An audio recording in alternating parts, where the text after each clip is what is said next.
Welcome everyone to the FGC Arcade Summer Community Series Finals for Tekken 7 for Europe. We have a stacked bracket here today, and we are your casters. I'm Kwis. I'm joined by the legendary Spaghetti Rip. How are we doing today, Spag? We're doing amazing, Kwis. It's good to be doing commentary with you again, my friend. Man, Summer Community Series for Tekken 7 PS tournaments, guys, it's going to be an amazing tournament, man. Kwis, the bracket that we have here, the players that we have, it's going to be, like you said, a very, very stacked tournament.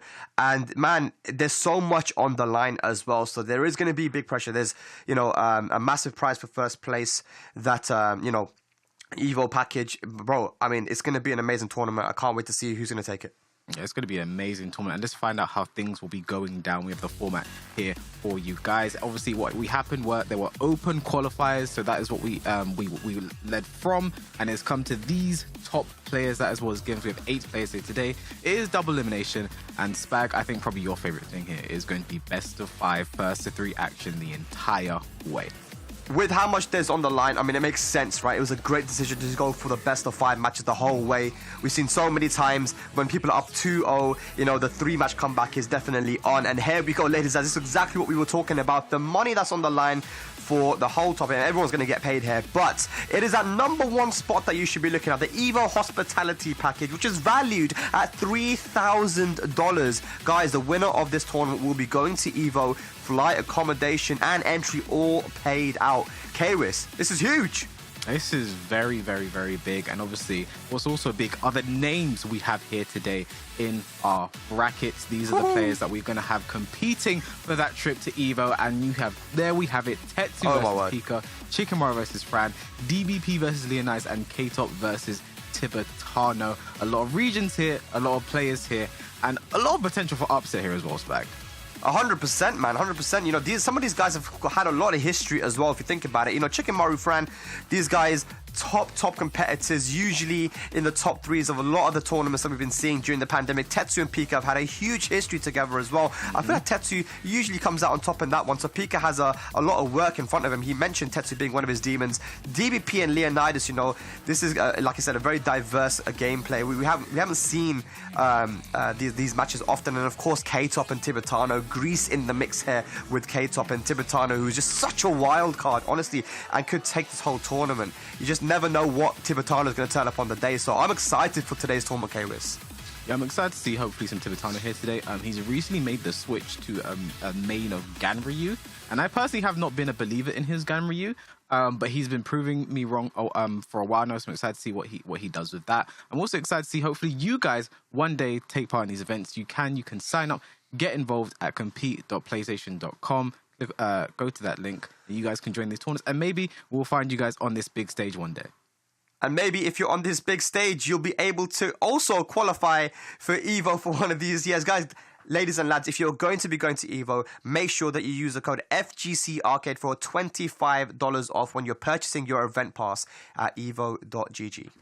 Yep, every little helps, man. Like Evo is a pretty costly journey, so shouts to PlayStation for giving us that little discount there for you guys. And what also we have for you guys is the first game of the day, Chicken Morrow versus. That's the first game of the day, Spec.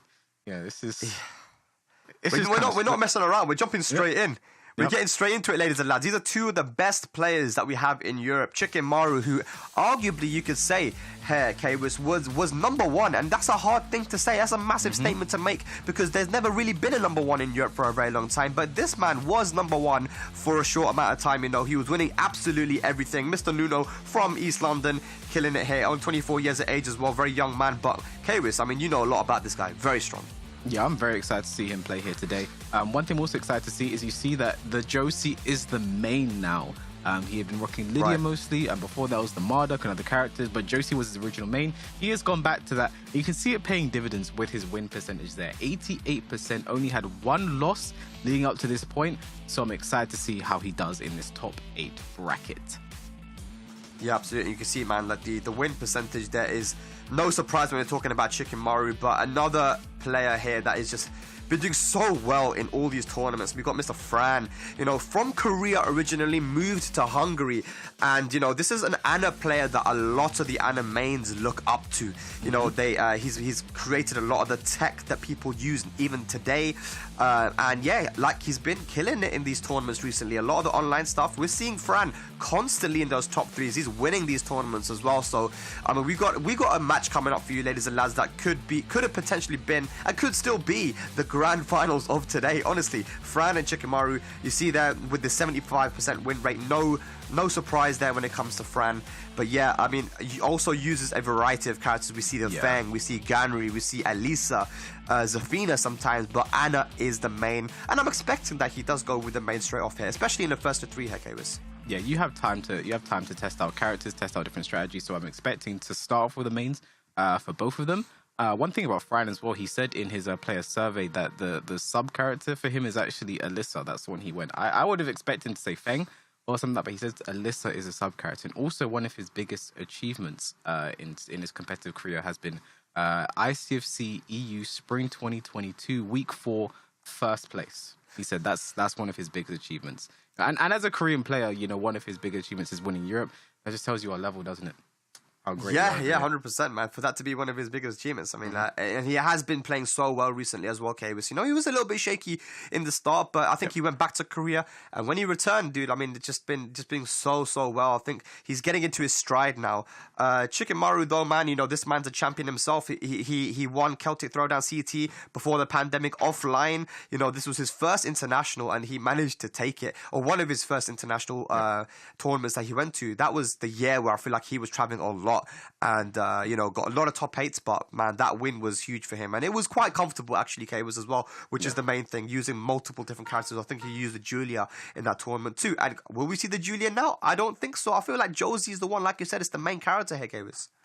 Yeah, I mean, you know, his Julia was the first sort of sub character he actually started going to in tournaments. That is a character on Celtic Throwdown with, and very recently he actually played against Super Kuma in Invitational, and he went for that Julia, and he beat Super Kuma with the Julia, so it's definitely a potential pick.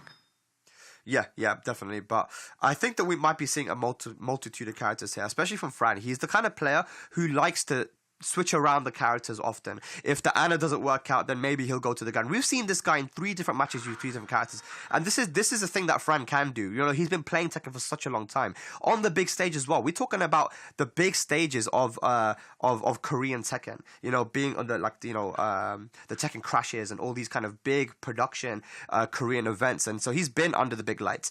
So he's the kind of player that can play multiple characters and make it work. There's not many people that can do that. Yeah, and I can't ignore it. I think there's a garbage truck or something outside my house, and it's making it. I was trying to ignor it. It's amazing how I'm talking about Ana, and then there's a garbage truck making a lot of noise. I mean, I don't know what you guys want to make of that. But I just hear like a squeaking, and like I tried to pretend it wasn't there. But surprise, neither of these characters are going with the main. You have Chikamaru rocking the Lydia, his old kind of main, and Fran with Zafina. Spag, what do you think about Zafina? Yeah, I think Zafina is interesting because he might have thought that the Josie was coming out here. Now, with Zafina and Josie can have a lot of trouble punishing some of Zafina's best moves. Her lows, like for example down 3, is probably her main low in the game.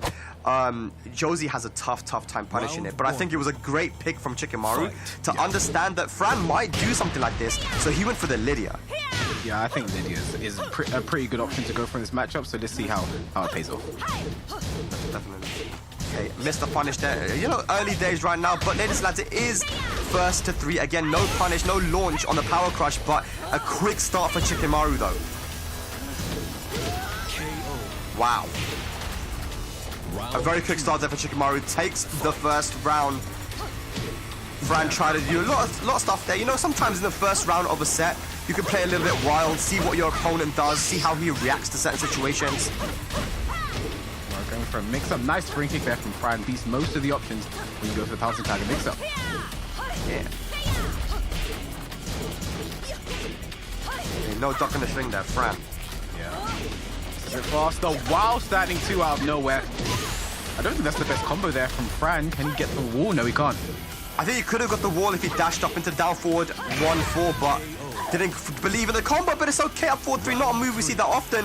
Fran playing very wild at the moment, evens up the rounds. Yo. I can feel this one being a long one, Spag. Oh, no, 100%. There's going to be a lot of back and forth. And, you know, when you get to this level of play, there's going to be a lot of adaptation made as well. Oh, my God. See, that's the thing, I think, when you don't play your main. When you play Lydia, when you parry that, you can actually launch with hop kick there. And Shikamaru not ready for it.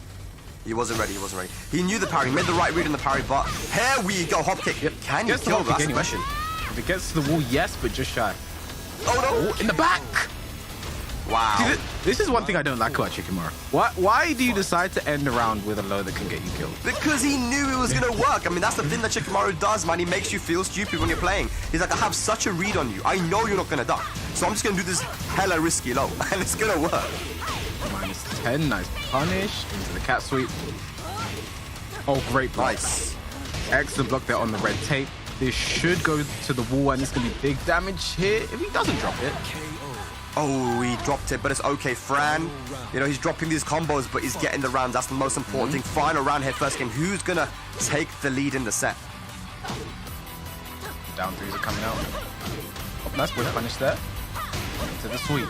Down 4-2 again. Down 4-2, no duck from Fran. Nice block on the down three. Red tape. Punish. The sweep bang, nice once again. Oh my God, the dash up into the sweep bang. Yep. Shikamaru, just not afraid at all, K-Wiz. Not afraid at all. Yeah, I really like that from Shikamaru. Had the plus frame instead of just autopilot and going for the red tape straight away. He dashed in for it, mixed up his timing a little bit. Because I think if you watch, Fran actually did try and duck there. So, you know, dashed in, messed up the timing, and very good work there from Shikamaru to take the first game. Yeah, I mean, you can see from both sides, both trying to get off to a very quick start. They had the same approach, you know, just play a little bit wild, throw out some moves here, play pretty risky, you know, Shikamaru using very risky lows, but it worked out for him. You see there again that, you know, a lot of risky lows from stance, dashing up into the sweep. These are things that could have got him punished pretty heavily, but he knew Fran wasn't going to duck there. Yeah.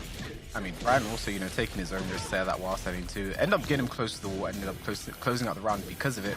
But, you know, Shikamaru, one thing I want to see, though, is, you know, Lydia gets a better punish on that down three. She gets a while standing 1-4. She does get a knockdown. I do want to see that, but I think speaking to Shikamaru, he said he actually prefers the while standing 4-2 because he just likes to have the +7 in your face. So he'd prefer having that over the knockdown and damage. So, you know, to each their own. Sometimes there are moves which will knock you down when you punish, and sometimes there's ones that keep you up. But the ones that keep you up maybe do a bit less damage, but like you see there, he got the mix-up afterwards. You know, you had the plus frames, you had the advantage. So he does it again, exact same situation, right? Goes for the standing punish, while standing punish, which give him plus frames. Fran had to respect it. We didn't have to, but he did. And Shikamaru knew who's going to respect it, so he dashed up into a complete 50-50. And yeah, like you said there, K-Wiz, that's exactly why he wants to go for that punish. Yeah, like if he goes for the while standing 1-4, gets the knockdown, you know, he doesn't get the same thing. You know, so I like that, the +7 in your face. And then, you know, Lydia's not a character you want to be mashing at that close in that situation. You can't really get anything great. And Fran has now switched to the Ana we see here, and I think this matchup I actually really like for Lydia. I think she does very well in this matchup. So, and also this is a character Fran hates, so this is a real uphill battle right now. Yeah, no, I think that Fran probably thought that Shikamaru was going to go for the Josie, let's be honest there, because I think that Zafina, that was a pick specific. We don't see the Zafina often from Fran. It was, I think, a counter pick to the Josie, but now he is using the main character and instantly goes in with that sweep. Yeah, I mean, you're playing Ana, you have to do it. You have to. Oh my God, another sweep. Look at the damage. Look at the chunks. Yeah, the sweeps right now. Are we going to get? Yes, we are. The golden letters. Wow. That was a very quick start there from Fran. 7 golden. That's what happens when you use your main character, boy. Cat 4 now gets the plus frames. Uh-oh. Oh, the slapback. The slapback. The waifu knowledge. The slapback, and ladies and gentlemen, that is only possible if you use a female character. So if that was a male character instead, it would not have worked. The slapback only works if you're using the female. So pretty cool, cool little thing there. It's not often you see that, and it's even less often you see it done in tournaments. So nice to see, nice parry. Oh my God! Pop kick. That's where you know Shikamaru's got the conditioning working. Was expecting the red tape, and it comes there. I liked how he went for a bit of a safer low with down back 2 that time. But Fran using the waifu punish, just using the frame, so not punish, but go for a full crash mix-up. And look at the damage! Oh, not looking good for Chicken Morrow. Rage drive. What's the mix? Oh, wow, right under the jab. Fran, what a comeback. Yeah. That all came from that one waifu punish that was looking like it was all wrapped up for Chicken Morrow, but the hop kick to beat the sweep this time to the wall. Yes. Political storm for the combo. Keeping him at the wall. Not going to slap this time. Fran just ends that one very quickly. He knew it was coming. Nice sidestep into hop kick. This should be the round if Chicken Morrow does the right combo. No, he didn't get the scaling. Okay. Ooh. So he had to delay the last hit a little bit more for the extra damage, but doesn't matter. Chicken Morrow gets the round. We've got another final round here. There's a hop kick punished. Fran. Nice. Is coming the vortex. Now the sidestep 4 from Chicken Morrow. Can he get the wall here? Yes, he can. Lovely combo.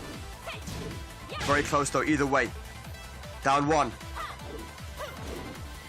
This is very important for Fran. He doesn't want to go down 2-0 here, Kwis. And 1-2, oh, no. Nice! The shredders, but doesn't get much. Sidestep 3. Gotta be careful, Rage Art is available. Big whiff, but no punish. The trade, can he get the combo? No! Oh, he dropped it! He dropped it! And Fran takes full advantage of that. And we have a tied set here, ladies and gents. 1-1. Yeah, that's a very unfortunate situation there for Chicken Morrow. When you do get the trade on Rage Drive with Lydia, you can follow up with a combo. What he should have done there was just do the Cat 3 instead. I just don't think he was ready for the situation because it doesn't happen very often. So it's not something you're going to be super prepared for all the time. But a great comeback there from Fran. He stays alive. It's all tied up 1-1. We have at least 2 more games to go. Yeah, it was crazy. You know, Fran instantly started off with just going for the full crouch sweep. And this is one thing that Anna's known for. Anna's known for going for those 50-50s, you know, from the full crouch. And look how much damage that sweep does. When Anna has you at the wall as well, especially Fran, he knows exactly how to keep you there. And there's that little slap back, you know, only possible with the female characters. Chicken Morrow with that game knowledge. It was a very close set head, Kairos. But I think you're right. He didn't really know what to do in that trade situation. Yeah, it's just not something that happens very often. Yeah. And like here was the crazy comeback there from Fran, blocking the down back 2, getting the wall combo. All extra damage is done as well because Fran is enraged. Should have been closed up there by Chicken Morrow. I think his biggest problem is when he has a lead, he kind of stops playing the game a bit, and it really cost him there. It did, and you know, it's one of the things that Anna can do to you as well. She blocks her low, won't necessarily go for the punish, but might go for a sweep instead, and managed to make a massive comeback. Didn't delay the string there enough, but the downfall closed out. And this is the situation we were talking about, right? The Rage Drive trade, and he wasn't ready to know that he was gonna have a full launch after it. Yeah. In that situation, after downfall 2, he should have done. If he does Cat 3 there, he gets the combo, he gets the round, he goes up 2-0. But he doesn't do that, and we're now tied up 1-1, and we could potentially see a character switch here from Chicken Morrow. I don't know how he feels about Josie versus Anna, but I think if there's a time to stick, it's now. I think Lydia versus Anna is pretty good. One thing I do want to see more from him is just downfall 2. When you play this matchup against and yeah, it's stuck with Lydia. When you play this matchup using Lydia against Anna, whenever she's in your face at a certain range, downfall 2 shuts down practically every option that she can go for. And if you catch her mashing, you get a counter hit, but if not, you go into stance, have your mix-up, follow up from there. So I just want to see more just random downfall 2s, you know, from Chicken Morrow. It's a good space control tool, and as a character you want to control space against. Yeah, definitely gonna make some adaptations there, from both sides. But again, Chicken Morrow, you know, you should say he should have won that match, right? His clutch factor just wasn't quite there with that one situation. But like you said, instantly starts off with that downfall 2. Punish there from Fran. Nice back roll catch. Yeah. Great start here from Chicken Morrow. One thing as well, that QCF1, this is something I learned. The delay waifu punish. One thing I learned playing against Fran in this matchup is QCF1 can just randomly whiff against Lydia in certain ranges. It happens against some DLC characters. And this could actually be the round with the correct combo. Oh, the delay on the third hit for the extra damage. And yeah, you're right. Chicken Morrow with just enough damage to get the first round. Yeah, we're already seeing the mind games now from Fran. Like, he's delaying his punishes to make Chicken Morrow think about the waifu punish. Yeah. The full crouch mix. I mean, this is a crazy start right now for Chikamaru. Block on the red tape, though. Didn't need to do that, and this could be costly. Mix Yeah, up. but it's been working out for him so well, but look at the sweep. Catches him tech rolling right into a 50-50, and he has rage available as well to potentially close this one out. Yeah, we're seeing the down 4-2s now from Chikamaru, though. He's trying to say, stay away from me, Fran. Get away. Forward 4-2. Miracle Storm doesn't finish it. Nice punish from Fran. Nice. Wow. Another crazy comeback there from Fran. All came from the block on the sweep. Yeah, no, he tech rolled right into the sweep, man. It's just insane. From Chikamaru, down 4-2, counter hit. Running 1. It can be pretty difficult, but what you want to do versus Anna's full crouch sweep is sidewalk left. It beats the mid and the low. It's just, I don't know if Chikamaru's going to have the reaction time to do that. You know, it's one of those things you have to be ready for. Yeah. Chikamaru, again, has a nice life lead, but we've seen Fran delete these before. I wonder if it'll happen again. Oh my god, why would you say that, Kayus? Why would you say that?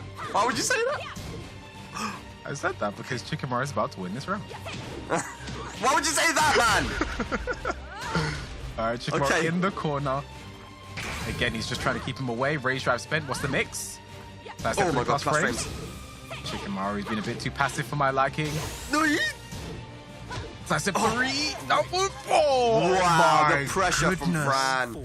It's just every single time that Chikamaru gets Fran on 1 pixel, he just can't quite close it out. And Fran now with the sweep. Yeah, I mean, the main thing, Chikamaru, I think this is something that Arslan said about Chikamaru. He gets life leads and stops playing the game. Right. Way too passive once he gets those life leads. It's like a mental thing, right? You don't know if you can close it out. You don't want to take too many risks, but you end up just being too passive. And then Fran is going to take over and 2-1 up now in this first of 3. Yeah, I mean, this is looking pretty... I mean, I don't want to say it's looking scary for Chikamaru because these are rounds he should have had. But Fran's ability to stay calm and composed and still clutch out those rounds is pretty worrying. Chikamaru needs to stop taking his foot off the gas. He needs to keep going, keep pressuring, and take these rounds. But for now, things are not looking good for Chikamaru. It is currently 2-1 for Fran, and we might get a character switch at this point because I mean, you know, this is the good Chikamaru. Actually, wait, this combo. Look at wait a second. This combo killed. Look at the health that he had before this. There's a lot of damage, man. The war carry as well from Lydia is pretty crazy. That was a great punish on the political storm. If she doesn't finish it, then it's -10. And he knew exactly to go for the jab punish. That interrupt on down 4. I mean, Fran is just making the right decisions here, man. Yeah. I mean, Chikamaru is... Yeah, I feel like Fran's making some downloads at the moment. But again, there is so much on the line. Because remember, guys, if you're tuning in just now, you didn't get to see what's on the line here for prizes. Let's add the number 1 prize here is the hospitality package, which is valued at $3,000. This is for a flight, accommodation, and entry into EVO 2022. So none of the players that are in today's top 8 have actually been to EVO before. Yep. I don't think any of these players have been to EVO. So this is huge for all of the guys competing. So and big shout out to everyone involved there, PlayStation, for putting on this event because this is a huge opportunity for these players to be able to make it. And it was they had to qualify in order to get here too. So imagine, you know, just being at home, playing on your PlayStation, and then you qualify. Here you are right now in top 8 and potentially can get a flight to Vegas. Yeah, I mean, it's cool you mentioned that as well because if you play, I don't know if you've seen it, if you actually play Tekken on PlayStation, when you go to the online menu, there's actually a section literally a section where I think it's under ranked and whatever. There's a section for PlayStation tournaments. You click on that, you can literally go through the entire tournaments like through the PlayStation as well. Like this is so cool. It's so awesome, man. It's a really nice interface. Yeah, they have there. But Chikamaru, he has decided not to switch. He's going through the rest of the set with the Lydia. I think it's a good choice considering like he's not losing right now because of the character. He's losing because he gets a life lead, stops playing the game, and Fran just makes a crazy comeback. So let's see what he does here in the potential final game. Yeah, Fran knows exactly what he needs to do when he's down on health. He knows that, okay, I need to go for this move here. I need to go for a sweep at 50-50 now. And it's just been working out for him, you know? Big parry from Chikamaru right up into the hop kick. I love when he does that. He just knows they want me to sweep it. Chikamaru again has a life lead. This is where things get scary, but no, they're down back too. Yeah, this time Chikamaru not messing about. He just goes for a mix-up to kill. And this is something that I guess we should have been doing before. Political storm here. Nice chunk of damage. Count it. Very big there from Fran. Give me a lot of red health. That will get the wall.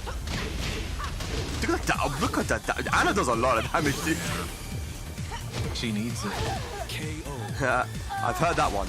Definitely. But yeah, 1 round apiece at Fran. It doesn't take much for him to be able to get the momentum and just kill you. But the sidewalk left, just what we were talking about. Sidewalking left against full craft mix-up. Wow. Oh, Chicken Mario. It's because the wall was right there. It messed him up. But again, while sending to punish to the wall, power to the people. Okay. That's not dead. It's not dead, it's not dead. But that is, with a down forward 4, that is dead. Yeah, this time finishes it with a mid, not the low. Chicken Mario. Can he take this to a final match? I want to see a final match. Oh, again, a counter hit there for Fran. This should go to the wall, and it does. Huge damage mix up. Oh my god. Oh my. 2-2. Hi. Oh, nice. Again, another counter hit for Fran. Chicken Mario's looking in a bad position right now. The waifu punish on the launch punish will low. Oh my god, 3, 4, 5. Oh my god. Oh my god. The full front sweep. 6 times, 5 times into the mid. That's a highlight reel if I've seen one before. That is a highlight reel if I've ever seen one. I'm looking at that situation again.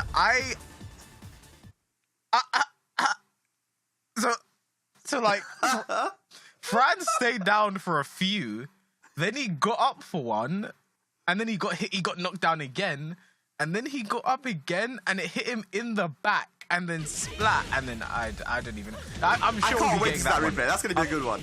I'm sure we're gonna get that one on the replay. I need to analyze that one in slow mo.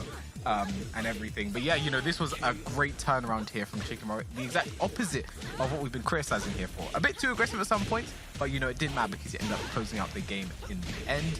But yeah, you know, Fran looking good, wall pressure. Not blocking some of the lows though, but I like the fact that Chicken Morrow commit to low blocks anyway to downfall force in that round. I just like what Fran does when he gets you to the wall. He's able to pressure you so much with Anna's pokes. He knows that, you know, Anna's has a trouble with poking sometimes, so, you know, but here we go. This is the situation, I think. You know. So he blocked the launch punch were loaded once, twice, 2, 3 times, 4, 5, and then the mid. And then the mid. Oh my god, dude. He just knows. He can see the future. I don't get it. This is what I'm saying. Shikamaru, if there's a way to describe his playstyle, is that he makes you feel silly when you play him. This is exactly what he does. I think you said at the top of the broadcast, he makes you feel like an idiot when you play against him, and that is definitely a momentum builder there for sure. Waiting around, because that was the comebacks we've been seeing from Fran. That's what was getting Fran a lot of mileage. Was those comebacks? That was a huge comeback there from Shikamaru, and looks like we're going to the Mishima Dojo to close it out. Final game is exactly what we expect from these two. And I can't call which way this one's going to go, but if Shikamaru can continue this momentum and continue making Fran look like he's making Fran look like an actual first dan when he does stuff like that. Yeah, 100%. But we have to remember that Fran is making amazing comebacks. You know, all throughout the set, he's been able to take an inch and turn it into a mile. And this is what Anna can do to you sometimes, man. Just goes for that one sweep and it turns around completely. But right now, Shikamaru with all of the momentum from that last round, and he's got 50% health already. He blocked the sweep that time. He gets swept for his trouble. This is what I'm talking about, though. This is what Fran does. One sweep. Now Shikamaru has to deal with all of this pressure. Nice. Dark red tape. One more hit does it for Shikamaru. There, the generic down 4. Good option because it beats the high follow-up. Nice. That was a good start there for Shikamaru. He's finally, finishing these rounds, which is very, very important. Wasn't doing before. Got a bit complacent with the life lead. This time, it's all serious. Nice block on the sweep though from Fran. He went for some more mental damage there, but Fran, I don't think he's going to take 2 sweeps in a row anymore. I have a feeling he's not going to let that happen. That's one, 2+1. I like that, Chaos. I like the commentator curse attempt. Hop kick in the face. Side. Well, not another one though. Shikamaru looking good this round. This is where Fran's made those comebacks before. Nice! Counter hit again, Fran. I mentioned it, those comebacks. You just can't stop making them. Yeah, you got Shikamaru. These comebacks are being made when Shikamaru's back is to the wall. In that situation, he kind of sidestepped and put himself to the wall. Gotta get out of there, man. Oh, Shikamaru, not the best combo there, but sweet. 4-4-3 follow. Okay. Fran just wants to stay down. Good down jab. 1-2-4. I think he went for a hot kick there. Probably I think he did, yeah. I was going to do the same. I was thinking I'll do the same thing. Oh, no duck. Yeah. No duck. That's a big mistake from Shikamaru. Is he going to... Wow. I was gonna no say, fear from Chicken Maru. say it's gonna come back to bite him, but it didn't. Potential final round, though. Frank can take this one. Stop it. No, that's 2 sweeps. That's enough. That's enough. Oh my god. Oh, The hop kick. Oh my god, it's falling apart for Fran right now. Chicken Maru should be able to get the wall just shy. Yeah, he wanted the max damage combo there. Whilst in 1-2 into the hop kick, but the wall saves Fran. Can he make another crazy comeback?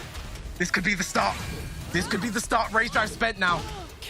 And the block from Chicken Maru. He is going to take it 3-2 over Fran. And oh my goodness, that was a Chicken Maru we've come to see then. I like the ending there because he did, I think it did 1-2-2, he had plus frames. And whilst in 1-2, he had plus frames. And even though a regular like mid or something would have killed a wall split, he did hop kick there.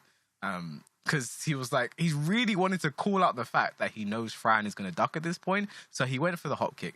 But yeah, the sidewall saved him, but he managed to survive the next situation. And Chicken Maru wins 3-2 and moves on to the next stage. But this was just first game of the day, Slap. This was just first game, man, but this was extremely high level. As we saw again, Fran doing what he does where, you know, in this situation, Chicken Maru kind of put himself to the wall. And there's so many moves Anna has, which can put you in a disadvantageous position, right? So yeah, it was a very, very good match. No duck on the string there, but no punch for 1-2-2. So both sides kind of, with how much is on the line, the Evo hospitality, telling you, there's so much on the line here. Both guys kind of making a bit of mistakes, but only first game of the day. Fran is still alive, but he will be in the lower bracket. Yeah, I mean, one thing that was just like, what was crazy is just like the way that Chicken Maru managed to stay alive there. And we actually have some of the results coming in from the other games as well. You see that Tetsu took it over Pico, so that means he moves on to play against Chicken Maru. And DBP beat Leonidas 3-0, the only 3-0 so far. So yeah, that means that the loser of K-Top and Tibitano will be playing Leonidas. You have Fran versus Pika in the first round of the lower bracket. That's insane. Yeah, one of those guys is going to be going home, and I know Fran is not a big fan of Pika's character as well, so that'll be interesting to see who takes that one. DBP, Leonidas, you know, the Bob versus the Eddie most likely is what we saw, maybe the Leroy, but DBP, you know, he's quite common to these tournaments and always does really, really well. Some people believe that he might take the whole thing, and with his level, it's certainly possible. But yeah, we have another match coming up, ladies and lads. The K-Top and Tibitano, as you see, is our first or final match of the upper bracket for round 1. And this is a match we haven't seen before. And I feel like K-Top from Greece, Tibitano Spain, these guys have a very wild kind of unique playstyle. So, and I haven't seen this match before ever. So I'm very, very excited to watch this one. Yeah, I mean, it's just wild is going to be the name of the game when it comes to these two. K-Top, actually a multi-game player, actually does very well in a Mortal Kombat 11. I believe he actually plays. I think Ketchup told me he plays Jackie or someone like that.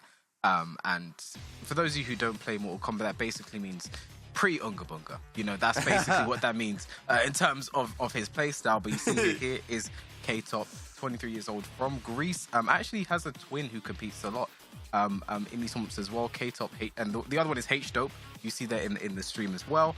Right. And yeah, you know, this is someone that competes on these tournaments, does very well in these tournaments. Always see him in the top 8. And a pretty convincing win rate to get to this point, back.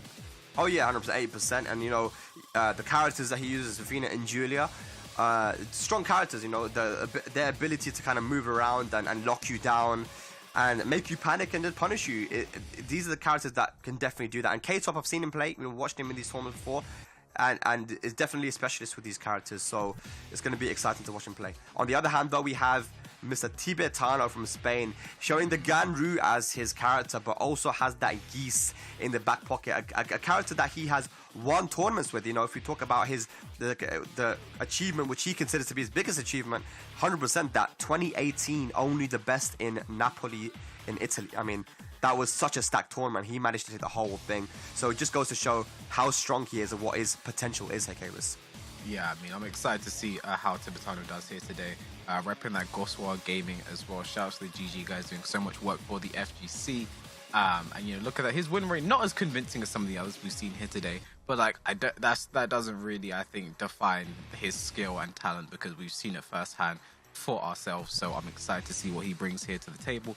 And I was saying K-Top versus Tibitano, like my first time I think ever seen these two play. It's going to be a clash of styles. I'm excited for this one's back. Yeah. I'm just wondering what characters will be picked, because I know Tibitano to be a Geese main, actually. It says that it's Ganru there, but I'm pretty sure we might be seeing the Geese. Although, I'm pretty sure that K-Top's brother, you said his brother, he plays Geese. Yeah. I think, if I'm not mistaken, H-Top is a Geese player. So there will be knowledge with that character at least. And I'm thinking about Zafina versus Ganru, and I'm not really sure about that matchup for Ganru. But hey, we'll see what the decisions are going to be made. I'm pretty sure Tibitano has a lot of experience versus every character in the game. Spain is a country with a very wide variety of character play styles and characters, right? So Tibitano, when you watch him play, he's very good at adapting to whatever you're going to throw at him. So we'll wait and see. But the Greek community, man, shout outs to them. We haven't seen them playing in a while. And with Tekken World Tour coming back, as well, that we're going to be able to watch them play again. And that scene has always been quite tight-knit, but very strong. There's just a selection of players that are just super, super strong.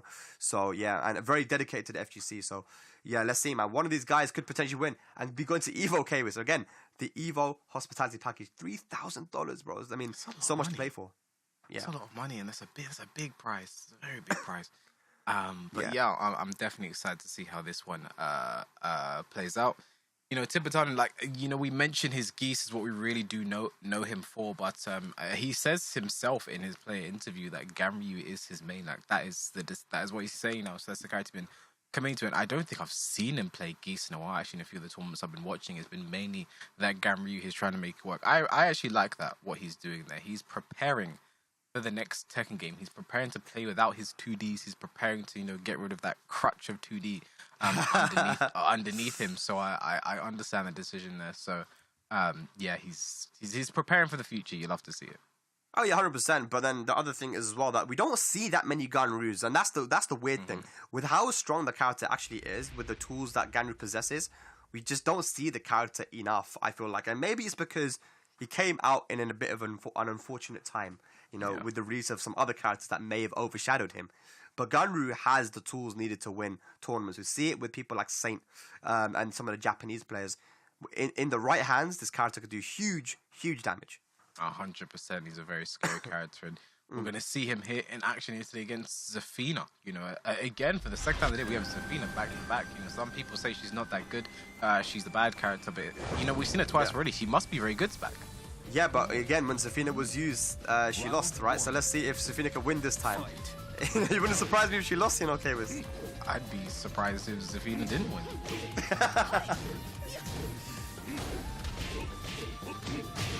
Excellent. No parry there from Tibitano. Should get to the wall here. Gonna break it.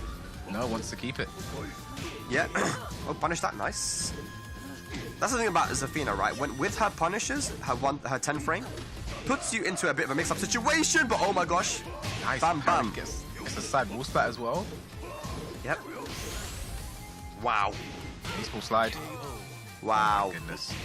Tibitano looking like a true Ganryu main right now. Yeah, again, it's one of those things, man. The first, whoa, salt upper. We've got the salt, guys. Here we go. Take it to the wall. I think that was just upper. I didn't see the salt. I think that was just a regular upper. Oh, big hit confirmed there. This shouldn't be the round, but it's going to be very scary for K-Top. A fast start here for Tibitano. Okay, Rage Drive is spent. I don't agree with that use of Rage. I mean, unless K-Top wins this round, which is looking more likely by the second. Oh, the good duck. K-Top. Tibitano. Oh my god, it's the sneak edge. Oh, he's so sneaky. He's so sneaky. Oh no. No, too much wall carry. Tried to be too optimal and doesn't pay for it. Back 1+2. K-Top steals that round. We've seen so many crazy comebacks here today, Sprat. Yeah, no, 100%. Oh my god. There was the salt. That was the. There it is. You got it that time. There's definitely salt that time. Oh my god. The unblockable mix up. The setup. It doesn't look like K-Top is very familiar with Ganru right now, but down 2 gonna kill once again. Tibitano in the driver's seat. Sorry for ever doubting this man's Ganru. Oh, down 3, nice. Good tackle. Try to parry. Punish. Oh my god. You see what happened? Yeah. Oh, bro, this guy's taking wild. just out of range, though. Is Tibitano going to regret that? No punish there, but the rage drive. Big stop. Yeah, Tibitano's missing some massive punishes on Zafina. Back turn, Ganryu gets a lot of damage. Try to go for the parry again. These are hard reads being made. And look, this is the way a lot of Spanish players play, man. It's just, you know, completely just make some hard reads and see if they play out. I can't believe we've gone to a final round considering how this started. Forward 4-3 counter hit to the wall. 4-3. Nice block. Punish. Oh, that's not the punish there. Tibitano is all falling apart right now. Yeah, the pressure. This is what Zafina can do to you, man. So many plus frames. Not a lot of life left here for Tibitano. Good punish this time. Nice punish. Gets the side wall splat. Nice conversion as well. Rage drive.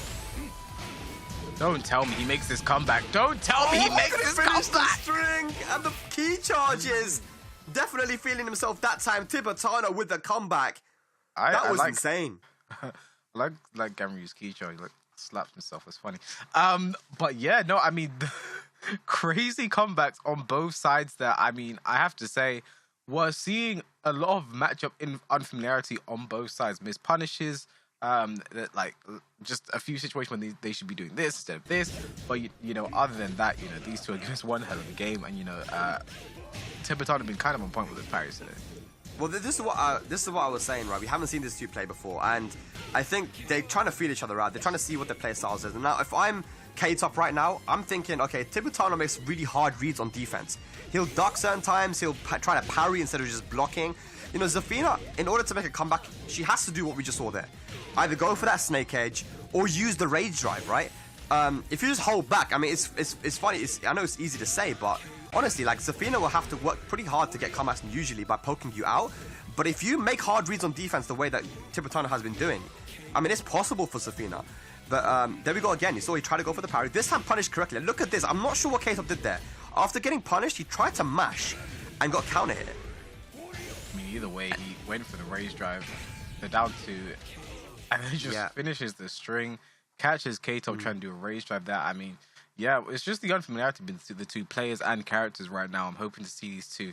Actually, no, I was going to say I want them to clean up for the next game, but I don't. This is exciting like this. I want them to keep. It's I want fun. them to play the entire set like this. That's exactly what I want. It's very fun Tekken, you know, to see these guys just throwing everything and the kitchen sink. But we're going to the Howard Estate as well. So we've got a party here, bro. Yo, Kobe, we've got a party. We're going to have 3 breakable walls. We're going to have some Sakura leaves. Are we going to get to the bottom floor? What do you think? Yes or no? Probably I feel not. like we might, man. I don't think so. Especially with these two characters, I actually don't think so. They don't have like the crazy wall carry combos to break Bro, it. unblockable to the wall, man. Break the wall, bro. I mean, with the players we have, I think it's possible. You know, I think even with these characters, they can make it happen. So, you know, let's see how this one plays out. I always loved this song as well. Some soy sauce for geese. Right, let's go. Now let's see if K-Top, how he changes it up a little bit. Immediately I'm seeing more backdashing. I'm seeing a bit more patience. Locking him down with the forward 4-3s. Bagsublo gets a trade, so K-Top won't be too upset about that though. Yeah. I'm still seeing hard reads from Tibitano though, and that's one wall already gone. Go and get a side wall there. 4-3 again gets a... I don't see 4-3 counting this often. Yeah. Again, see Tibitano. K-Top just this time going for the Scarecrow 1+2. He's been working out. This time gets low parry though, and he tech rolls again. K-Top doesn't know Kobe. He doesn't. Oh my god! Oh. I'm sorry. I shouldn't have said that. I cursed you. I'm sorry. I did mean to say. Yeah, that's you. That was all on you. I don't know what happened there, but K-Top just caught life. I'm so sorry. It should have been. I'm sorry. Now Tibitano close to the wall. I'm not gonna call it. Oh my god. Oh my god. Oh. The massive uppercut here once again. Tibitano. I don't know how these comebacks are being made right now. He's dead. He's dead. How did he win that round, Kobe? I can't give you the answer. I can only present more questions because that's all I have. I feel like K-Top, you know, again with a back turn hop kick when he had a massive life lead. That was a huge risk taken. I mean, I don't know how he just got hit by the Salt Upper. Like, he just looked at it for a bit and then bombs your uncle. The thing is with the Soul Opera is that the initial animation looks like he's going to go low. So if you don't play against Ganryu a lot, you think a low's coming, you duck. Because Ganryu goes quite low for that. Yeah, kind of say about the down back 2 or something. Yeah. The low. A. Big stomp. Oh, big whiff there. And that's one thing to be scared of with Zafina. When she has Ray, she has access to one of the best whiff punishes in the game. Yeah, whiff and block, but it's a 14-frame Rage Drive launcher, which tracks to both directions as well. Very hard to sidestep. It's one of the things that can give Zafina a very good comeback, but again, without it, you know, if Tibitano just doesn't stop making hard moves like this, then maybe he'll be able to survive, but it's okay. This is fun Tekken, Kobe. I mean, we could potentially get another wall break here. I don't think so, actually. Rage Drive plus frames now. 1-4-3. It's a Scarecrow 1+2. Been doing that a lot. Yeah. Now Okay, K-Top. Again, the Scarecrow 1+2 just keeps on working. Yeah, one more hit does it for Tibitano, but one Snake Edge can do it. Sidewall. Wait. The wall saved him. The wall saved him. Oh my god. And K-Top giving him a taste of his own medicine. Key charges back. But man, that match was crazy because there were so many situations where the wall kind of, you know, came into play and ended combos a bit early and then pushed the character to the side. And this is the thing that can happen with Tekken 7 sometimes. You have to be so aware of your surroundings, right? And understand where you are and what you can do, your options in certain situations. But yeah, it looks like these guys are just throwing everything at each other, and this is what we're getting. We're getting a very fun, entertaining match. I honestly do have to apologize for thinking there's a potential these two guys definitely don't get. They were close to getting all those wall breaks as well. Like, you see what Tibitano, like, this should have been the round. I guess it's my fault for saying this should be dead, I guess. I'm sorry, Tibitano. Yeah, it's definitely your fault, man. You should have known, man. Yeah. We've done this long enough here, K-Wiz, you should know. But here, that situation, so why did he go for the back turn hop kick there? You know, that's so risky, and then I think that might have caught him out of his backdash. I'm not sure. Or maybe he ducked. But yeah, just misses the last hit on the comeback. Could have been dead. Finishes the back 2 string. 1+2 guaranteed. So like the comebacks we're seeing right now, this was good on the tech roll to go for the stop. And a massive whiff there. So just overextending. K-Top so ready with the punish. There was just no need to do that power crush from there. You were so far away. The only thing Zafina can redo that's going to hit you is like back 1+2, and that's a low anyway. So there's no reason to do that power crush there. A huge mistake from Tibitano, but again, it all goes down because of the Snake Edge one more mix, the forward 4-3 again. Actually, that might have been a whiff punish, I think, on the toe kick there. So if I was Tibitano, honestly, I would just be holding back when I block forward 4-3. Because the thing is, he's going for so many 1+2s, right? 1+2 can be quite hard to sidestep as well, especially after forward 4-3 on either side, especially a big character like Ganryu. So if I'm Tibitano, I'm just holding back because he's been getting hit by the 1+2 so many times, and the lows don't do much damage at all. Right, the Scarecrow down forward 4, it's -14. Ganryu can launch it. The Snake Edge is super slow from the Scarecrow. He'll probably block it, right? And even then, it hasn't got a lot of range. So if I'm Tibitano, I'm thinking, okay, I don't want to get hit by Scarecrow 1+2. I'm getting hit by that way too many times. Let's see what he does there. Let's see the adaptation. I mean, he has been going for the parry sometimes, and that might be a good option, like, because K-Top is sort of just flow trying forward 4-3 into Scarecrow 1+2, like, most of the time. So it can be an option to go for the parry there if you don't want to take those plus frames after it. But, yeah, he has to just be a bit more intelligent with it. Yeah, that's it. Oh my god, he challenged. And that's a good option as well, because the 1+2 would actually lose to the headbutt. And, like, both times there, he did 4-4-3 without going into stance. Does it that time, there's a Scarecrow 1+2 right back. Yep. The low again, nice. To the wall? Yes. Great adaptation, but be careful because the rage is available. Can he close it out? Makes him use the rage drive, that's very important. Oh, and there's a Snake Edge, he didn't react. Can be pretty difficult, but he's not dead though. Now he is. Spag, you actually mentioned it earlier. There's just hold back because the Snake Edge is slow. You're not going to get hit by it, and Tibitano got hit by it. Oh, he got hit by it, man. He wasn't ready to react. I mean, it's one of those things, right? When you block forward 4-3, you have to just watch out. Be like, okay, what is he? There's only a select few things he can do when he goes into stance, right? So what is he going to do? You know, he went for the right option, I guess. Nice punish. Whip punish from Tibitano. Not that it's wall carry, but like it was a very awkward situation. Big headbutt. Oh my goodness, the big low there. Tibitano needs one more here. Here we go. Nice. We're all even Stevens here, guys. One match apiece, one round apiece. Very back and forth set it's been. It's been very entertaining, and he just goes for the down back two. To the wall. Yes, we get a clean splat. 1,000 palms. No punish. Ooh, no launch there. Yeah, could have gone for the launch. Wow, breaking his legs, man. 4 lows in a row, 3 stomps in a row. I mean, I'm getting Chicken Morrow flashbacks from that one. Yeah, I think Tibitano just understood there, man. He's not gonna block low. Big parry again. Whoop. Big body slam. Damage. No punish on the Waffen 2. Tibitano quite happy to just chill as well. You know, he has the life lead. No need to overextend here. K-Top just backing away. Backs himself to the wall, though. This is not a good situation to be in. No reason again for that power crush from Tibitano. 4-4-3s. 4-4-3 again. And pressure, the pressure. We're seeing K-Top do 4. Oh, big rage up. That's going to do a lot of damage. Rage arts do more damage the less health you have, and there is no health there on Tibitano's health bar. And there's going to be like a weird Oki situation here for Tibitano as well. Yep. Down to... Oh my god! Nice. Final round here, guys. Who's going to take the lead in this set? This first to 3 in the winner's side.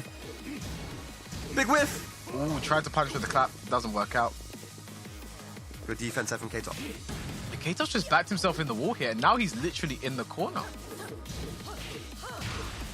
Be careful. No duck and 1+2 once again. A huge chunk of damage. Oh no. The counter hit again. Tailspin still available. Forward 4-2. Can we get the wall? Not quite. Low wall splat. Things are not looking good right now for Tibitano. Has rage, so will do extra damage. That's if he gets a hit though. And that's a big There it hit. is. Assault upper. Will the wall save him though? It does. It cuts the combo short. Oh my god, he's ducking. But no, not the best combo. Can he kill? I think he should have race drived. I think he should have race drived. But look at Tibitano's health. This is going to do huge damage. Oh my god, this match is insane. Killing mix-up now. Killing mix-up, I believe. Who's going to take it? Oh my god. Down 2 again for the kill. Tibitano. Comeback City. This set. Comeback City. That was a scary one there because Tibitano, it looked like that round he was dead and buried. Everything was going K-Top's way. He got him to the wall. It looked over. And all it took was one soul upper to start it. Then another soul upper. Great low parry there from Tibitano. I do have to say, knowing that low was coming. Great awareness. Great reaction. The rage arc combo. And then just knew he has one mix up here. I have one move to do. I'm just going to throw everything on this down 2, and he takes the game as well. But I am actually liking the adaptation I'm seeing from both sides. I don't know if we'll see it in one of the replays, but we're now seeing K-Top do forward 4-3 into down forward 1 a lot now, and that was that snake hit as well. We're going to figure out what happened. But we're seeing K-Top now do forward 4-3 into down forward 1 instead, because, you know, that's going to beat the headbutt that we see there. He's been taking too many liberties with his frame advantage there, and K-Top is not having it anymore. Yeah, but I mean, again, like, what's down forward 1 going to do, right? Like, you get hit by a down forward 1 after forward 4-3. I mean, if I'm Tibitano, I'd take that all day. If you try to go for another forward 4-3 or you do the scarecrow 1+2 as you've been doing, well, then you're about to get headbutt, mate. So, I mean, yeah, there's options, you know. But look at this. This round was crazy. That's Tibitano, just no fear at all. And this is the kind of player he's so experienced. He doesn't let nerves get to him, man. Just went for 4 lows in a row. And then this was insane as well. The down 2 string. But then the daddy long arms. The trade worked out in K-Top's favor. But look at this, though, K-Top's another crazy comeback. Here's a 4-4-3 down forward 1. And there, low parry on the back 1+2 there from Tibitano. Went for the rage up. Maybe should have rage up. I don't know. I'm not a Gamryu main, but I think the rage. I think with how much health he had, a literal pixel, right? So this is going to do a lot of damage. Yeah. And it gave him more time to think, right? In the clutch situation, what do I do here? And you were thinking, yeah, just down 2. He actually did the same option that he did the other time he did rage up. He did down 2 into the mids. That time he did down 2, down 2, down 2. So, you know, I think Tibitano going for no mix up is working out for him. And now he's put himself just one game from joining DBP in the winner's semifinal. Now, one thing that we haven't seen from K-Top is the 1+2 from Zafina. That is a counter hit launcher. It tracks to her weak side. It's pretty quick. And you know, with how much that that we've seen challenges from Tibitano, I think 1+2 would be a very good option to use. And again, another parry there from Tibitano. He didn't point with those. Yeah. Nice This time blocked, but no launch. Yeah. Again, it's the matchup unfamiliarity. Oh, back swing, but no punish there from K-Top. No ducks. Good defense. Pressure. Sneaky. Yeah. All the mids are being blocked, so just do the snake edge. He tried to rage art, but animation kicked in, but the rage art didn't. Unfortunate. The cameraman's been drinking. Salt up but blocked this time. No punish from K-Top. I think a lot of... Zafina doesn't get a massive punish on it anyway, just like while standing 4, but again, something's better than nothing, right? Punish. Punish, nice. Oh no. Actually, that's minus 15, Zafina cannot launch. Oh my gosh.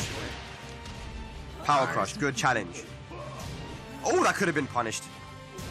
The while standing 2 into rollback is very, very minus, and look at this, guys. Oh, another Not dead, rage though. art. This is not going to be dead, but it's, again... Do you think Tibitano is going to do down 2 again? No, I don't think down 2 is going to be a killing mix-up anymore. I think he's going to do it. I think he's Oh, do you reckon? You think he's going to do it? Oh! Just dash up down 4-3. Okay. All right, then. I respect it. Change up the timing. Run and do it different, though. Dash up down 4-1-2. Yep, perfect full wall carry. Wow, so 1-2 now. Baseball slide. Salt Salt up, up. blocked. Oh my gosh. The stance mix-ups here. 1+2 again. Oh my goodness, Tibitano. No duck, but a rage drive. This could be big damage. Yeah. Could be even more if K-Top can find the wall here. Doesn't finish the string. Oh my god, spring kick. Tibitano on set point here to move into winner semis. K-Top tried to do the snake edge again. Yeah. Backswing. Uh-oh. Swing. Slide. The stance here, the stance mix-ups from Gunru coming out now to close out potentially the match. Here we go, big low. And again. Tibitano has all the momentum right now. Nice block that time. Freeze drive. Okay, 4-3 count hit. Okay, Tibitano. It is one more hit, but as we've seen all throughout the set though, comebacks and comebacks! But not this time. Tibitano gonna block the sneak edge and get the launch and move on in the winner's side. Finally, the block on the snake edge just when he needed it to win the set there. But you know what's crazy? That was fun. If K-Top did the second hit of the snake edge there, we would have still been having a game there. But I think he should have done Wilson 1-2 to be safe there. But I'm just being really nitpicky right now. You know, I've just got to be. No, I mean it would have been fun maybe if he. But I think with how many times Tibitano got hit by the snake edge and he needed the full launch. With doing the full string, he wouldn't have got the launch, right? So, yeah, good read there from Tibitano again. It was just such a fun match this was, you know, so back and forth. But in the end, I feel like Tibitano kind of got a read on K-Top, maybe made him doubt himself with some of the options.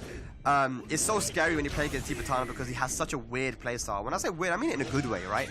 Like, you guys have seen it yourself. He likes to challenge at certain times. He does things which makes you think, why would you do that? And on the other hand, you know, K-Top wasn't really dealing with a stance mix-up either. You know, you're meant to sidestep right and duck, you know. I know in certain situations can be pretty difficult to do, but yeah, Tibitano was just one step ahead, I would say, in this final match. Yeah, I mean, they both played, you know, so well. Gave us such an entertaining game here right now. And you know, with the way the game had been going, I believe this comeback was on really and truly because they've both been able to do it.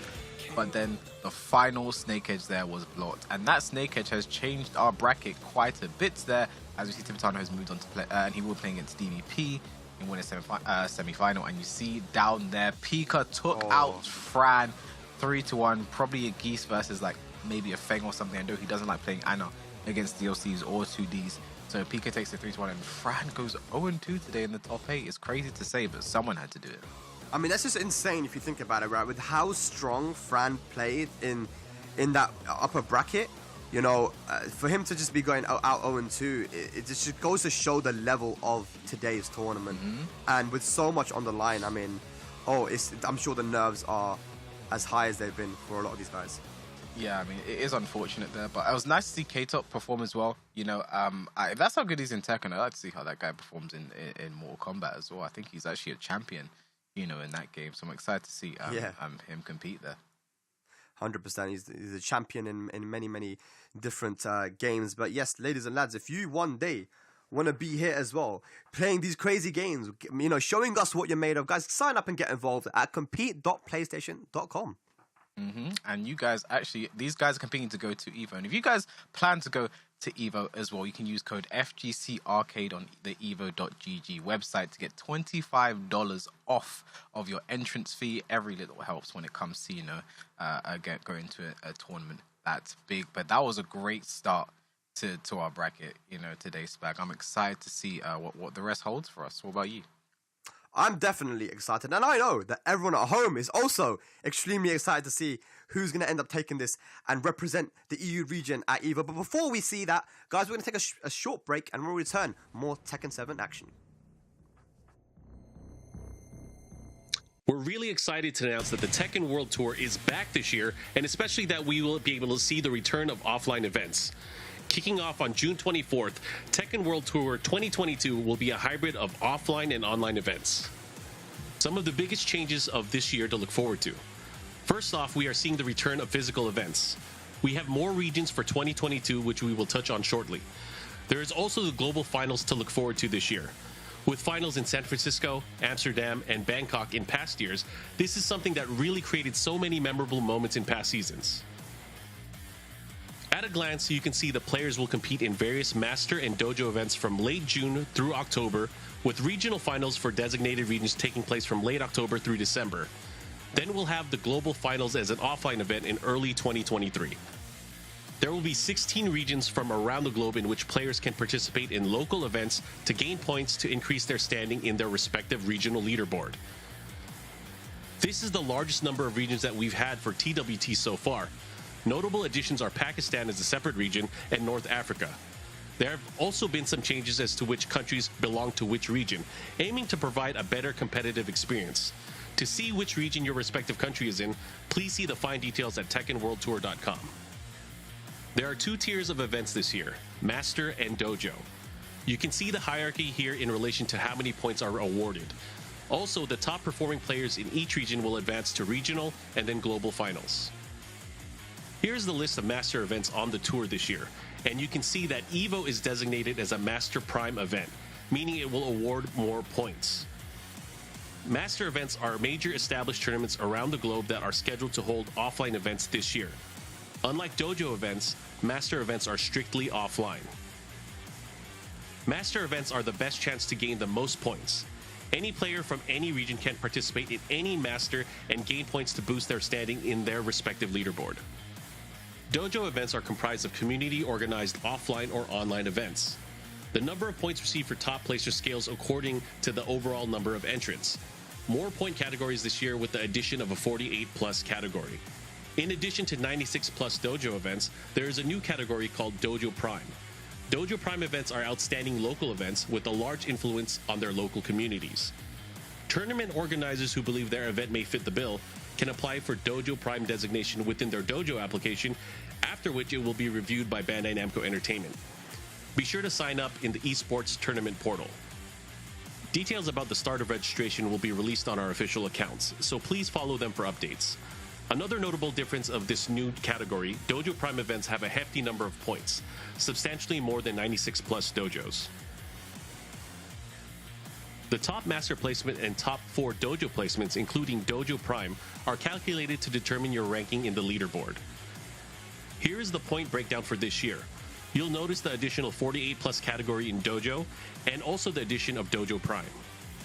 After you have registered for an event in StartGG, Challenge, or Tournament, players should head to the esports tournament portal and sign up for the actual Tekken World Tour itself.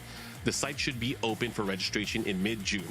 For tournament organizers, Dojo events start on June 24th and applications are being accepted from mid-June.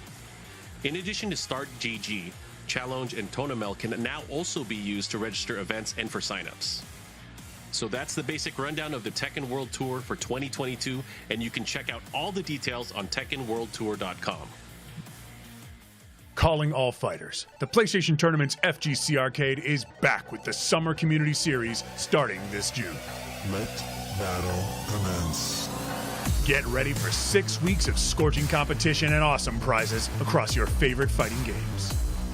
Sign up in-game, on your PS4 console, or on the competition center at compete.playstation.com for your chance to win cash prizes and a round-trip ticket and competitor pass to EVO 2022. Think you're up for the challenge?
Welcome back, everyone, to the FGC Arcade Summer Community Series Finals for Tekken 7 here in Europe. I'm K-Wiz, joined by Spag. We've had some great Tekken. I can't wait for some more. Yeah, do you know what I've seen though is very interesting? Usually with Tekken, we always, with these tournaments, we always get like crazy games and stuff. But today especially, we've seen insane comebacks. You know, and I don't know if that's because people's clutch factor's been really good or people have just been choking a lot. I don't know what it is, but like it's been amazing. And yeah, that last match was very exhausting to commentate. I think it's been like a combination of the two, especially look at the Shikamaru game. Like he just stopped playing and Fran stayed composed. And the other one, that was just two players just slugging each other. And we're going to see how that has affected the brackets right here, right now. And the two games we'll be getting for you guys. The upper semi-finals. Tetsu versus Shikamaru. That's a bit of a classic at this point. And DBP versus Tibitano. Yeah, like you said, a bit of a classic there with Tetsu, Shikamaru. Tetsu from Germany, one of the top players here from Europe, you know, and a new up-and-coming player, who, you know, not long ago as well. Has definitely proven what he's made of. But DBP and Tibitano as well, that's going to be a bit of a crazy one there, when we get to that. I mean, the Tetsu versus Shikamaru is very exciting because if you spoke to Tetsu, he said one player he looked up to when he was learning the game, when he was playing was Shikamaru. He like basically idolized Shikamaru. He loved the way he played the game, how calm and composed he was, and he based a lot of his playstyle off of, you know, watching Shikamaru play. This is someone who helped him, you know, get to where he is now. You could say Tetsu's, you know, on either the same level of him, maybe even further, but either way, he has definitely climbed up the ladder to be on the same level as Shikamaru right here, right now. Another young player as well. You see, he is 23 years old. That's someone actually told me he was 12. So I guess I was lied to there. But yeah, like you weren't too far off though. You weren't too far off. Yeah. But yeah, like we said, the young German player, he's come in so far with the most impressive win rate of 100%. Still yet to be broken. So I'm excited to see if Shikamaru could break that. Yeah, I mean, you know, like you said, it's a bit of a classic, right? So both these guys have actually played each other before. And to your knowledge, who actually usually comes out on top here? It's normally Shikamaru. But normally it's very close. I think one of the most exciting games was last year during... Actually, no, it was 2020. I think the first time these two had played in the grand finals, it was during the GSO events. And, you know, it was something that we assumed Shikamaru was going to take it, but Tetsu made it super, super, super close. And that was when Tetsu was playing with the Claudio. Mainly, I don't think Lydia was out at this point. So... I'm excited to see which way this one goes. I'm also excited to see the character select choices because, you know, they both have very strong Lydias. I think two of the top two Lydias in Europe. But they're also... It's weird because with their main characters, Josie and Claudio, you could say they're potentially top one. And then with Lydia, you could also say they're top two. So these two just at the top, no matter what characters they play. And the results of the poll show that most people believe Tetsu is going to take this one over Shikamaru. Yeah, I mean, it's close, 55%. You know, it's definitely not a blowout in either direction. But it looks like 55%. Yeah, people do think that Tetsu's going to win. But, man, it could go either way. Even I am unsure of what we're going to see here. Both these guys performed so well when the combo breaker as well. Both guys getting that 9th place. Shikamaru was literally one round away, you know, from making that top 8 winner's side. And for their first tournament in America, you know, that's a huge statement to make, you know. Very big. A lot of these, again, playing against a lot of guys who have been playing internationally for many, many years, you know. So here we go, K-Wiz. It's you might like this one. We've got a Lydia mirror match. The Lydia mirror match. And this doesn't surprise me. This is something I myself would think about. I think the Lydia, if you're going to play against a Lydia and you have a strong Lydia yourself, I think the mirror match might be a pretty smart decision. I think Lydia deals with Lydia quite well. I'll just put it that way. You know, she. So does that mean that Lydia is a bad matchup for Lydia, or Lydia's a good matchup for Lydia? Just Lydia has the options to deal with Lydia. That's it. I see. Well, let's go, guys. Shikamaru versus Tetsu. Nice. We're going to see the way these two are going to use the stances is going to be very, you know, they're not going to be going to the heavy enough and pounce and tag too much. They're going to be using that first stance, the cat stance, before she takes a forward step a lot because they both know when and how to interrupt and know very late on the wrong punish there for Tetsu actually. -14. But there's the hop. Yeah, and that is the thing, right? Both these guys will know that there's going to be matchup knowledge on both sides here. So you can't get away with things that you would normally be able to get away with. 2 for the plus frames now. Rage evading for Tetsu. Runs in for the red tape. He had to run a long way to get that sweep there. Yeah, of course, the sweep only works when you are in clean hit range, so you have to be pretty close in order for it to get the full damage. Nice whip punish there with the down forward 2. Cat for sweep. Punish. On the hop kick. 1 plus frame. Again, dash into block. Tetsu's just throwing out these hop kicks. They are not working right now. It looks like he's trying to emulate Shikamaru's style, you know, with just hop kicks doing it, but like it's not working right now. Yeah, but will it make Shikamaru not want to duck though? That is the question. He ducked there, but like, you know, you throw out a lot of hop kicks. That's a huge misinput on that jumping jab.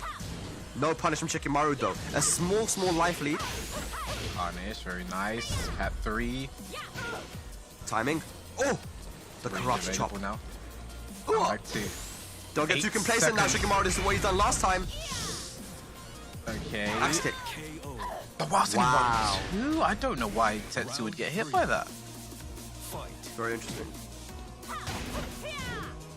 Down forward 2. Forward 2.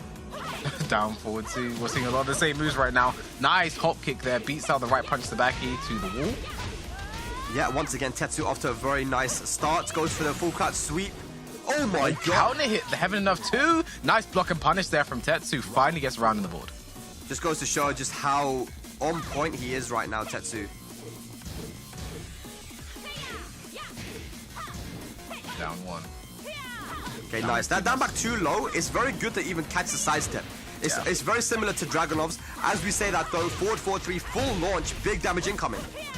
Ooh, Tetsu went for a fancy combo. No duck there from Chicken Morrow with the right combo. This is going to be dead. Oh man, if only he did that in the 10v10. But either way, let's go.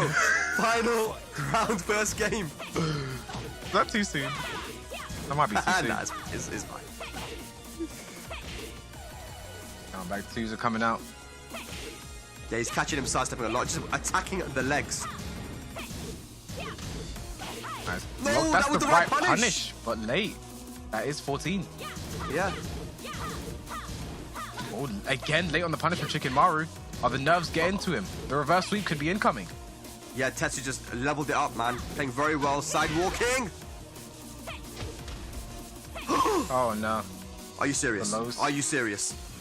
Are we going to Trying see to bat the rage drive. I think the Tsubaki could be coming from Chicken Maru. Red tape out of range, but rage drive. This isn't dead though. What?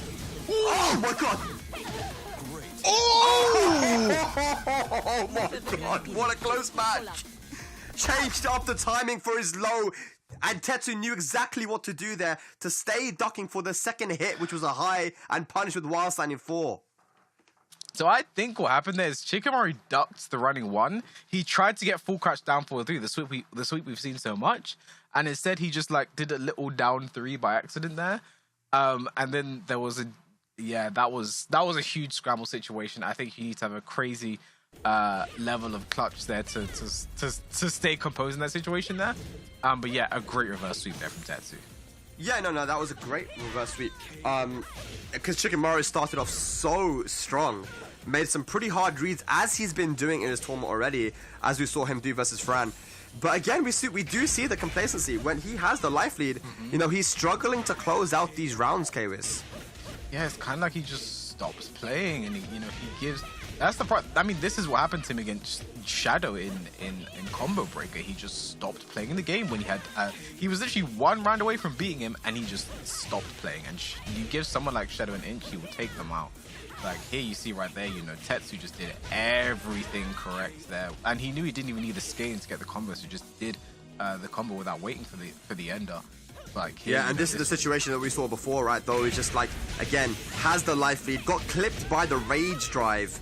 Somehow managed to get out of the wall, and then that's what you talked about there, the full crouch sweep. But instead of that, managed to get a down 3, which didn't kill. And then, you know, the scramble situation started, and Tetsu came out on top. A very, very close match. Are we going to see a character switch though, Kwis, or are we going with Lydia Mirror the whole way?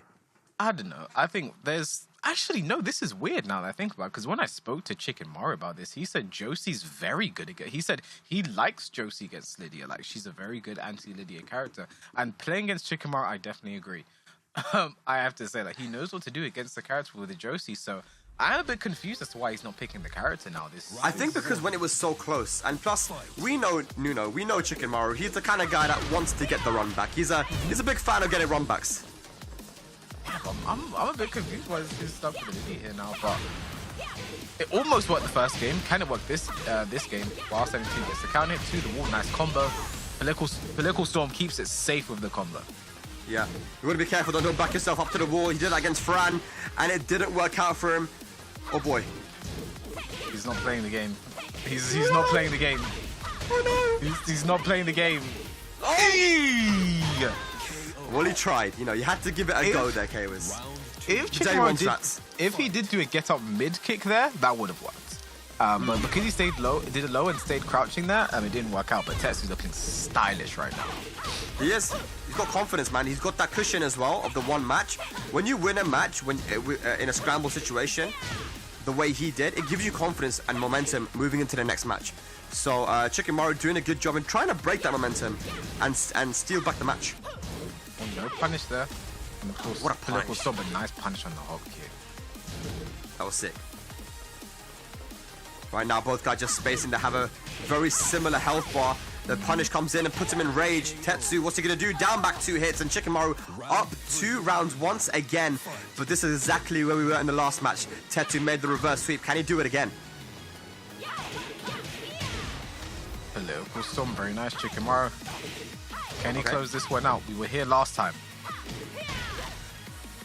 Oh, wow. Wow. Nice block there from Tetsu. Chipping him away. Piece by piece. Put him to the wall. Down 4-2.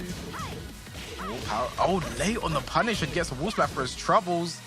Okay. 4-2. Nice block. Great block there. Great call out there on Chicken Morrow's timing there. Knew when he dashed in, waited a bit, then he went for the block. Very nice. That was good. Okay, karate chop. There we go. Tetsu changing it up a little bit here, man. He knows exactly what he needs to do. You can't play the same. Oh my god. The right punch Sabaki there. That's something you see a lot in this matchup because Lydia's main moves are down 4-2, forward 4-2, and a rage drive. So you see that a lot in this match. Can he finish it though? -10, gets punished. Rage available now for Tetsu. The rage drive combo can kill. Yeah, you got to be very careful. Well. Nice dick jab. Oh, and the block. The block there from Chicken Morrow and goes for the perfect delay hot kick punish when he didn't even need to. I might add there as well. So very nice. Just goes to show both these guys are prepared. They were prepared for today because, again, we have to remind you just what these guys are playing for. There's money on the line. Everyone that's qualified for today's top 8 has got some chunk of change. Even Fran, who unfortunately went 0-2. But it's that hospitality package for EVO 2022, which is valued at $3,000. An opportunity to play in the biggest tournament in the world. You know, this is a massive, massive opportunity both these guys are playing for, and it is now 1-1. I mean, here, a situation like this as well, like Tetsu kind of made the right decision there. You know, if Chicken Morrow had done a get up mid kick there, the unblocker would have hit and that would have been the round there. It's a risky option to go for because when Lydia does do that jump back, the only move that can come out is that unblockable. So it's is predictable, reactable, it's everything in the book. But you know, the get up mid kick, it would have worked. Yeah, it would have. I mean, that's the thing, right? We're operating on small margins here at the moment. We saw it in that last match. You know, it went right down to the wire. Even this one, you know, Chicken Morrow, I believe, needs to do better with his lateral movement to not put himself at the wall because he's kind of lost a lot of opportunity to play the game when his back's to the wall, right? Happened versus Fran, happened there versus Tetsu as well. So, you know, if he can try to stay in the middle of the stage, he'll be able to play the way that he's most comfortable playing. Yeah, I mean, like we said, like there's too many times he has the life lead, he's close to closing out the game, and then his back ends up against the wall, and the life is slowly deteriorating, and then he ends up losing the entire game. And Tetsu actually gets to Diomo de Syria on random. This is the stage he picks normally, and he gets it on random.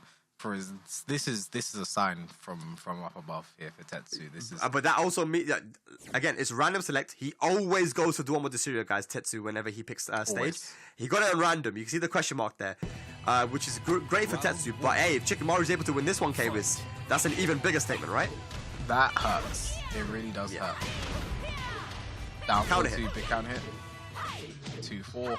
2-4 right back. Oh, wow. Political Good storm. timing. Shikamaru's been placing that so well. It's Super not hit hard to- confirmable as well. A lot of people say that it should be nerfed K-Wiz. It should be more than -10. Lydia should only get buffs. Nice block see. punch. Tetsu. Nice combo as well. Sick. Rage available here. Yeah. Nice. Wow. Whiff punish there from Tetsu. The reactions, Great. he's young. He's only 12. 3-4.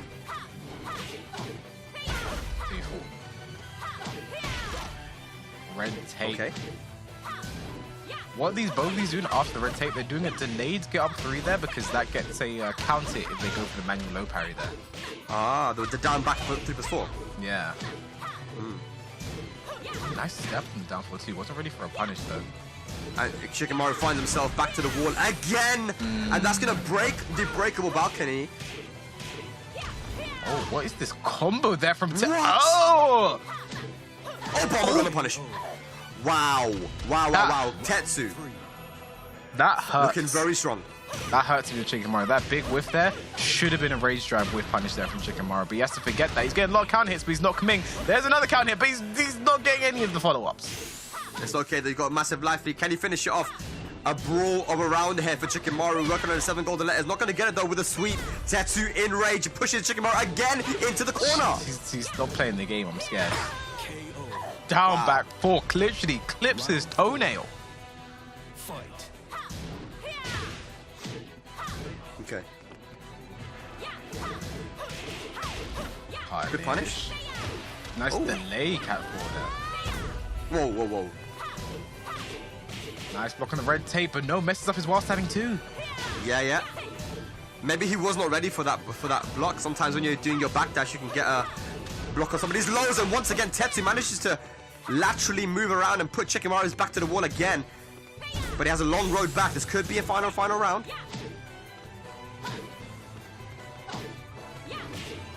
Down force No from doubt. both of them. Rage available. Shikamaru, can he close out? Stop. He stopped playing the game here. K-Wiz, he stopped playing the game. Nice delay tech. 15 seconds. Down forward 3. He's out of the wall. 8 Oh, no! seconds. Ooh, the down jump was beaten, but the block on the red tape. Hell, oh my god, Shikamaru. He's definitely making a meal of this. He has a massive life lead sometimes and just ends up just letting Tetsu back in, but he's clutching it out. Oh, excellent with punish there from Tetsu. Hey, hey, hey. Nice combo to the wall as well. Nice interrupt there from Shikamaru. Okay. Red tape, Back out of dash. scene hit range. The Oh! second hit, but that's not gonna be it. And a down back 2. Tetsu just goes for it, and it manages to work. He's 2-1 up now versus Shikamaru. 1 match away from making it to winners finals. Yeah, I have to say right now, these two are absolutely slugging it out with each other, and I like the way I like seeing the anti-Lydia from both sides. Are doing very good things. The interrupts in some of the stances, Shikamaru reacts to the Heaven Earth and then punishing. But you'd have to be scary when you try and do like a jabs or a magic 4 to interrupt Heaven and Earth, because Heaven and Earth 2 below is a counter hit launcher that high crushes, so you do have to be careful with stuff like this combo here from Tetsu, man. His optimization's on another level right now. Yeah, like you said, Tetsu's been playing a lot of Lydia, so not one of the things that where it's just a side character. It has become one of his true main characters, right? I'm wondering now, K-Wiz, are we going to see the Josie at this late stage, or is it going to be the Lydia the whole way? I feel like it's going to be Lydia. That was an opportunity for the Rage Drive punish there from Shikamaru again, but what do you think about that? I do think it might be time to see. He's still doing well. It's been final round, but I do think it might be time to see the Josie. Tetsu's going to be ready for this character, ready for this matchup. I think Josie will be a bit of a spanner in the works for him. And, Shikamaru said it himself. Shikamaru is very good at playing anti-Lydia. So. With the Josie, right? Yeah. Do you know exactly what it is? I mean, do we have any information? I mean, she has the right punch parry. She can parry right punches just like Lydia can. And also she has an I-13 while standing launcher, meaning she launches all of Lydia's lows when she's not in stance. Every single one she can launch, which is something to think about. That's something to go in mind. And then Josie interrupts, Heaven and Earth all these stances very well as well. And yeah, like he likes the character. He likes playing Josie against Lydia. Thinks it's a good matchup. And there it is. He's pulled it out. But we're back to Duomo de Syria. Yeah, I mean, it's this again. We've got the Duomo de Syria, the Tetsu stage on random. But yeah, again, this is interesting now because the main character, we haven't seen it. It's been Lydia the whole way in that winners, so the upper bracket, quarters, and now semis. This is the first time he's putting out the main character. But it's one of those things, though, Kairis. Is it too little, too late? You know, should it have been brought out the last match? We'll see now, I guess. We're going to have to find out. But Chicken Mario going back to Josie, what he created his name with. Yeah.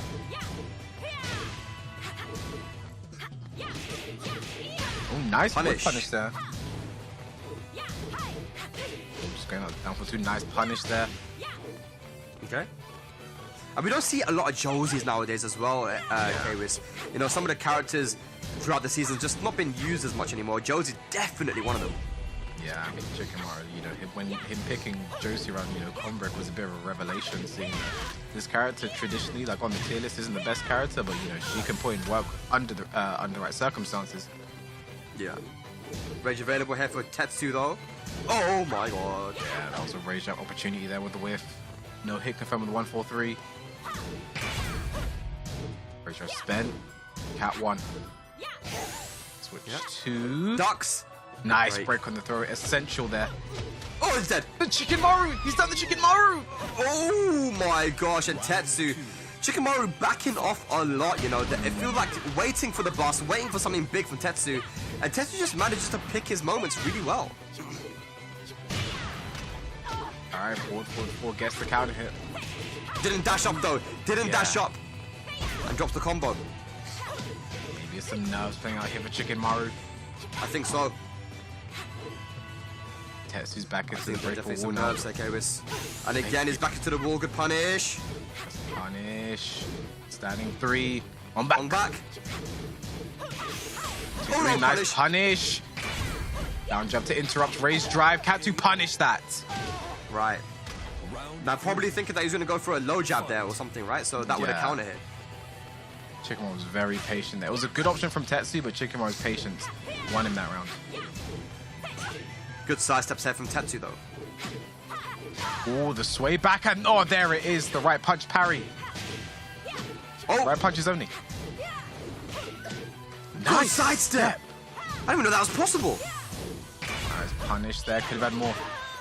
The interrupt there from Chicken Maru. He's getting into the game now. He's feeling it. He's making the right reads at the moment, but it's not over yet. Tetsu. He's been playing so well. Look at the low parry. Very nice. That's going for the wall. Yeah. That wasn't even max wall carry. He got the wall. Yeah. There it is. The delay hop kick. Chicken Maru's like, I know that low. I use it quite a bit myself. I've seen that before. Here we go. Be careful. Tetsu once again has sidesteps himself to put Chicken Maru to the wall. It's happening way too much. It's happening way too much. Plus frames. Down, back 2. Running for the red tape. Down back 2. The block from Chicken Maru and the punish. This should be the it. rage arts. Yeah. Yes. Oh my god. And that is one of the things as well that Josie has a 13-frame while standing launcher. I can launch a lot of the lows from Lydia. That was so clutch. We're going to a final match here, ladies and lads. Final match here, and you know what I want to see here from Tetsu? You want to see the Claudio? I want to see the Claudio.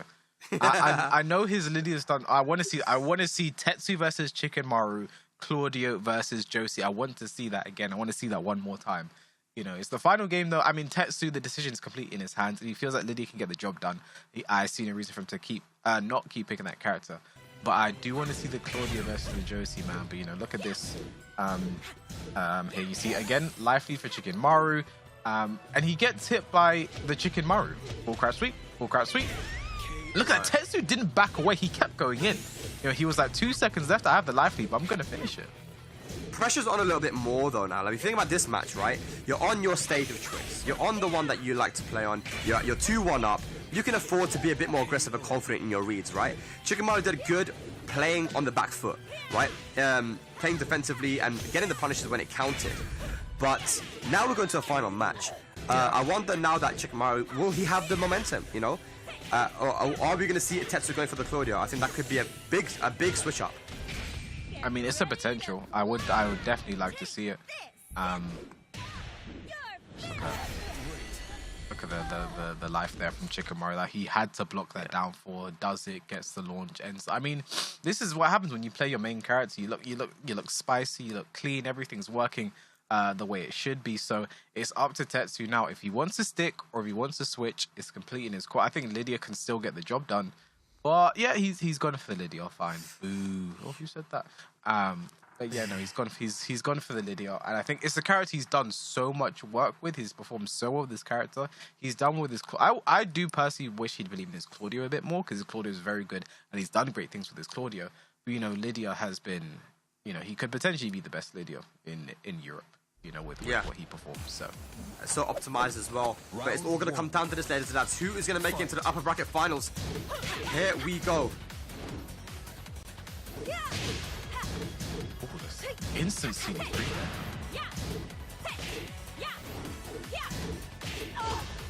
Nice, punishing them while sending to the power to the people. Yeah, this time going for the switch stance 2. Can't sidestep that one. Unless you're Jack, that's pretty weird. You can sidestep with your Jack. Okay. Jack. Okay, again, just make it hard. Reads at the wall. Chicken Morrow finding himself here so many times, K-Wiz, and that could be dead. Yes, it is. Great block and punish there from Tetsu. Chicken Morrow. An unnecessary risk used in the round. Yeah. That's great from Tetsu, though. Punish.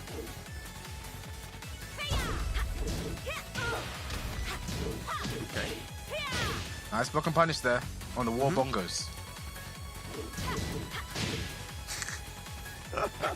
I like that. The wall bongo. Oh, good duck. No launch, though. Chicken Morrow stays alive. It's been great defensive play here from Tetsu. Punish. Chicken Morrow has a mix now. Oh, my God. Nice break on the throw. That could have killed. Yeah. Rage available. Uh-oh. He didn't go for the rage drive. I think he wanted to get the wall splat. He was just shy. That's punish? No Punish. Oh, my God. Just walked in and sweeping a Tetsu 1 round away from the winners' side finals. Uh-oh. Down back 2. Chicken Morrow's not really blocking any of these lows. I mentioned it earlier. Josie launches like all of the lows, but he hasn't been able to block them. Yeah. Oh my God. Chunk. There's so much damage. Yeah. Doesn't finish it. No. Oh, this could be it, ladies and lads. Tetsu is going to take it over Chicken Morrow in the final match. Goes for the bow there. A show of respect. 3-2 to Tetsu. I like how you waited before you said this. You said Tetsu is. Then you then finished the combo as well. That you didn't curse it. These are the things I need to learn. I'm a nice guy, I'm not out for any of these guys. I would have said Tetsu's going to take it, and then he would have somehow dropped that combo, and then Chicken Morrow would have got up, hop kicked him, and then we would have gone to a final round somehow. So I need to learn how to do that. But yeah, that was a great game, between those. So we saw the Josie finally from Chicken Morrow, and it was paying dividends. It did look well, but like that final game, like there, you didn't have to do that get out kick there. Yeah, it would have launched if it hit, but if it doesn't, you're in trouble. There, could have raised drive, but I think he wanted to get the wall splat and then do the combo instead. I get that, but it's like, you want to guarantee that you get the wall splat in that situation, right? Yeah. If you had, then, probably would have been a different round. But again, Tetsu did such a good job in taking momentum where he could and just running with it, right? And you see there, Chicken Morrow going for a hard duck because there's so many sweeps that were used, and the hopper came out. Tetsu 3 rounds straight. So he sits very pretty there in the winner's side. Chicken Morrow will be up against Leonidas in losers. And it looks like Leonidas actually took that over K-Top 3-2. So wow, K-Top and Fran both out of the tournament 0-2. For two very strong players like that to be out, it is just goes to show the level of play that we have here today, ladies and lads. But again, so much to play for too. So our next match is going to be DBP versus Tibitano. I mean, on paper, just looking at that game, there's a lot that can happen, and we saw Tibitano's player card already, so we'll be seeing DVP's player card very soon. And with the stats we're going to see on this guy, I'm expecting him to have a win rate of 100 million somehow. I don't know how it's possible, but I think his win rate is going to exceed 100%. He's going to exceed 100%. Because DVP. Whenever there you it see is. this guy in these tournaments, like, he's just a complete animal. I've seen him win many of the PlayStation Series events and just steamroll absolutely everyone. Mainly with that Bob. On his survey, he actually said, what's your side character? He said, I don't know. 92%, that's fine. That's all right.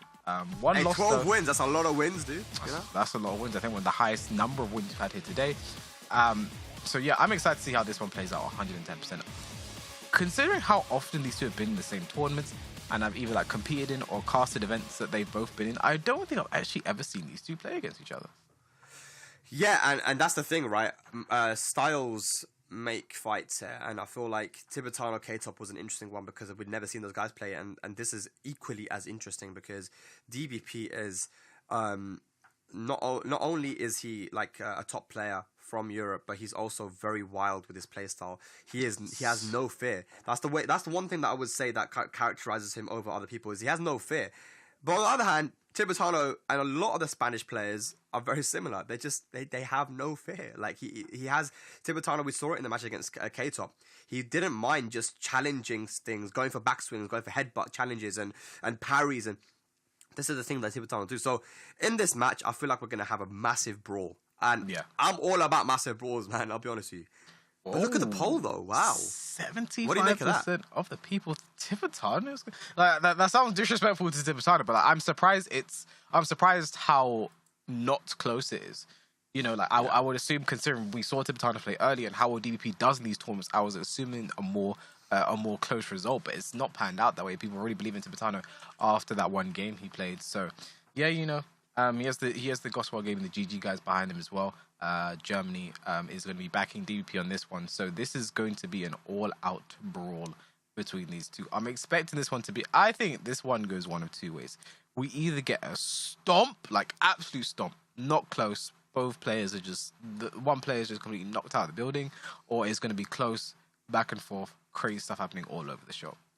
Yeah, it's either going to be a blow-up on either direction, or we're going to have a K-Top versus Tibitano Part 2. And this is extremely, extremely entertaining, right? But so much to play for, too. I mean, DBP has, like you mentioned, been in a lot of these tournaments on PlayStation, but... you know, there hasn't been as much on the line as we have here today, ladies, as the hospitality package for Evo, valued at over $3,000, you know, a free flight, accommodation, entry to the biggest tournament on the planet. I mean, there's so much to play for, and this is the winners semi-finals here, DBP, Spain versus Germany, you know, two countries as well, which are just so passionate about Tekken and have been leveling up like crazy, dude. So, are we going to get an all Germans finals, or is it going to be Tibitano, or is it going to be Spain in the mix as well? But what character is going to be used here? That's the question, Kairis. I'm expecting Gamryu versus Bob, because Tibitano said himself the main is Gamryu now, not playing the Geese as much. Like he said in his survey, Geese is the side character now. That's what he said. Before it used to be he was a Geese main and he had Asuka as his side character. But now it seems he has gone for Gamryu Geese instead of Geese Asuka, or Geese Gamryu. It's going to be Gamryu.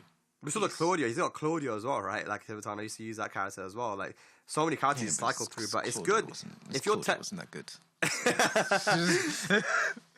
If you're telling me that he's stuck with one character, I think this is what more people need to do. More people just need to be like, okay, I'm going to pick this one character. Because when you play multiple characters, you get into your own head in tournament. You're like, oh, maybe I'd win here if I just pick this character. Or maybe the best choice is to go for this character. Man, if you just commit to one and you go and you play, I think that the people who have done that have proven that they are doing a lot better in tournament. Look at Steffi Black, you look at Ayo Richie, you look at a lot of these people, even Gosane, you know, Gosane has been killing it as well, you know, he just plays the law. You know? I think the best example of that has got to be Anakin. You know, Anakin. Been rocking with the Jack 7, you know, for I guess it's Jack 7, so Tekken 7 for as long as Tekken's been around. mainly that Jack 7, you know, and like, you know, that's a character people say is relatively mid to low on the tier list, but you know, just playing that main, I think having that. I actually spoke to Anakin at Combo Breaker just, you know, about the reason that he's always picking Jack. Jack has so many bad matchups and you still win. He's just like that's my boy. You know, Yeah, he goes, that's my dude. like, That's my dude, man. I couldn't do without Jack, man. Like, that's my boy, you know. So, yeah, I mean, it's great because for someone like him as well, he plays so many other characters at high level. There's so many other good characters like Brian and Paul. You watch the stream, he plays a bunch of other like very characters that are on paper better than Jack. He plays them very well. You'd think, why not just play those characters when they're so good? But he's like, that's my boy. Well, you know, we heard during the break though that Tekken World Tour is coming back, man. It's been a couple of years, man. You know, 2019 was the last time we had it, and if you guys, a lot of people have joined the Tekken community since after 2019. So you know, if you weren't around, you know, it's unlucky because the Tekken World Tour was amazing, and I'm so glad that it's back. You know, just at 2019, it was the craziest year because Pakistan kind of joined halfway through with Arslan and Awais and Atif Butt. They did their crazy thing. Bilal came out of nowhere, won the LCQ. So all the eyes were on Pakistan, and then out of nowhere, Japan were just like, "Hey, we're here." I was in Thailand for that finals, bro. And I'm telling you, I've never heard the Japanese scream as much as they did at that tournament because they were just so passionate. They're like, "Look, we're here for a mission." Nobody said before that finals that you guys need to remember Tekken is a Japanese game, and we're going to show you why we're the best. So Tekken World Tour is back now, and you know each region is trying to prove who's the best, and we have a regional format now with so many different people and countries involved. I just can't wait for this year of Tekken, man. Yeah, I mean, you know, that was the 2019 finals has been one of my favorites just because it was a situation where everyone's saying they're like, it was like Ni or Arsen's going to win. That was most people going into Ni or Arsen going to win. A Pakistani might win the LCQ because I think you had Atif in there, you had Bilal, you had the John in there. And we're like, Pakistani probably going to win the LCQ, but then you had Book coming so close as well in his hometown as well. So that was a crazy, crazy finals, the LCQ. And then you get to the actual, you know, the bracket, the round robin starts, and like you said, the interview from Nobi where he's like, Tekken is a Japanese game. I remember sitting there like, because I watched that one from home, and I sat there and I was like, why did that feel so ominous? Like that felt like that meant something. And then every Japanese player just showed out. Nobi played amazing. Double played amazing. Chikrin obviously played amazing. Ended up winning, you know, the entire thing. And it was just absolutely insane. Like, he was right when he said it in the Japanese, you know, ran on stage, you know, when Chikrin won.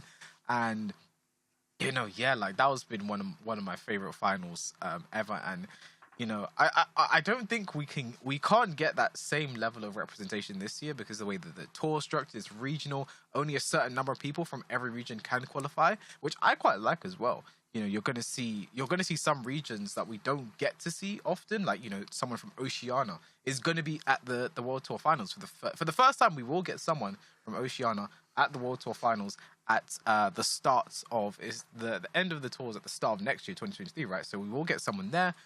Other regions as well have their own. We're going to get, I think there's 2 from West Europe. They're going to be Eastern European as well. Yeah, we've got 2 new regions as well. We've got North Africa and Pakistan now in the mix, you know. So we're going to get Pakistani guaranteed. And then, you know, these guys need to understand, but Africa has some insanely strong players. We're talking about people like Akon. Akon, who used to live in France, you know, now lives in the Ivory Coast. Skywalker, you know. Imagine we go to match Skywalker versus Anakin. Skywalker is one of the best law players I've ever seen. He's from Ivory Coast in Africa.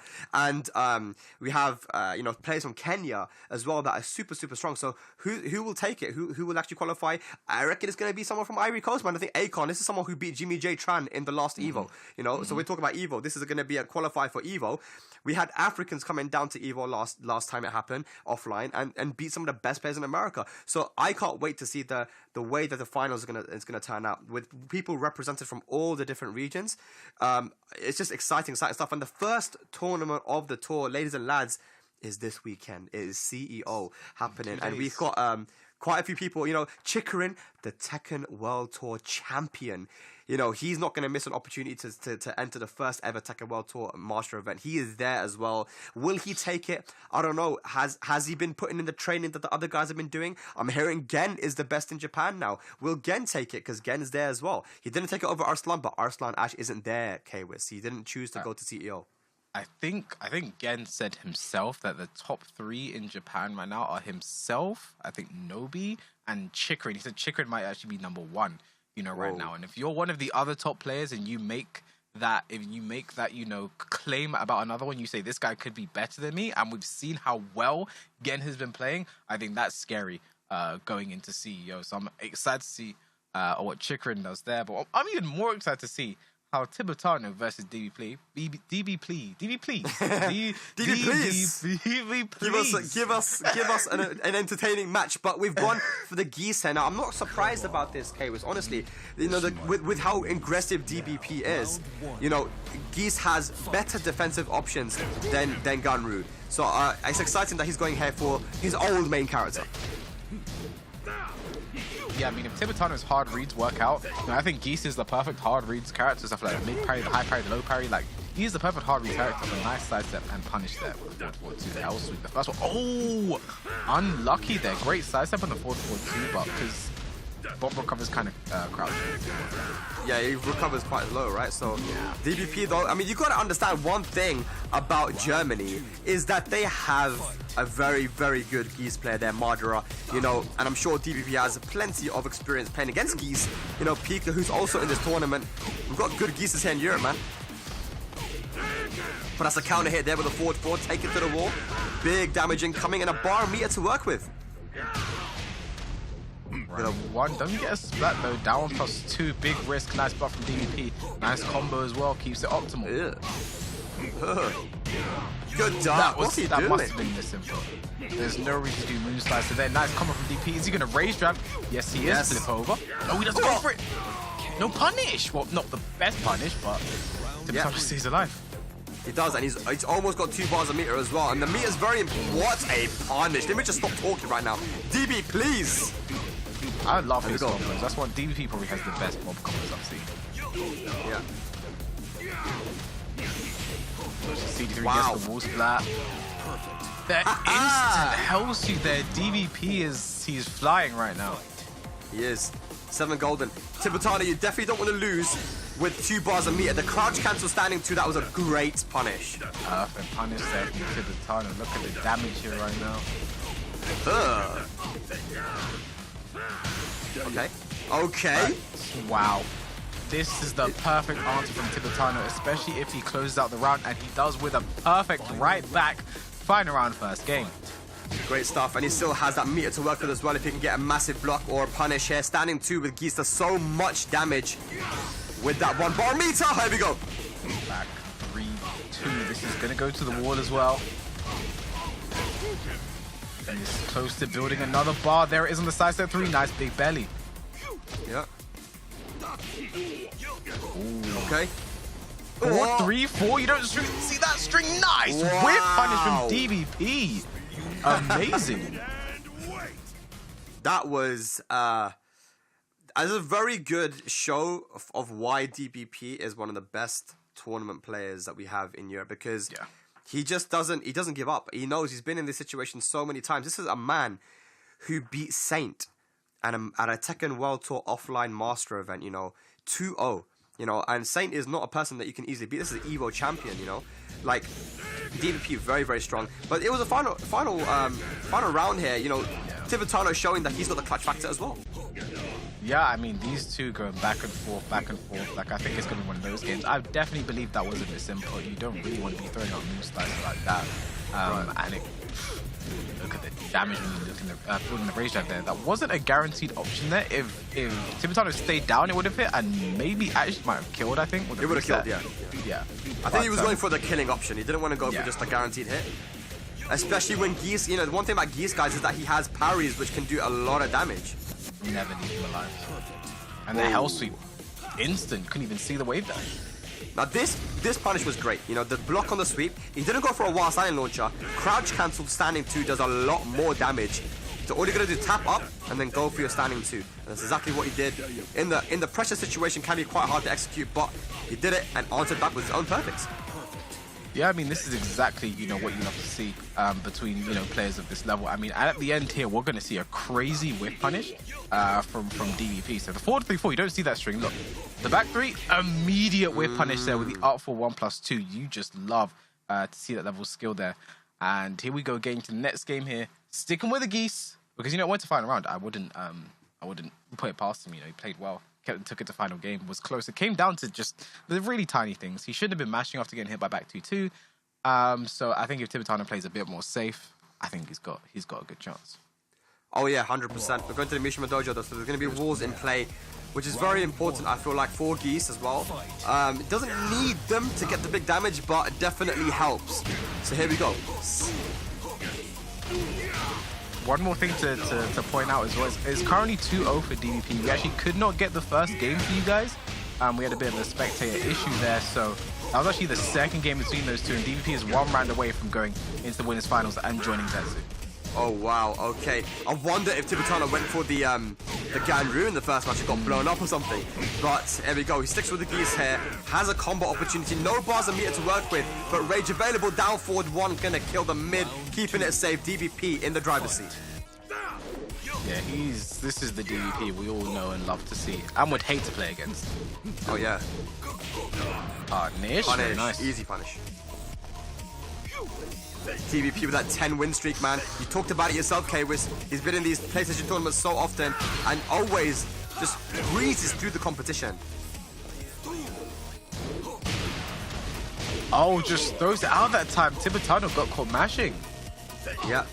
I think DVP has a strong read on Tibitano, and the wall is actually going to save DVP from extra damage. That was a nice conversion, though.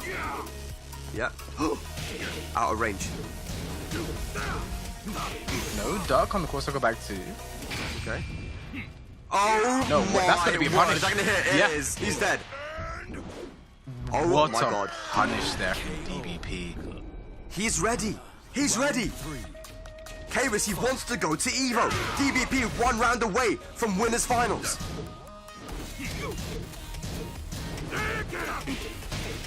Oh, nice no. duck. I think he mashed Watson into a bit too hard. That doesn't launch, but oh my god. with punish from everything is working. Everything is working. The strings, the step, the side throw. The side throw. DVP taking it comfortably in the end, 3-0 against Tibitano, and moves into the winners finals where he's going to be playing up against Tetsu. It's a German versus German match there in that winners finals, but holy cow, that was crazy. Just momentum. That was momentum. I'm telling you, when DVP had momentum, K-Wiz, it is so hard to stop him. Even the best players in the world have trouble. How often do you see a side throw done in a match? And then how often is it like the... Because you know what annoys? I wish they made a lot of side throws in Tekken. Command throws, somehow. I don't know. Because side throws are like some of the coolest... Side throws and back throws are some of the coolest throws in the game. And you don't get to see them very often. We just don't see them often, man. Yeah. Honestly. But that was... He was locked and loaded with that. There's not a lot of players that try to whiff punish with rage arts. Asim was one of the guys that used to do that. It's like, mate, it's a one-button whiff punish, you know? We saw it there. Beautiful whiff punish with the belly at the wall on the whiff from Tibitano. Here's the situation. Sidestep, throw. So good. Very nice there. So good. DVP with another 3-0 there. Moves forward and he'll be joining Tetsu in the winners final. You see down on the lower side of the bracket of Chicken Morrow, United and Tibitano, who are playing against Pika now. A potential Geese mirror match on the cards between those two, Spec. Yeah, Geese mirror potential there. So in one of the 2Ds will be going home. And then you've got Chicken Morrow versus Leonidas. Leonidas who managed to take out K-Top in that round 1 lower bracket. But, you know, it's going to be tough, man. Let's see. I wonder if Leonidas will go for the Leroy or if he's going to go for the Eddie. Yeah, I don't know, man. Like, that's going to be very exciting to see. I'm excited to see how these guys play. I'm also excited to see maybe you guys one day competing on this stage. You guys can sign up and get involved. You go to compete.playstation.com. You guys can get involved in tournaments like this, and maybe we'll be commentating your games one day. And maybe you guys are going to EVO 2022 this year. And if you are, make sure that you use the code FGCArcade for $25 off the event pass at evo.gg. Yeah, I mean, $25 off, you know, EVO is not the cheapest of journeys. You know, every little helps with that. So, Spag, we've got through a few games here right now. We only have a few games left. We're slowly winding down. We're going to get to the end of the tournament very soon. We're going to find out who will be getting that EVO journey. We're not going to find out right now. We'll be finding out after a very short break. We're really excited to announce that the Tekken World Tour is back this year, and especially that we will be able to see the return of offline events. Kicking off on June 24th, Tekken World Tour 2022 will be a hybrid of offline and online events. Some of the biggest changes of this year to look forward to. First off, we are seeing the return of physical events. We have more regions for 2022, which we will touch on shortly. There is also the global finals to look forward to this year. With finals in San Francisco, Amsterdam, and Bangkok in past years, this is something that really created so many memorable moments in past seasons. At a glance, you can see the players will compete in various master and dojo events from late June through October, with regional finals for designated regions taking place from late October through December. Then we'll have the global finals as an offline event in early 2023. There will be 16 regions from around the globe in which players can participate in local events to gain points to increase their standing in their respective regional leaderboard. This is the largest number of regions that we've had for TWT so far. Notable additions are Pakistan as a separate region and North Africa. There have also been some changes as to which countries belong to which region, aiming to provide a better competitive experience. To see which region your respective country is in, please see the fine details at TekkenWorldTour.com. There are two tiers of events this year, Master and Dojo. You can see the hierarchy here in relation to how many points are awarded. Also, the top performing players in each region will advance to regional and then global finals. Here's the list of Master events on the tour this year, and you can see that EVO is designated as a Master Prime event, meaning it will award more points. Master events are major established tournaments around the globe that are scheduled to hold offline events this year. Unlike dojo events, master events are strictly offline. Master events are the best chance to gain the most points. Any player from any region can participate in any master and gain points to boost their standing in their respective leaderboard. Dojo events are comprised of community-organized offline or online events. The number of points received for top placer scales according to the overall number of entrants. More point categories this year with the addition of a 48+ category. In addition to 96+ dojo events, there is a new category called Dojo Prime. Dojo Prime events are outstanding local events with a large influence on their local communities. Tournament organizers who believe their event may fit the bill can apply for Dojo Prime designation within their dojo application, after which it will be reviewed by Bandai Namco Entertainment. Be sure to sign up in the esports tournament portal. Details about the start of registration will be released on our official accounts, so please follow them for updates. Another notable difference of this new category, Dojo Prime events have a hefty number of points, substantially more than 96+ dojos. The top master placement and top 4 dojo placements, including Dojo Prime, are calculated to determine your ranking in the leaderboard. Here is the point breakdown for this year. You'll notice the additional 48+ category in dojo, and also the addition of Dojo Prime. After you have registered for an event in Start GG, Challenge, or Tournamel, players should head to the esports tournament portal and sign up for the actual Tekken World Tour itself. The site should be open for registration in mid-June. For tournament organizers, dojo events start on June 24th and applications are being accepted from mid-June. In addition to Start GG, Challenge, and Tournamel can now also be used to register events and for signups. So that's the basic rundown of the Tekken World Tour for 2022, and you can check out all the details on TekkenWorldTour.com. Calling all fighters. The PlayStation Tournament's FGC Arcade is back with the Summer Community Series starting this June. Let battle commence. Get ready for 6 weeks of scorching competition and awesome prizes across your favorite fighting games. Sign up in-game, on your PS4 console, or on the competition center at compete.playstation.com for your chance to win cash prizes and a round-trip ticket and competitor pass to EVO 2022. Think you're up for the challenge?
is up, everyone? Welcome back to the FGC Arcade Summer Community Series Finals for Tekken 7 here in Europe. We've had a lot of amazing games here today. I'm KOS. I'm joined by Mr. Spaghetti Rip, and we have had some crazy games of Tekken. Yes. Just as we, we thought was gonna happen, man. Tekken 7 always delivers, man, and it's delivering right here today. Of course, so much to play for as well. So the games have been very, very back and forth sometimes, and some of them have been pretty one-sided as well. But here's the bracket, and I think the one update we just got, huge one. Leonidas actually taking out Chicken Maru 3-2 and moves into the losers' side semi-finals. That's a huge result there, Karius. Yeah, I think that's probably the biggest upset of the day. Yeah, that's when you look at that match on paper, you expect Chicken Maru to take that, but Leonidas, I don't know whether he picked the Eddie, whether he picked the Leroy. Either way, that's a big upset. That's a big notch to have on your belt. So he's going to be feeling good going through the rest of this tournament. Like, he went to losers bracket first game. He's made it all the way to the losers semis right now, so he has a chance to get there. But looking at the rest of the names, like, you'd expect the others to take it, but you'd also expect Chicken Maru to beat him. So Leonidas, anything is possible here today. Yeah, 100%, man. Like, so a good result for him, and we're going to be seeing who's going to be playing against him very shortly as well. But man, looking at that winners finals, that's what we got up next right now. Tetsu versus DVP. It's Germany, man. I mean, these guys from Germany have been leveling up so heavily, and we have pretty much, I would say, a new school German versus an old school one, because I say old school. Well, DVP kind of started. He was playing before Tekken 7, so he's been around for a while, man. So the question is, who's going to take it? Will it be the new school or old school guy here, Tetsu or DVP? What do you think, Avis? I mean, if I had to put money on it, I would not put money on it, because this one can definitely go either way. But Tetsu, had that huge win over Chicken Maru earlier, sticking with the Lydia, but DBP's domination of Tibitano would lead me to that same conclusion here. I think DBP is probably the favorite going into it. 76% as well. I'm expecting some of these to be a lot closer than they are, but DBP he looks so good in that last game. You'd be a fool not to bet against him, I have to say. Yeah, 100%. Although, having said that, Tetsu, this is a guy who's been competing, winning tournaments recently. He's kind of come into his stride now. He's consistently performing, right? Even if he's not winning the tournaments, he's getting those top 8s. He's getting these top 3s and stuff. Tetsu is a player that has a very strong kind of defensive gameplay as well. So I feel like DVP, it will not be as easy for him to break down Tetsu the way that he broke down Tibitano, for example, right? Who makes hard reads on his defense. So, I'm just wondering what characters are going to be picked out. I think from Tetsu, it just doesn't make sense for him to go Claudio anymore, does it? I mean, Lydia's has been working out for him. Yep. Just as you said there, he is going to go for the Lydia. I think it's a smart decision to make. We've seen how well he's done with the character. I think this is a pretty decent matchup as well for Lydia. She can do some fun things in the matchup. I think that's something that helps me decide characters. Like, if I can do a fun thing in this matchup, I'd like to play it. Like, Lydia can do the right punch to back in forward too, which is pretty cool. But you obviously have to read and the timing for it to work out, and the reward isn't as good as just sidestepping it and launching it. But it's a fun thing to do. So let's see if Tetsu wants to do some fun things. There we go. So the winners finals here, ladies and lads, a huge opportunity here.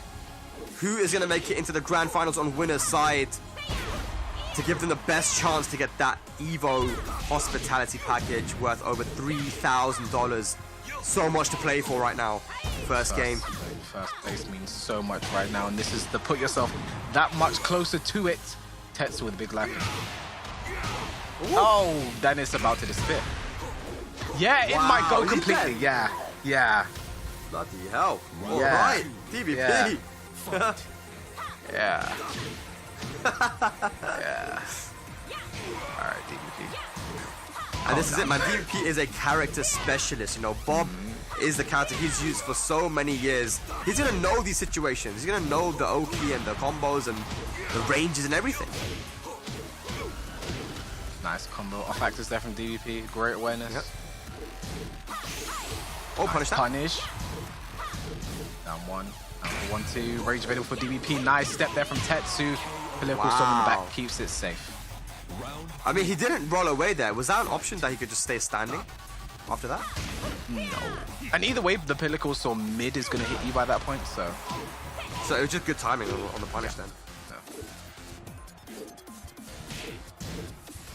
jab. Starting his offense a lot with that jab, you know, just trying to shut down DVP's offense. Doesn't want him to get too aggressive against him. Ooh. Nice. Wavy, wavy. DVP, nice whiff punish to the wall, and this is dead. Yeah. Very nice there. DVP looking solid. Not doing anything too crazy just yet. Just outplaying Tetsu at the moment.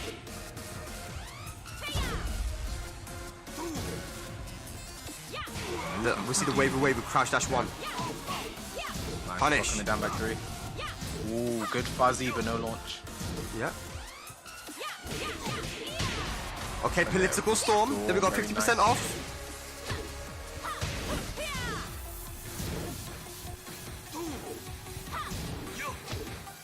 A bit of a slow round here. This is not what we're used to seeing this tournament. It's been very high paced, but both guys, they know how much is on the line. They're just biding their time, and there we go. DVP, that was very unnecessary. Tetsu going to take it to a final round first game. Very good. It's very important to see who is going to actually take the lead in this set. Axe kick plus frames more, down for 2. Good patience from DVP, but Tetsu has the life lead right now. Jab, down for 1, 2. 2 into heaven enough. No interrupt from DVP. Guaranteed political storm. Down back 4. Yeah. This is all looking Tetsu right now, and the political storm gonna take it. Kwis, I have a question for you. What is happening here? Because the thing is, DVP, we're used to seeing him play a lot more in your face, a lot more aggressively. Is there something maybe about the matchup, or is it a player mentality thing? Because both these guys have maybe played each other a lot, that he's playing more patient, more mid-range. I mean, there's 2 things for me. One, these 2 are both German. They've definitely played a lot. These 2 are at the upper echelons of Germany and even Europe, you have to say. And they definitely played a lot of times. They definitely have the experience against each other. And that is going to change the way you play the game. And also with a character like Lydia, like her down forward 2 is such a good space control 2. It's good to counter hit. It can stop Bob wanting to come in. We saw the political storm use that same thing to close out the round as well. That maybe what's making DVP so hesitant, because he's just not playing as fast as loose as he needs to be. Yeah, 100%. Well, we see the replays right here, and it's just DVP doesn't seem to have, after that first round, just didn't seem to have the confidence. Even that first round which he won was, a massive comeback as well. So Tetsu, it looked good for DVP, but then he just stopped playing. Like this happens a lot, I feel like. You go up in the round, you get a bit complacent, and I feel like Tetsu's defense was holding up really well as well, though, Kwis. I mean, here was just a huge mistake from DVP. There's no need to go for that sweep there, no need to go for that slide there. And that's what it wasn't going to kill, right? Either way. That's what gave Tetsu what he needed to get back in get the round and then end up taking the entire game here with this political storm. And that's it, yeah, finished it off, man. That's one of the most hit confirmable strings in the game. Not going to drop that, Tetsu. But that's 1-0 now for the young man from Germany. Tetsu, this would be a huge win for him, man, because DVP, like you said, he's entered so many of these PlayStation tournaments, and he just constantly performs. He's won some of these as well. And not only that, but this guy is, like I mentioned, if you guys missed it, someone who offline brings the heat as well. This is not an online player here. This is not just a PS4 guy. This is someone that has entered ICFCs online. There's someone who has gone to master events offline and beaten the previous Evo champions like Saint and some of these other top guys. DVP is a threat, right? And Tetsu knows that, right? But I think DVP also understands that Tetsu is the man to beat right now when it comes to European Tekken.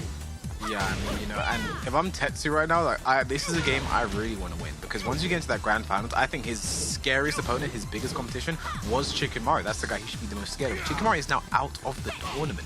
This means that if Tetsu gets to grand finals, he has a quote-unquote easier ride as he gets a great side step, great punish, great combo as well. Tetsu, feeling it, just drops the ender. Drops the ender, but it doesn't matter because he gets the sweet bang, huge damage, another sweet forward 40 guaranteed. One more hit's going to do it, and they're down 3-1 to finish it off. Tetsu is in the driver's seat. Yeah, I mean, this is the perfect start. He has the momentum right now. We're seeing it flow through the young man. Okay. Just so comfortable right now. DVP hasn't been able to find a way to open up Tetsu at the moment. He's trying to find a way. He's moving around, but he hasn't committed to anything yet, Kwis. Ooh, counter hit Hellsweep. Counter hit trade Hellsweep. That could have got a combo there, but DVP. Yeah. Recovered too late. Nice block there on the count 4. Sidewall could come into play here. No, it doesn't, but a nice combo anyway.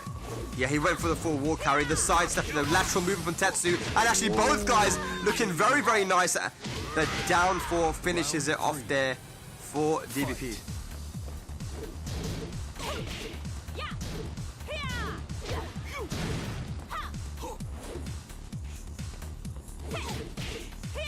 Nice duck and punish.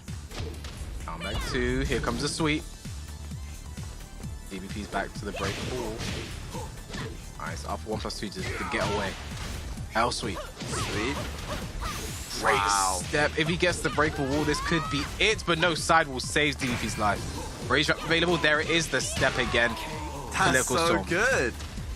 Round 4. No, one thing that people need to know is that rage drive on whiff is very, very difficult to punish because, you know, after he lands, he rolls away from you. But with the political storm, it seems to catch the roll and punish. Very consistently. Yeah. Ooh, delay hotkey went for a big call up there. Tetsu's back to the red tape. Red tape again, but out of range. Nice block and down back 4. Oh, wow. Nice. Oh, no way. So sick. Oh my god, DVP. The combo from DVP there, the awareness. The little backdash duck while standing 2-1 twin pistons. That was so good from DVP. Yeah. The movement on point. Playing so well right now. Yeah. Tetsu's overextending quite a bit here, trying to finish out this match. Belly. Uh-oh. Nice The sidestep step, but unfortunately gets a sidestep 2 by accident. Oh, He's dead? and Just we got like that. We got it spoiled as well. The sinking spoiled the Enterus. Well, I mean, after that belly, we knew what was going to happen, man. And Oh, yeah. Yeah, DBP just from the skin of his teeth manages to claw it back, and that was really, really good. You know, just I think Tetsu is one of those situations which you see very, very often with multiple players when they see the light at the end of the tunnel and it blinds them. They think, damn, you know, I'm so close to finishing this, and they overextend. DBP he just stays ready. Backdash duck, whilst 2-1. I'm sure we'll see in the replay. He took it, and momentum shifting back and forth. We have a tied game now, 1-1. Yep. I mean, that one should have gone to Tetsu, but you know, DBP's awareness, like on that like the backdash into the ducks whilst into a distance, like, you know, to the wall, gets the side wall splat, prepared for it, does the rage drive to kill. Like his rage drive, his combos in general are some of the best you see from a WoD player, man. Like DBP is just one scary customer to deal with. And here, even though I'm scared the sidewalls can come in, it never does. He still does a nice combo as well to finish it off. Yeah, we saw great movement from Tetsu though, but he wasn't able to capitalize on it. We see the down back 4 there to kill, but he wasn't able to capitalize a lot of the times. You know, when he caught the sidestep, there he did sidestep left on the forward 4-2, and this time, look at that, using the political storm to punish the rage drive with. That's very, very hard to do. But it was this situation here. This was a perfect. It was backdash. Here we go. There, So right nice. there. The backdash duck while standing 2-1. And like you mentioned, using the rage drive in the sidewall situation. And only a character specialist know that kind of stuff. Yeah. Only someone who plays a character like this, that plays a character so well like this all the time, is prepared to make that kind of adjustment. In mid combo, like I don't know, like that was such a cool combo to see there. I don't know whether he knew he'd get a side or he meant to use it as a pressure tool. Either way, so good. So good. And he sticks with the Lydia here, of course. You know, the character's been working out for him very well. And you could argue that he should have won that last match as well, man. So we've got an infinite stage here. Let's see how the dynamic shifts. Duck on the back 2-2. That just goes to show the man is ready. When a bot player gets his back 2-2 ducked, you gotta be panicking a little bit. Punish, very nice. Oh. Sidestep the wrong way that time, but up forward 4, okay, alright. We're not gonna use it as a block punisher, but you just use it, you know? That's what players for you.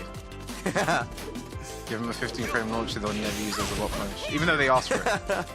Rage jab is... Does Lydia even have any -15 stuff? Go away. Go away. Go away. Oh my god, Go dude. away. Go away. The timing! DBP! Go Round away. 2. This guy is too cracked. What the hell?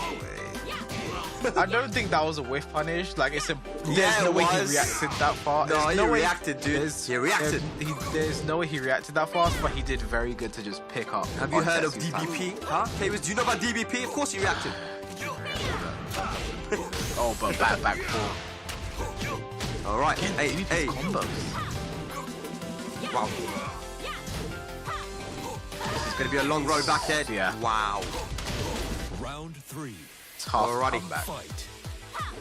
As DP finally has, you know, his momentum going in the set. Seen Tetsu make the reverse sweeps before. Seen everyone make reverse sweeps before.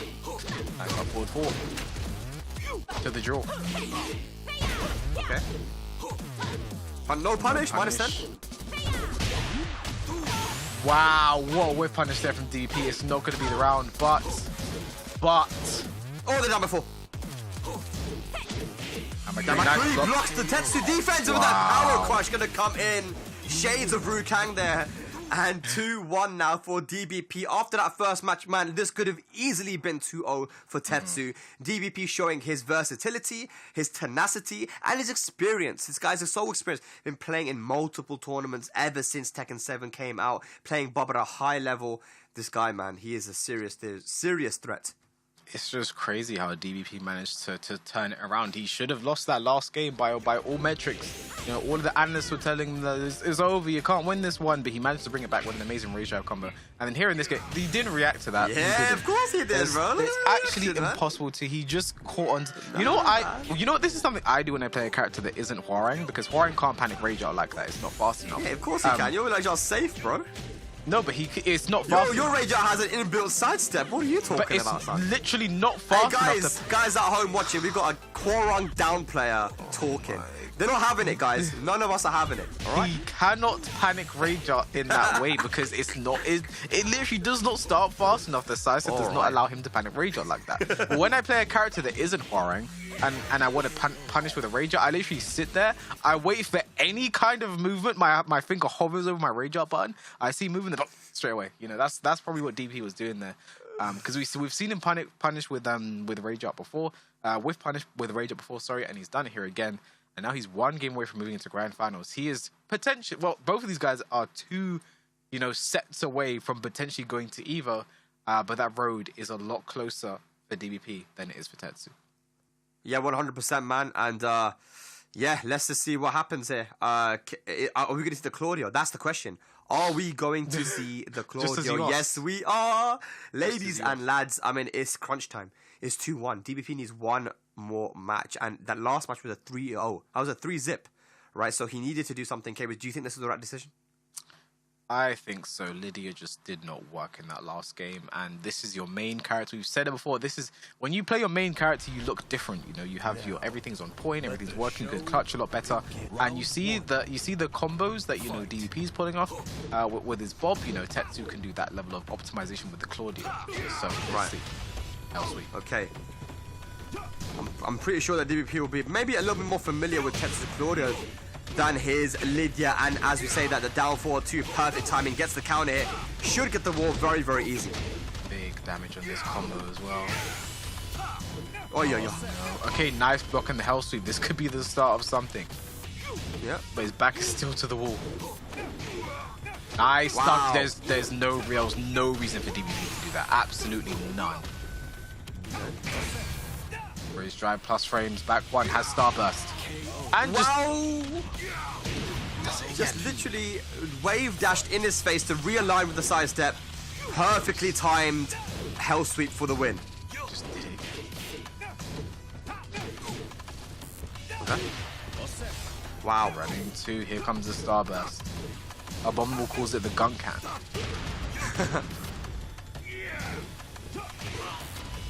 Back one. Good back one. Such a strong move. Yeah. The duck on back 2-2. Duck. That's how you know someone's ready to play against Bob. Instant duck on the back 2-2 and launches it immediately. Yeah. DVP knows now he can't be getting away with that. Can versus a lot of players, but the sidestep duck again here. Tetsu's movement looking very nice. He's waking up here, Kawis. Maybe he's cheating. That side step right duck. Who knows? There we go, back three. Got the blue hands. Just shy. Starburst. Side step 4. Challenges it. Back 4. Okay. Oh, Wow. I thought we were gonna get a crazy. What a step! What a step from Tetsu! Tetsu, man, he's in the driver's seat now. The Claudio, the main character, coming out to help him. Oh. Okay, back 3-3. Tetsu has the momentum right now. Back 1. Okay, Punish. that's 1.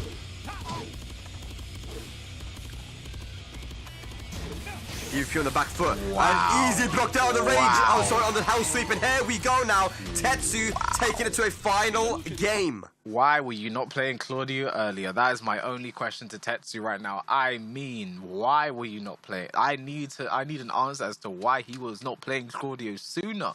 I said it earlier. I wish he'd believe in his Claudio a bit more, because when you see it, like, holy moly, you know, like, everything wasn't on point. You know, his backdash, his movement, that sidestep right duck to be the follow-up on the forward 4.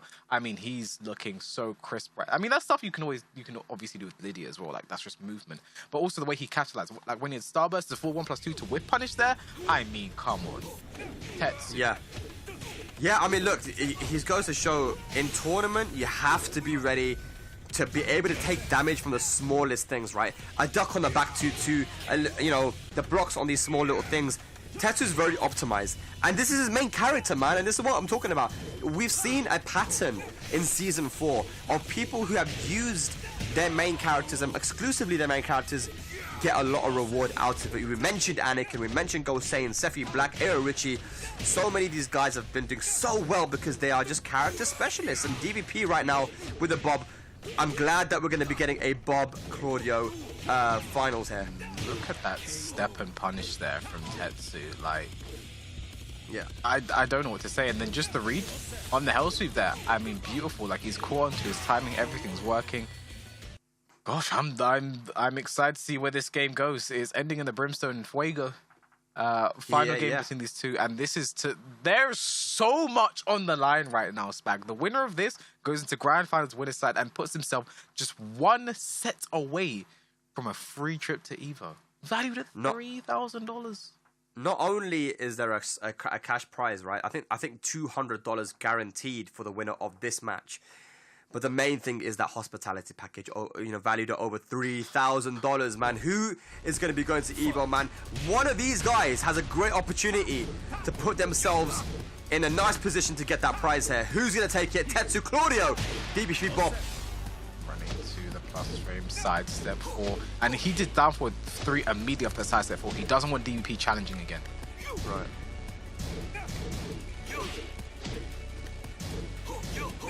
Nice block, no launch, but oh my god, again, the duck on back 2-2. DVP needs to stop doing that. Running 2 could kill, and it does.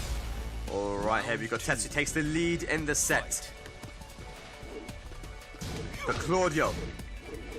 Now, I think that could have been launched. That down 3 is launch punishable, but DVP wasn't ready for it. That is going to be pretty tough to do, though. It's a pretty fast low. It catches you off guard. And Tetsu's fuzzy guarding timing is so good as well, man. He's blocking a lot of these down back 3s. Ooh, late on the punish, but Tetsu showing he's ready. No punish inside step 4. Look at the blocking. Look at the blocking here for the defense from Tetsu. Yeah, DBP looks like he's falling apart right now, just throwing out these up forward 4s, looking for a Hail Mary, looking for something. Not trying to work for his win. Yeah, he has been looking for the really big hits. You know, his poking hasn't been working out for him. A lot of his pokes have been getting blocked, but here we go, the hell sweep. Back 3, you have to get up when Bob's in rage. Down 1, rage drive spent. Nice! Oh! Sidesteps the power crush. Tetsu with the reads. 1 round away from grand finals. Tetsu with the Claudio. I don't know why he was so ready for that. I just don't know. I don't know. Like, I don't know. Here comes the Tetsu. Tetsu with the momentum. He has all the life lead. DVP, he has to pull out something really, really big now. That's a start. Tetsu tries to hotkey his problems away, doesn't work out. This is a chance for DVP. He needs to make this count. Regular throw. I think that was counter hit because the power crush couldn't break it. Oh! Whoa, what a whip punish. The wall's right there. Are we going to... No, that's not going to work. That's not going to hit. It's going to be a tiny, tiny hit there. Rage Drive! Tetsu takes it 3 rounds straight in the final match, just the same way he did versus Chicken Maru. I don't know what it is about this guy in final games, but he managed to clutch it. Tetsu in the grand finals. I think that 2 things happened there. First off, we saw the power of picking your main because Claudio, it was a completely different demon than how his Lydia's been looking. And secondly, I think we just saw DBP falling apart. He was just throwing out CD1s, throwing out up forward force, not trying to whiff punish, not trying to, just play the clever, I call it clever craziness that he's used to playing, right? Even at the end there, like, one of the things he is known best for is his combos. He messes up, the combo to get the wall into rage out there. Like, he was definitely panicking there. And I think the nerves got to him, and Tetsu just took full advantage. You mentioned it yourself, right? Like, he was trying to go for too many big hits, but when he was trying to poke, things like back 2-2, he ducked it in the last match, and he did it again. Like, I think, nerves do get to you at this stage. He made some good decisions here, but again, wasn't really able to close it out. He knew that after his, he just knew, man. After the rage drive, he was going to go for a power crush. He sidestepped it and got the punish. Like, just one step ahead every time. This time, side wall kind of messed him up. Back 4-4 may have got the clean wall splat, but so hard to judge in that situation. And then the rage drive for the kill. Here's how it's all looking, ladies and lads. We are in our top 4. So Tetsu in the grand finals. DVP loses finals. But our next match, it's looking like it's going to be Tibitano and Leonidas. Tibitano actually ended up taking it over Pika in a 3-0. I wonder if that was the mirror that we were talking about, Kairos. I've got to say, that is definitely a surprise, seeing Tibitano. Like, not so much Tibitano winning, but the fact it was a 3-0 over someone like Peak, that's definitely surprised me. So, it's going to be Tibitano versus Leonidas. Could be Gamryu, Eddie. Could be Geese versus Leroy. Could be Eddie versus Geese. There's a lot that could happen in this game right now. I'm excited to see what happens between these two. And we have seen Tibitano earlier. We got to see his player cards. We're going to get a chance to see Leonidas' player card. It's going to be his first time on the stream after his huge upset over Chicken Morrow. So I'm actually excited to see what he brings to the table here right now. Like, that's a huge upset. He's going to have so much momentum on his side right now. He's going to be looking and feeling good. So let's see what he brings here against Tibitano here. Obviously, the man himself from Malta. One of the only players you really see repping Malta on a lot of these tournaments consistently. You do have to say, but he's a big ambassador for his scene. Always talking about his events. We're talking about the events going on in Malta. Huge ambassador for his scene. Young as well, 21 years old. I actually didn't know he was that young. Just by how much he seems to be like a figure in his scene, I just assumed he's a bit more older and mature. Yeah, I mean, I've got to meet the guy offline as well. We see there with a 75% win rate, very, very strong from 12 matches. First time I met him, I believe, was in Ireland. Actually, there was a small tournament there, and he was traveling. Look, this guy's shown his passion for the game. He is traveling a lot. We've spoken a lot because we both play Eddie. I've spoken a lot with him about the character and how good the character is. And how bad the character is and needs to be buffed, and what moves we use with the character and stuff. So it's good to see Eddie Gang in here. But and I believe he did use Eddie versus Chicken Maru as well. So I'm expecting him to go for the Eddie here versus Tibitano. I think that versus Geese and versus Ganru, I don't see why Eddie could be really, really bad in those matchups in particular. I think Ganru does have some punishes here and there. Geese, of course, is very, very strong. Tibitano, I feel like with whichever character he goes for, I think it doesn't really matter. It's more about who shows up on the day. Yeah. I think it doesn't matter considering how strong Eddie is. I think, Leonidas should have a relatively easy time. How strong Eddie is at losing. He's very good at losing. Eddie is a very good character at not winning, so yeah, it doesn't really matter who Tibitano wins loses here. But of course, 58% of the people believe that Tibitano is going to win, which it's not one-sided here, Kairos. I'm surprised that this, based off just what we've seen today, I guess considering that Leonidas having such a huge upset just there, he must be in good form. That might have been impacted it, but I thought this one would have been more one-sided than some of the other ones we had. For example, DBP versus Tetsu was pretty one-sided, so I thought this one would be more than the others. But I guess it's hard to say because we haven't seen Leonidas on stream yet, we haven't seen him play yet. The only thing we know about him is he is just coming off a huge win over Chicken Maru. So I'm excited to see what Tibitano has to say about that. Can he halt the momentum, or will Leonidas' Cinderella story continue to the losers final? We're about to find out. Yep, 100%, man. Let's go. Oh, so it's going to be the Geese. We're going to Infinite stage. This is a very, very fortunate stage pick here for Leonidas. Using the Eddie, his backdash is extremely strong and, you know, loves the Infinite stage. And Geese, definitely going to catch a nerf here on the Infinite, man. Doesn't have the big wall damage and carry that we're going to have. So if Leonidas wants to win this, I really feel like he needs to win this first match here. Yeah, this is very important. Getting that first game on the Infinite, you don't know how often they're going to come. You're going to need to take this game. And also, judging by the fact that Geese does not have a win streak, that means he must have played Gamryu against Pico exclusively for the 3-0. Very interesting. Guess we can find that out later, but yeah, it looks like it's going to be the Geese now. And Leonidas kind of all over him at the moment. Back 3. Down 4 to count it. Nice. Very nice.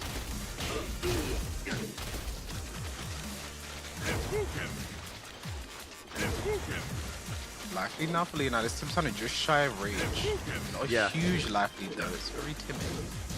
Yeah, this is it, man. I mean, Leonidas doesn't have to do anything now. He's got the Infinite to work with. Running Wonder punishes the side step 3+4. Good break on the throw. Hey! And you know, that is actually one move which I was saying to Leonidas, you know, when we talked about Eddie, I said, you've got to use that move a lot more. It is definitely a top 3 Eddie move. I think it's a top 3 move in the game, period, because Eddie's that good. Yeah, see, this just goes to show the mental capacity of a Horongo, you know? Yeah. That's cool, Safina player. That's a cool thing to say. As we get the mid parry there from Tibitano, this might put Leonidas in rage as well. Yeah, I say very might, big damage definitely there. does. Yeah. Okay, now it's Tibitano's turn to just play a little bit patient. Yeah. Keep him out with the fireballs all tied up.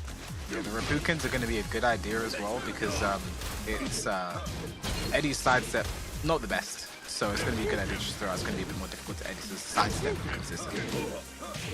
Yeah. Okay, here we go. Good stuff here from Leonidas. Momentum. Very hard to punish that side step as well. And as you can see, it does beat the fireballs as well, but he drops the combo. Oh my god. Uh-oh.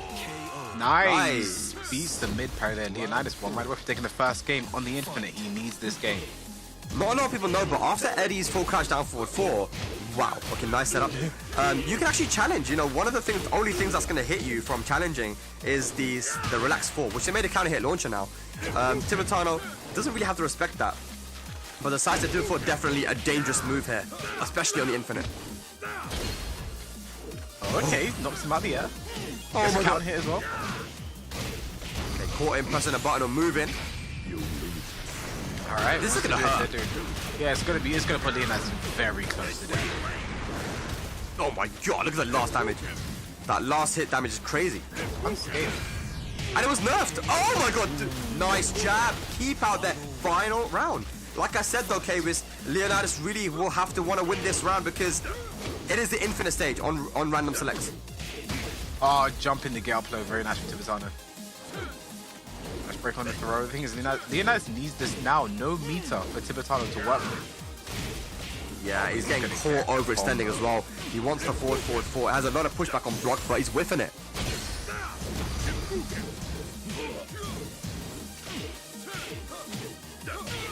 What do you do? Yeah. Trying to go for the flow chart.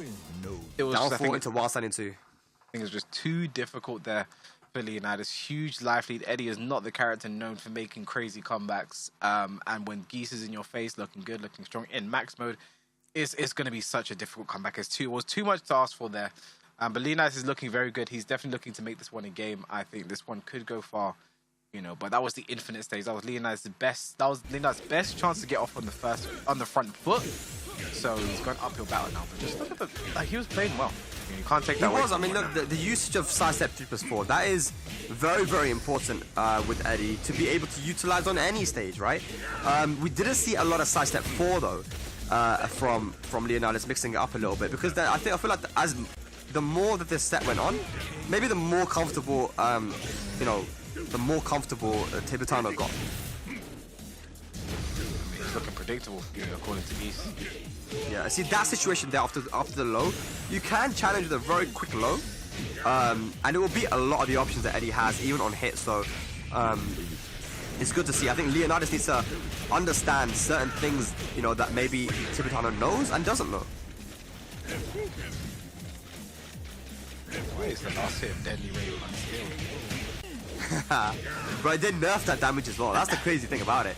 But yeah, the final round was all Tibitano, which is very unfortunate for Leonidas because, as we said, Infinite Stage is the best opportunity for an Eddie player to get a match on the board. But let's see if Leonidas can bring it back. He tried to go for the down 4 while standing 2. Now that setup actually beats jabs. So if you try to jab after down 4, while standing 2 goes right under it. But Tibitano 1 step ahead, went for the low. So 1-0 now for Tibitano. But we're going to the Mishima Dojo, Kwis. Walls are in play.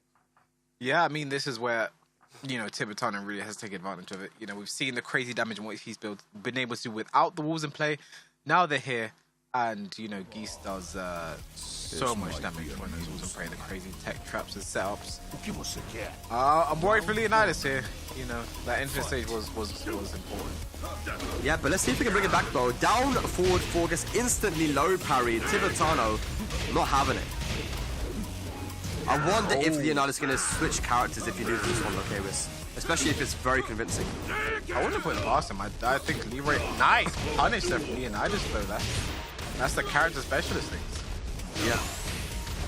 Oh, good. Doesn't get the float. Oh no, he tried to break the throw! Oh no, this is all because of the throw break. This is dead with a deadly ready. That's dead. Yeah, it's dead. Unless he drops it. Unless he drops it. Nah, he's dead. Yeah. Nice. Yeah. Damn. He was looking good that round as well. It just came down to the unlucky that he broke the throw. Yeah. Oh, we're trying to bait him into pushing a button to punish the forward 4. That move is going to be very hard for people to punish. Plus frames. Oh, try to go for a parry. Jab. Good defense. Holding up Tibitano. That was technically a combo, but he could have broken the throw. Oh! Leonidas. Range available. He's a deer in headlights right now. No punish. He could have launched that. Okay, but he gets a float combo here. It's not the end of the world. Yeah. Oh my gosh. Oh my gosh. Okay, Leonidas. All right, mate. Okay. Stays alive. He made it scrambly. I like it. But Tibitano, this is what happens when you play Tibitano. He always ends up in a scramble because his defense is so, he makes massive reads on his defense. It's the Spanish defense, they call it. Is that what they call it? Yeah. Well, hard reads on defense. Nice low parry, 2 bars a meter as well. I don't expect to see a Raging Storm right now. Nah. But he gets my word. trap. Look at this. The combo's not going to be too crazy though because it's a back turn to that. Okay. Get up 3. Gets a combo. Rage available as well. With 3 bars of meter for Tibitano. How often do you see that for Geese? Slippery kicks out of range. Yeah, always out of range. It's always out of range, man. They need to make the pushback a bit less so you get a free mix-up. Come on, man. He gets right, but yeah, just out of range. 2 bars a meter now for Tibitano to work with. A sidewall here. A great float combo. 2 bars a meter to work with. What's he going to do with it? I didn't think he'd get a full combo there. Oh, wow. Great. No. Back 3-2. Frames max mode. Back 2 going to be a wall bounce.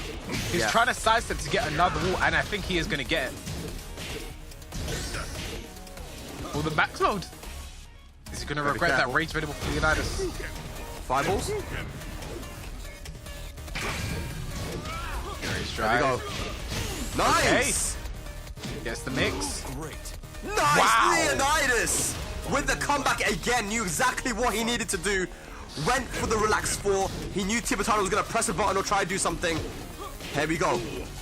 Leonidas barely staying alive here, but doing a good job of it. This is going to be great. Oh! He has a full combo for it. And 1 bar of meter to work with now. Okay. No wall splat. Things could have been worse. Back 3-2. Jab. Oh, the challenge gets a float. Can he get the wall as well? Not quite. Yeah, just a low splat. Sidestep 4, this is what I want to see more of. Sidestep 4, rage drive been spent. Goes for the relax 4. Oh my god! No! Oh, he's He's down! ducking! This could be dead with the right combo! Oh Cycle! no! Leonidas! I'm gonna tell you right now, right? I'm gonna tell you right now, bro. Tibitano's defense is so hit and miss. Yeah. Like, there is no reason for him to have lost the rounds that he lost there. It's just that he does not like to hold the back button. I'm not even trying to be rude here, but bro, hold the back button a bit more and he would have won so many more of these rounds. But that's what makes Tibitano. He's so unpredictable. I mean, it came down to, you know, he didn't have to... We'll get to the replay in a second, but here you see, went for the throw rake, messes up. Big orbital strike there, and then... Yeah, just look at that. That was so good. Gets the wall perfectly. He built meters well and did not have to spend it to close out the round, so he meant he had more to move forward. And he had no punish from Leonidas at all. This round looked like it should have been over though, but you know, this is just... We've seen so many crazy comebacks today, and Leonidas wants to add to the board. Yeah.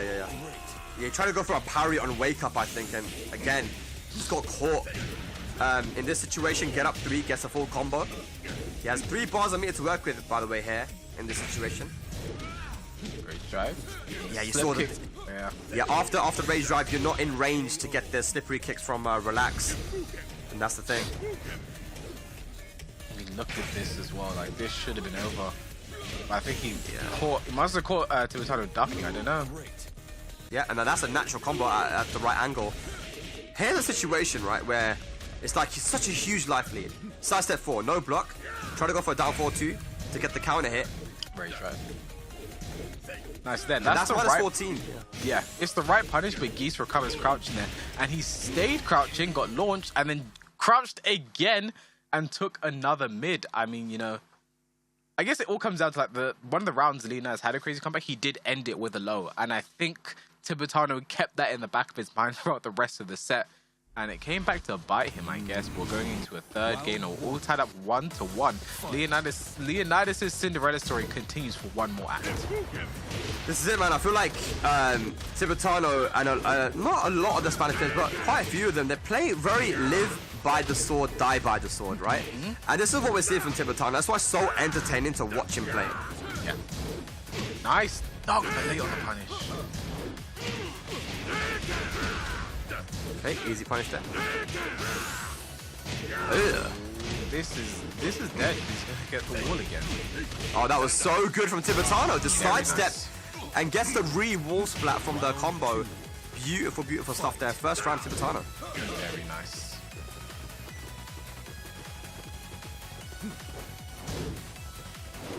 Yeah, up forward 3. Oh, buff slip kicks, yes, back. Alright, back 3-2. Tibitano taking no nonsense. Can we just shy of the wall?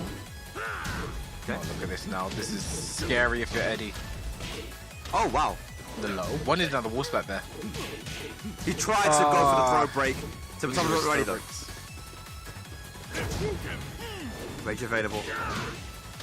Once again, whiffing the forward 4. You can't be whiffing that. He's trying to guess when Tibitano's going to come in, and he's throwing out the FF4. And on block, it's very hard for Geese to punish, but you know you gotta make him block it at least. Okay, jumping forward, so that could have been way worse. Had a guaranteed back 3-2 there at least. Yeah. Oh, but standing 2, this is going to be huge damage. Going to give it to...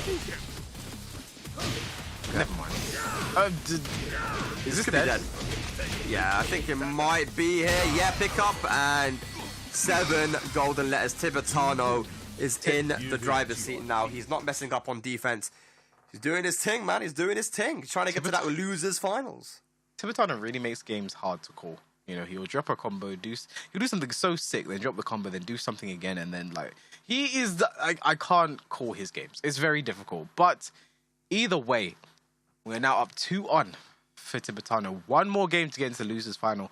One more game to try and get his revenge on DVP. But we're seeing just how well Tibitano has been playing here today, man. But Leonidas is doing his best to keep it close, and he's still playing well here, Spec. He is, but again, he's not punishing well, you know. And you know, for example, he blocked the high version of the string, and it's not punishable. You got to duck it, and he went for a 12-frame punish. It's like, you know, there's certain things about punishment. He blocked the double Rapuken, and you know, from a close range as well, there was no pushback because of the wall, and he didn't punish it either. So I feel like there might be a little bit of inexperience versus kind of some of the moves that Geese has for Leonidas. We've also not seen him use Saturday 3+4 this match at all, which was working for him so well in that first match.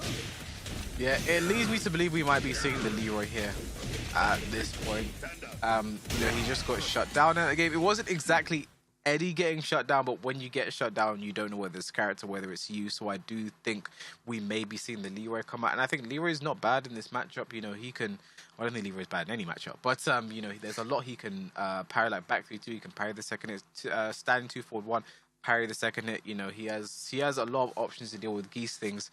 And it's like, it makes Geese... Yep, there is. It makes Geese... You know, Geese is the character that makes other people second guess themselves, because Geese can just throw out parry. And you have to be worried about following with your pressure.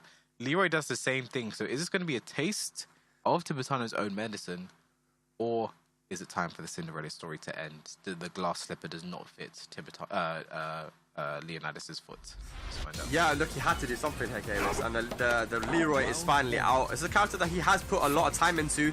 Yep. Like you said, he's got the Sabakis, he's got the parries. Let's see if it can work out for him, man. Let's go. Great start. Is Leonidas Cinderella or the ugly stepsister? Ugly. I like how you're going with the metaphor. You're just running with it, bro. Like, ugly side stepsister. Oh no, not the best combo that he could have killed with proper optimization. Not playing the main character, but nice. Takes the first round. nice. It's a good start. I'll give Leonidas a little bit of confidence. Yeah. He's Cinderella at the ball right now. He's having a good time. But soon the clock is about to strike midnight. He will have to go home. But do you think that Cinderella can sidestep fireballs into forward 4-2-2? I think she can. Yeah. Cinderella's Pretty sure cracked to this. She's cracked to this game, bro. Oh my gosh, okay. Either way, Leonidas has a huge life lead right now. Just came so fast as well. But Geese is so good at his leading this. Out of range for the punish, actually, on the 4-4-4. Oh, Tibitano, man, he's waiting for an opportunity to whiff punish or something, but that's not. That was just off axis. He did the right thing. No, don't. Nice. I was very much hoping that Leonidas wasn't going to lose that round, bro. Yeah, that would have been very unfortunate. Yeah. Well, look at this turnaround though for Leonidas. No punish. No, That's not the minus right 12. punish there, yeah. Good Nice talk. duck on the high J-Camp. Hey. They're gonna put Tibitano in almost in 2 bars a meter. Nice combo as well, but nice whip punish there from Tibitano. And if I know Geese, I know this is going to the wall. I believe you do know Geese. Goes to the mid this time. Good one this time. Could have had a bigger punish. Rage available. The cane. Yeah. Oh, no. that was just... You do all of that sick stuff and then you do that? Come on, bro. Yeah. I respect it. You had to try. I don't know what he... I mean, I get it's minus 8. Sorry, it's minus 7. He was expecting to try and take his plus frames. Yeah. Tibitano is getting back into the game now. Down 3-2. There you go, forward 4. Hey. This will not go to the wall, but it's going to give Tibitano the life lead. And he's going to whiff another back 4. He whiffed another back 4, and this could even be dead. Yeah, he's going to get the combo though. Break Nice! strike! With the right combo, this could be it. The Gonna make it sideboard. count. Oh, no! Oh, But he no! spent... Why did he spend max mode there? No meter. No meter to work with in this final round. Why did he spend the meter? Orbital. It's okay, Orbital. Time to get that round out of your head. Here we go, Leonidas with some pressure. Sidestep 4. I can't He's in the believe driver's seat. I can't believe he spent that meter. Last time in 2, the punish. Oh, no. Gets a counter hit, and he's going to split another buff. Okay. We're about even on health right now, but Tibitano has the wall positioning. Leonidas on the back foot, tries to go for back 3. Tibitano ducking right under it. Back 2, back 3, 2. Here we go. Rage available now for Leonidas. 4, and he jumps the low, and just like that, Tibitano is going to take it 3-1 over Leonidas. The Cinderella story is over. The shoe did not fit. Your prince is in another castle. You are an ugly stepsister. You are the weakest link. Good night. I fit as many references as I could into We're just that mixing one. and matching stuff now. Man, Leonidas, good job to him, though. He does make Played so well. that top 4. You know, unfortunately, he didn't go all the way. We all know what everyone wants is that #1 spot, man. You want the EVO qualification, but it was a good effort from him. But we must move on, though, ladies and gentlemen. We must move on. You know, as we watch the replay here, it was all Tibitano. Yeah, it's a shame we didn't get to see his game against Shikamaru. Like, he got one game on stream, we end up losing it. But, you know, had a huge upset with Shikamaru early today. You can't take that away from him. Played so well today to get to this point. I think Tibitano just is so tricky to play against. We've seen it. We saw it here firsthand. And, yeah, Leonidas will end home in a 4th place. I think a very good placing, you know, considering he's not someone... If you look to the names, you wouldn't expect him to got this far. You would have expected other players to do better than him. So, you know, a great showing for him to do this for. And, you know, he could have taken this game. I think this was just desperation eking out that. Yeah. Had a life deficit, wanted to end it with some kind of rage art setup. It didn't work out. And then, you know, he did that twice. He ran up into a whiffed back 4 twice and got punished with a back 3 too. And that's what helped Tibitano get back into rounds. And here, you know, the combo, he just didn't expect that sidewall to be there. And So unfortunate. Yeah, I mean, like, how could you know in that situation that you weren't going to get the Tusman? But here in the situation, very good from Tibitano to understand that, you know, he needed to jump. He tried there, jump into the kill. I mean, like I said before many times, the jumps have caused so many issues for a lot of Tekken players, you know, to deal with, because it kind of deletes a lot of the move list from a lot of characters. But either way, Tibitano does move on. Ladies and lads, it is 2 Germans and 1 Spaniard here for our top 3. One of these guys will be going to EVO 2022, winning that hospitality package worth over $3,000, ladies and lads. So much to play for. Who is going to represent Europe? So, I'm not surprised we have 2 Germans in our top 3, considering the way, you know, the European landscape has been shaping up. I think Germany's been performing so well recently. And we have Tibitano. This is a run back. Tibitano versus DBP. When they played before, we only got to see 2 games. We didn't get to see their first game, so we get to see the full set this time. But when the games we did get to... The games we got to see, DBP was just kind of steamrolling. He was doing his DBP. He looks like DBP. Unlike when he played against Tetsu, he looks like DBP, the one that we've come to know, love, and hate to play against. So Tibitano, I think... I mean, I don't know what he does here, because we didn't see the first game. Like you said, maybe he picked Ganryu there and got blown up and had to go to Geese. Maybe he played Geese the whole way, I don't know. But either way, he has to go into this game in a different headset. Yes, if you get the first game... If he watched the game with Tetsu and DP, he sees DP is human. He is prone to mistakes. You have to force them out of him. So, I wonder who you guys at home think is going to take this, DP or Tibitano. What do you think the result's going to be, Spec?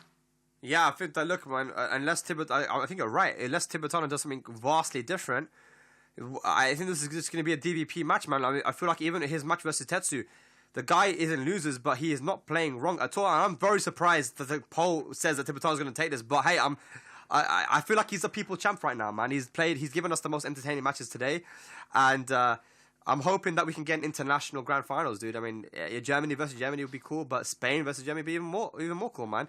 I know there's a lot of people watching at home, so shout out to all of you guys that have tuned in for this. That are from Spain and from Germany as well, that are supporting their boys. But yeah, look, Tibitano, we didn't get to see that first match. Is he going to pick Ganryu? Did he pick it before?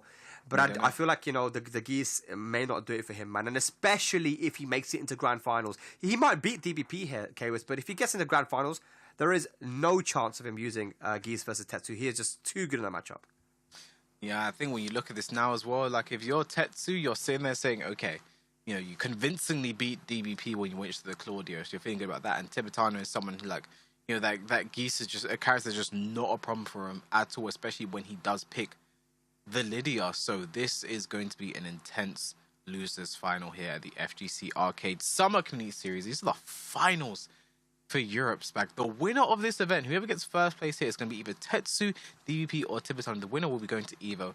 Everything, your accommodation, your flight, your entrance fee is going to be covered, valued at around $3,000 is on the line for first place. Obviously, there's some money to be won as well, but you know everyone's looking at that Evo trip and looking like Ganryu is the pick here for Tibitano. Yeah, like we said, Tibitano has to do something vastly different if he wants to beat DBP, because that was a blow-up in their last set. It is the run back now in losers finals. There is a lot more pressure now because this is it, man. You lose now, you're going home.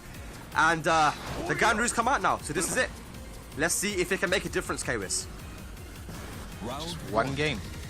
Just one game these two have. A first to 3 right now. One set between these two. Yep. There it is, the down 14. If you play Gary, oh no, he didn't dash up. He missed the dash. Maybe it's the nerves. He's playing against someone he's playing against the person who 3-0'd him to send him into losers. Yeah, for sure. Although one thing we know about Tibitano is that he doesn't lose confidence, man. You know, the guy will play his way no matter what. Down forward 1-4. To belly, nice patience for Tibitano. Salt upper, blocked. Nice. Guaranteed back 3. Ay. Back 2 2 for the win. DVP on the board. Fight.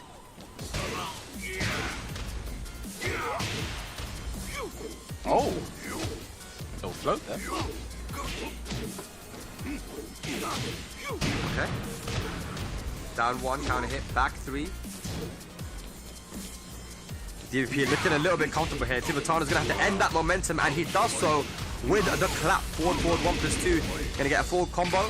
Great combo there, but wake up Rage on DVP. He's picking up right where he left off against Tibitano. Yeah. It is quite discouraging when you're looking like you're gonna win, you have momentum, you're feeling good, and all of a sudden the round is stolen from you, right? Ay. Regular upper, no salt. Unsalted upper. He's not salty yet. But soon. Nice, confirmed there from Tibitano. Gonna get a sidewall though. Yeah. Get the golden letters, no, he can't. In fact, can he even get this round? Yes, he can. Okay, Wiz. Nice. Yes, You know what? Had Almost. Behave, Kwis, behave. Sorry, I'm not doing it on purpose. Stop person. Alright, here we go.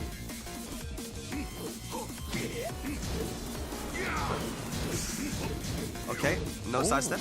No, either. 4-3-4. Again, it's a string you don't see very often. Yeah, DVP just looks so comfortable just throwing out stuff. He's not really being punished for it either. And that was a huge commitment, which doesn't work out for him. DVP in the driver's seat. One more hit's gonna do it, and there it is, a down 3. Oh my gosh. So between these two, that's currently 4 games straight for DVP right now. And if I'm Tibitano, I'm sitting there, I am gonna be. I try not to say it, but you have to be a little bit distraught at this point, because you're saying like, what do I do against this guy? He's beat me 4 games in a row. Geese hasn't worked. Ganryu hasn't worked. What do you do in this situation? I mean, at this situation now is where you start getting a little bit desperate. I feel like the Geese did not work, right? And like we mentioned, there's so many Geeses around in Europe. DVP has a lot of opportunity to play, especially with someone like Madra, one of the best Geeses in Europe, right? So he tried the Ganryu, but I feel like he could do it with Ganryu. Honestly, like, I know it was a 3-zip, but the thing is that, like there were opportunities. As we're watching the replay right now, like, it's just that DVP's clutch factor, especially with this Rage Art here. Look, that could have been and should have been the round 4. Tibitano. He's got to get this match out of his mind and be like, you know what? Let me make some small adjustments, and these 1 pixel comebacks will turn into my round, right? I think that he can do it with Ganryu here, kids. Look at this comeback. He's been like here. He had the hit confirm as well. Like, he just needs to. That's the thing. DVP is acting like a bit of a roadblock right now. Like, he's just not getting. He's not letting Tibitano get started. When he does get started, he's able to take rounds like this. Look, I'm confident, but there, backspin blow. Ill-advised backspin blow, I do have to say. Not the right thing to do in that situation. And yeah, You know, I think DBP is he's just looking like the better player right now, but I think Tibitano is letting him look that way. You know, he's just letting him do the things that he wants to do. When you watch Tetsu's game, he was suffocating DVP a bit more, not letting him have the opportunity to get away, do his health sweeps, get in, and, you know...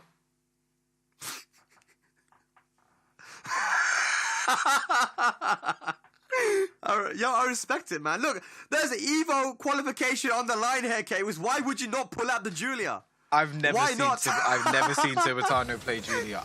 Why would you not? I've never seen him play Julia.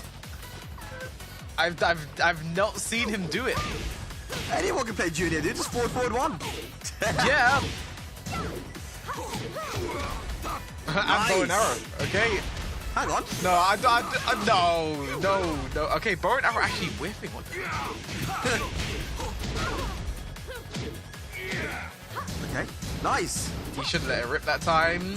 You gotta just let it rip, mate. Come on. Oh! Wow. He can't close it out, K-Wiz. Yeah, he can't close out a round. There was no need to do that. This is why I said Tibitano is making DVP look like a better player than he is, because he's just giving him the... He didn't need to... Look, man, like I said, live by the sword, die by the sword. He's a Spanish samurai. I respect it. Let's go, man. Like Yuri Prohaska. He's a samurai. He's a samurai. Alright. Okay, get up. Okay. But as you can see, guys, I mean, look, it's the pick with Julia. It's desperation mode now. Nice duck, though. Can he finish, though? Just rage up, please. Okay, gets the combo anyway. He's trying to make me a believer. Fight. One round on the board there, Tibitano.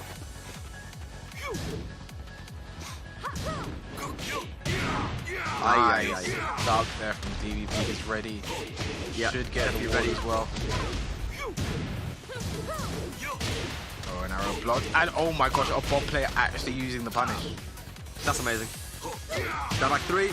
Hell sweep 7 golden letters. And there we go now. DBP carrying on from where he left off. Tibitano, can he get another round and take this to a final round? This is not looking good right now for Tibitano. Nice. Okay. I like this. I'm a fan. Has the lead.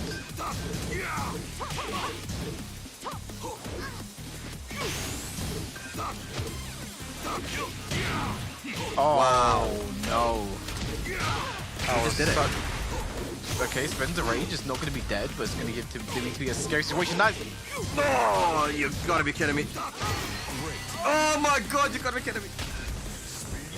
Oh, that's a heartbreaker. That there's a heartbreaker, that one. Yeah, that one hurts a little bit. I'm not going to lie to you. That one there hurts a little bit. I haven't been hurt all day today. I've been enjoying it, but that one hurt a little bit. I'm not going to lie to you. He blocked the sweep. He just had to launch. He could have even done the waifu punish with bow and arrow. He just had to launch, but he did... I didn't know what that was. And then he did have to finish the string as well. Yeah. Well, if it didn't hurt the first time, maybe it'll hurt the second time. So we're going to watch the replays right now, guys. It looked good. Look, if he committed to that bow and arrow, he would have won the round, right? He didn't commit to it. Tried to go for that little cheeky string. DVP's too ready. Yeah. I don't know what to say. I honestly don't. You know, like, look at this, you know. Yeah, I like, see a lot of dying by the sword. Living by it. Yeah, there's not much living by the sword game. But here, like, this was very nice. Like, you know, I'm expecting him to just rage out there, but, you know, finishes the combo, waits for the last hit, gets the scaling. But I just think he's giving DVP too much rope, and he is someone who, you give him an inch, he's going to take a mile. And we're seeing him, like, here, you know, finishes the bow now. At that time, gets blocked and punished perfectly. Went for a jump over, didn't work out, but, you know, DVP. And how many perfects has he gotten? You know, and yeah, I mean, and here we go. Like, just instant goes for the Wasan in 2-1. So huge damage here. Rage drive to flip him over as well. But here it is. He did crouch cancel 1-1. Like, and then he finished it. One of the most obvious strings as well. I mean, it's just desperation. It's so much desperation from Tibitano. He's not. I wonder what character's going to go to now. Look, I mean, I told you that. Oh. With the gun route, he could have done it. Like, he just didn't clutch. And even with Julia, dude, like, that should have been a final round. He's just not clutching.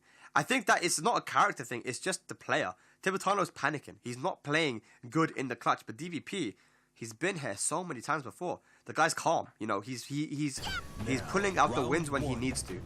So here we go, man. Let's see. Who's going to make it to grand finals here? DVP one match away. Ay, ay, ay.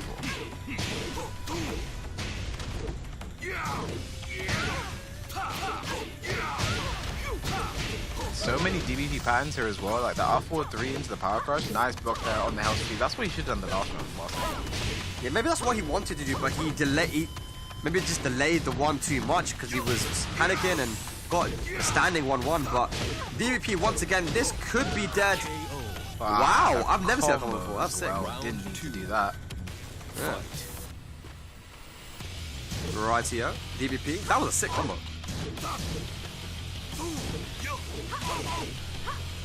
Good side 7 on down 4-2. Wow. Okay. Nice 3-3. Hey. Clean wall splat. Damage. Okay, this is what. If Tibitano throws this one away, I'll eat my hat. You eat your hat? Perfect. Yeah, I'm not gonna eat my hat. Okay, cool. Well, you know, he answers back with his 7 golden letters. I was really hoping DVP would win that one. You wanted me to eat my hat. I wanted you to eat your hat. Back 3-3 again, but nice punish there from DVP. CD1 just hitting Tibitano from out of nowhere. Wait, something gets counted by down 4-2. This is all DVP right now. Ends with a down back 4, and DVP 1 round away from being right there to try and get his revenge on Tetsu. One round of grand finals here. Good punish on the low. Whilst on your 4. A big whiff, not punished from Tibitano. He is panicking a little bit, but he gets a sweep. Tibitano not out of it yet, but the DVP punishment is looking too good. And the offense. CD1. Look at the damage. Oh my gosh, it's going to be it. DVP will move into the grand finals. Ladies and lads, it is an all-German affair. Tetsu versus DVP. And Tibitano goes home with 3rd place. Couldn't quite do it in the end. Couldn't crack the code of DVP. I mean, that was many people know what convincing. DVP stands for. I know you know. Do you know? Not many people. I know. You know. But apparently Tibitano didn't know, man. That's the main thing. Yeah, he did. Know. If he knew what DVP stood for, he would have been able to win that game. But unfortunately, Tibitano's day is done. Losing twice to DVP, that has been his demon here today. But when you see the way DVP is playing, it is no surprise. I mean, he's been just so dominant today. The only person to make him look human has been Tetsu. That's who's got to play in the grand finals. Look at that combo spec. That was an insane. I've never seen that before. Very, very optimized. I feel like that's what you get. Like I said many, many times, I feel like Season 4 is the season for the character specialist. And even Tetsu has realized that he wouldn't be in that grand finals if it wasn't for his main character, Claudio, you know? I've seen a lot of Lydia picked by a lot of people in Europe, but man, I would just want to see them go back to their main characters because they play the best with them. We've seen that here with DVP, character specialist here with the bomb. And here it is, you know, I don't know, DVP has just been, like I said before, we normally see him storm through these brackets and look super good, but Tibitano is someone you expect to put up a good resistance to him, but like we're saying, Tibitano was just lost. He was picking a character I've never seen him pick before in that Julia. He didn't know what to do. Geese didn't work, Gamru didn't work, and now DVP sits there in the grand final to go up against Tetsu, the person who put him down there into the lower side. It's our grand final, and yeah, I don't know. Does the winner get anything special at this tournament? The winner, ladies and lads, is going to receive something very special, right? I think you know both these guys are guaranteed at least $200 now, but the winner will be receiving that hospitality package valued at $3,000 for Evo 2022, a free flight, free accommodation. You got the pass to enter Evo as well. So much money. Here we see it on screen right now. First place, huge prize. One of these guys is going to be going to Evo 2022. They haven't been before. Who is going to represent Europe? Kwis, talk to me. It is an all-German affair. It is going to be DBP versus Tetsu. First of all, I'd like to say I'd be happy with either of these two representing Europe, you know, on the big stage at Evo. I wish it could have been both of them. But unfortunately, only first place will be getting that hospitality package. and this is going to be a doozy of a game. I think we have the head-to-head against for these two as well, Tetsu and DVP, both German players, both young German players as well. But you look at that there, Tetsu is still seeing a 100% win rate. He hasn't yet to lose. DVP has 2 losses on his record, and one of those came by the hand of Tetsu. Yep, 100%. I mean, the record from these guys is incredible. Look at the amount of matches these guys have both won. Hardly, we saw DVP on a 10 streak or something with his Bob, you know. He was just going crazy. But yeah, I mean, look, we see the Lydia from Tetsu. We know DVP is going to go for the Bob. We have very rarely seen DVP go to other characters. We've seen his Fang a couple of times, but Tetsu, the question is, we saw what happened in the winner's side. What is Tetsu going to do here? He needed the Claudio in order to win the match versus DVP. Does he go to the Claudio to start off this match? Look, he has the cushion. He's in the winner's side. Ladies and gentlemen, if you're in the winner's side of Grand Finals, that means the other person has to win 2 first to 3s in order to win. 2 best of 5s. Tetsu only needs to win 1 best of 5. So, does Tetsu just try to go for the Claudio here, or does he go for back to the Lydia? Okay, what would you do? Oh, if I'm Tetsu, I would go immediately to the Claudio.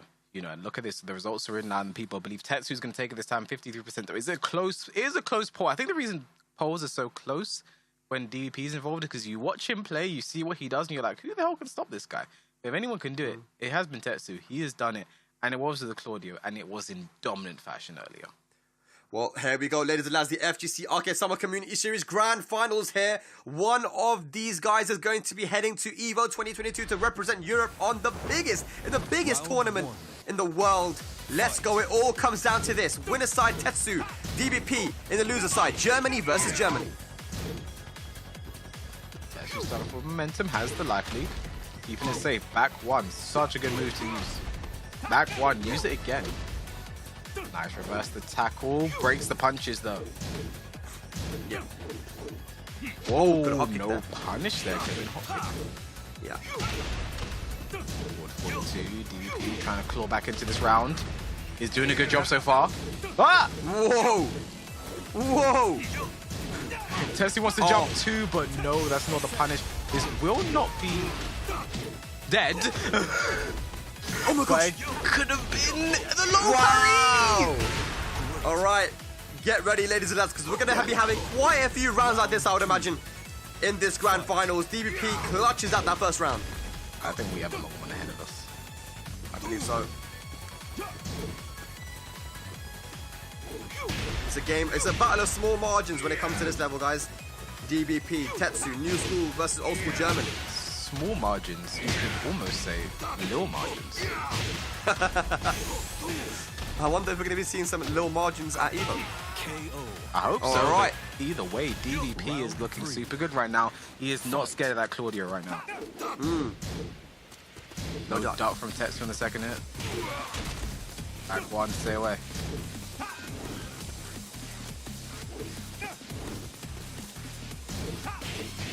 Nice commits to the block there in the down back three. Nice confirm there from Tetsu. Back through 3 for the flip over. Back 1, tries to stop him from sidestepping. It's such a lock you down move, man. Back 1, mid, homing, causes a lot of pushback, -5. He doesn't commit to the belly. And Tetsu is on the board now in this Grand Finals. Here we go. Running 2. Shuts down the Power Crush. Power Crushes do lose to lows. Nice magic 4 there from Tetsu. Yep. What Oh my god, a step sidestep left. Starburst available, down 1-2 plus frames. Regular throw broken. Nice back dash in the CD2. Look at that from DVP. Look at the Oh my combo gosh. as well. Look at the combo. Oh, wake up back for Tetsu. Tetsu. Is he going to get the Tetsu. reverse sweep? The laser string. CD1, DVP is so good at connecting that. Look at the combo as well. Gonna put Tetsu in rage. I mean, this is an almost impossible comeback, and it is as DVP closes out and takes the first game. Well, we're in for a long one, aren't we? We're getting a full bracket reset final game. I can feel it already.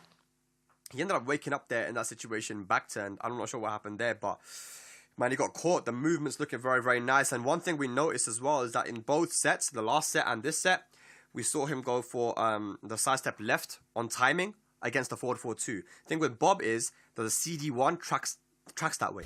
So then we saw him start to get hit by the CD1. So it's a bit of a deep mind game here. You know, Tetsu is forcing DBP to start to adapt and mix up what moves he's going to use because of his movement. Right there was an amazing. I mean, that was a pure 50-50 for the read for the round. But yeah, so back and forth. How often do you see the Superman punch wall bounce as well? Yeah. And down 2-1 to close it out. I mean, DBP is just... We were singing Tetsu's praises earlier when these two played. Now we're going to do the same for DBP. These two are going to keep this one very back and forth. And just so, you know, just for the guys who are tuning in and maybe a little bit late, welcome everyone. This is Grand Finals right now for the FGC Arcade Summer Community Series, and the winner will be getting that trip to EVO. But, you know, DBP, you know, right now on the loser side, this is someone that has beaten some of the best players in the world. You know, he beat Saint in a Master event, you know, 2-0. And this is the EVO previous EVO champion, dude. So DBP is no slouch at all. Maybe you haven't heard of him, but look what he's doing right now to Tetsu. He's 1-0 up, working to get that reset. Kwis, do you think we're going to get it? Do you think we'll get the reset? I definitely think it's possible, but Tetsu has time to adapt.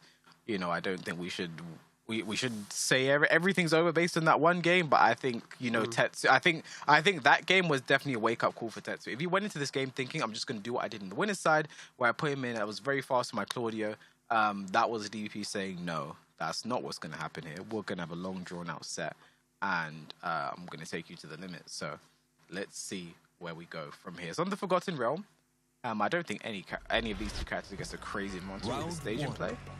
Yeah. These outfits are something. Yeah, they're definitely dressed for summer, I guess. But let's go. Would you wear what Bob's wearing during summer? 100%. Why wouldn't we? Would you? I don't think it's for me. I don't think it would work. But the back roll catch there from Tetsu. Can't get the back two to get back on the wall though. Okay.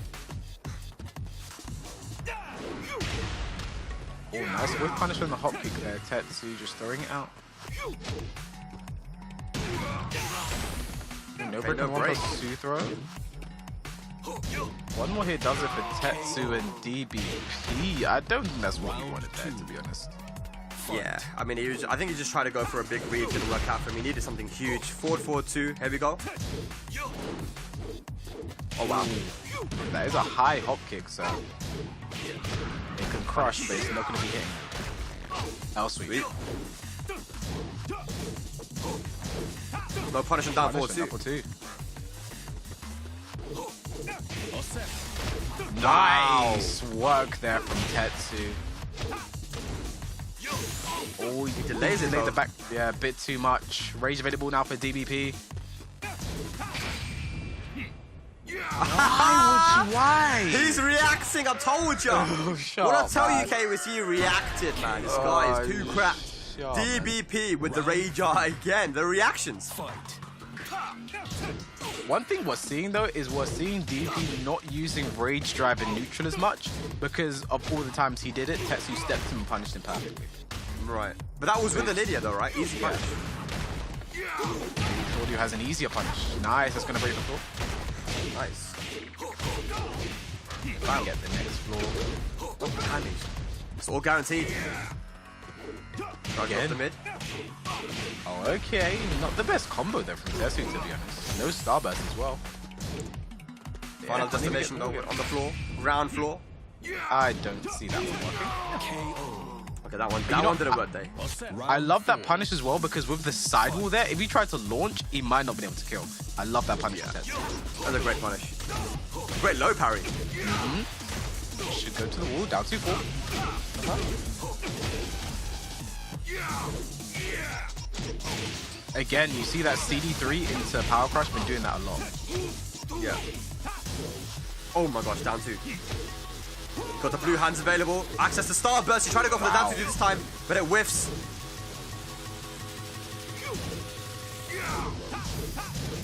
No punish. Yeah, Racker the hop kick. Nice step from Tetsu. And that kills.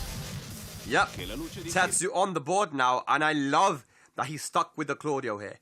You know, he's not going with the Lydia when he lost the first match. You know, stick with the Claudio, and he knows that he can do it with the character. He did it before. and we are all even Stevens here. One match apiece in this grand finals. Yeah, I mean, that was a great statement there from Tetsu, looking strong. I like that as well.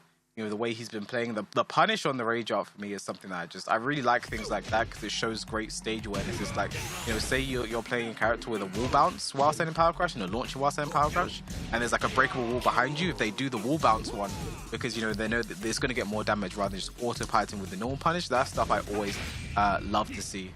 But this, Yeah, absolutely.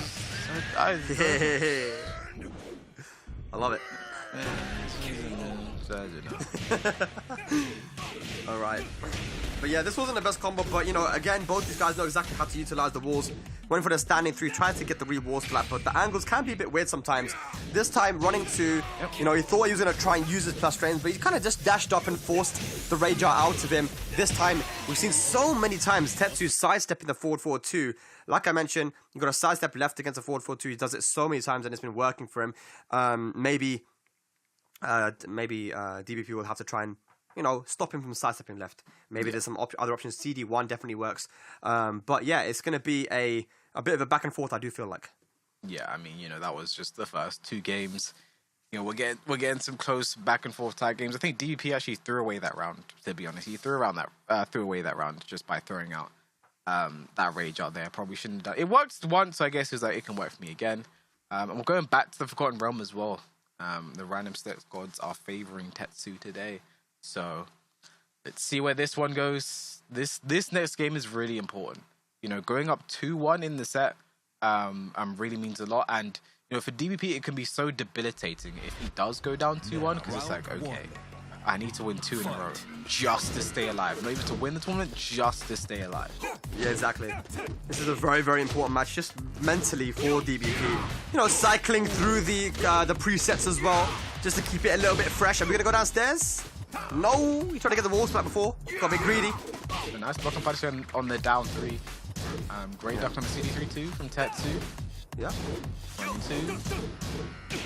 Nice duck, but late on his punish. Yeah.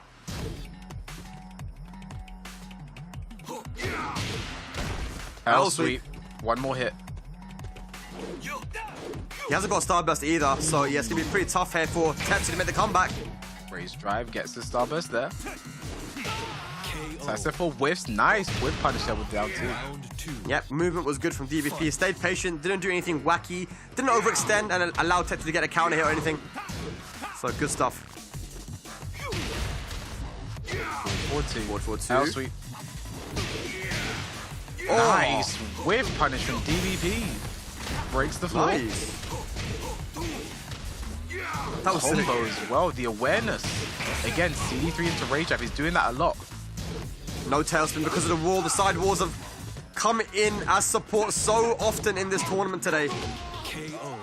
They're down forward to close it out. DBP 1 round away from going up 2-1 in the grand finals before the reset. Yeah. Punish. Running 2 has the gun can. Now back 3. Wow. Back 1 gets the wall splat with the correct combo. This could be dead, but I don't see it happening. Oh my god, man, he's being so aggressive, and DBP just get up 3. They're going downstairs again, rage available. The punish. Running 2 from Tetsu, stays alive. All right, he's having trouble here closing out these rounds versus DBP. And there's some CD1. Remember we mentioned, right? CD1 not only is a high, but it tracks the sidestep left, which Tetsu has been doing a lot. Nice commitment there on the block. Ducked the moment he woke up, knew that hell sweep was coming. Good stuff. He's got the blue hands as well. He's got the jazz hands. What's he going to do with it? Oh, he wants to go for the Beyblade. Oh no. The hell sweep again from DP. The belief, no fear, and he goes up 2-1 in the set. He is 1 game away from resetting the bracket and putting himself in the running to get that EVO hospitality package. That's it, man. EVO qualifier right here, man. This is a very, very important match now coming up for DBP, because if it goes to 2-2, you know that you're only playing that match to survive in the set. You're not going to be winning the whole set. Tetsu then will be on match point. You know, he'll be looking really, really good. DVP, if he can reset the bracket now, Tetsu's going to start doubting himself. He might be thinking like, okay, do I go to the Lydia now?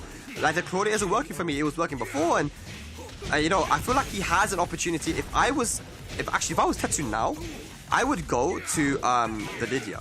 Only because if he loses, you know, he can see how it works, and he'll have a whole set after this to work with and make the adaptation. What do you think?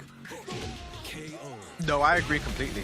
I think he should be trying. I think if there's a time to go to Lydia, it is now, because he can try a game with the character. If it doesn't work, he knows after the reset, it's time to stick to Claudio. If it does work, he's like, okay, I have 2 characters I can work with for the reset. And best case scenario, he just wins it with the Lydia. He was winning games with Lydia when they played on the winner's side. It's not that the character does not work at all against DVP. Yeah, 100%. Well, let's see what the decision is going to be. It's a very important decision now, KWIS. Both these guys really, really want to go to EVA. They really want to represent Europe here. DVP, though, has been, you know, doing... I feel like his momentum is really heavy right now. And Tetsu, he's been in this position before, bro. Like, he was actually playing EVA online. He was playing EVA online, and he was doing very well there too. But he knows that he's very close to qualifying. And we've seen so many times these tournament qualifiers can put big stress on you, especially, you know, getting over that last hurdle can be very difficult. But he's sticking with the Claudia now. I respect it. Default costumes for DVP. Let's get it. Yeah, I respect the decision to stick. I think if there was a time to switch to Lydia, it was now, but you know, he has made a decision and he's sticking with it.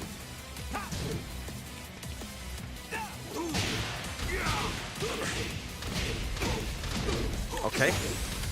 Huge damage, just like we have Rukang here. Sook Bob. The Sook Bob, man. It gives them power. Oh my gosh, talking about power though. Look at this. Massive, massive damage incoming. Good break. Wow. Hell sweep right under the high. DBP 2 rounds away from a reset. That throw looked weird. 1-2, sidestep into duck. Nice, delayed. Punish. A combo as well, DVP. 4-4-2. Oh, sweet. Can't sidestep now. Oh, that's so unlucky for Tetsu. He tried to block the first hit, but great punish. But no re-wall splat, man. This is really unfortunate. A pixel of health, and there it is. Okay, here we go. Fight. DBP on reset point. Here we go, the hop kick. Wave dash into the flying jambon. Oh my god, it's looking all DBP right now. Okay, this is all DBP right now. Tetsu, he doesn't quite know what to do. It might be a 7 gold and it's not going to be, but DBP so close from the reset. Hell sweep trade. Oh Wake my up while word. standing 3, and just like that, DBP gets the reset and the key charge as well to pop off, because he says, well, we've got a while to go. That's what he's saying here right now. Yeah, you know, we're putting in a shift right now, KWIS, man. He's not letting us go early, bro. DBP has reset the bracket. Ladies and lads watching at home, the FGC Arcade Summer Community Series by PlayStation, the winner of this next first to 3, this last first to 3, best of 5 is going to be going to EVO 2022. The prize, the hospitality package, $3,000. We will see how DBP did it here. It was all amazing. With, you know, on the Sook stage. So I don't know what it is about Sook, bro. Why do these guys get powered up here? These Bob mains. I have no idea, but the only thing that I do know is we have one first to 3 left between Tetsu and DVP. The winner will be going to EVO. Everything covered. Hospitality package valued around $3,000. Yeah. The loser will be utterly, like, this isn't talking about, like, money is nice and you get a nice $200 for coming in second place, but like the most, like, that, this is the prize we've all been fighting for. And Tetsu looks so good. Honestly, that loss as well is going to be the first loss on Tetsu's record. He was at 100% win rate. That is now gone now. And DVP is looking like a man possessed right now.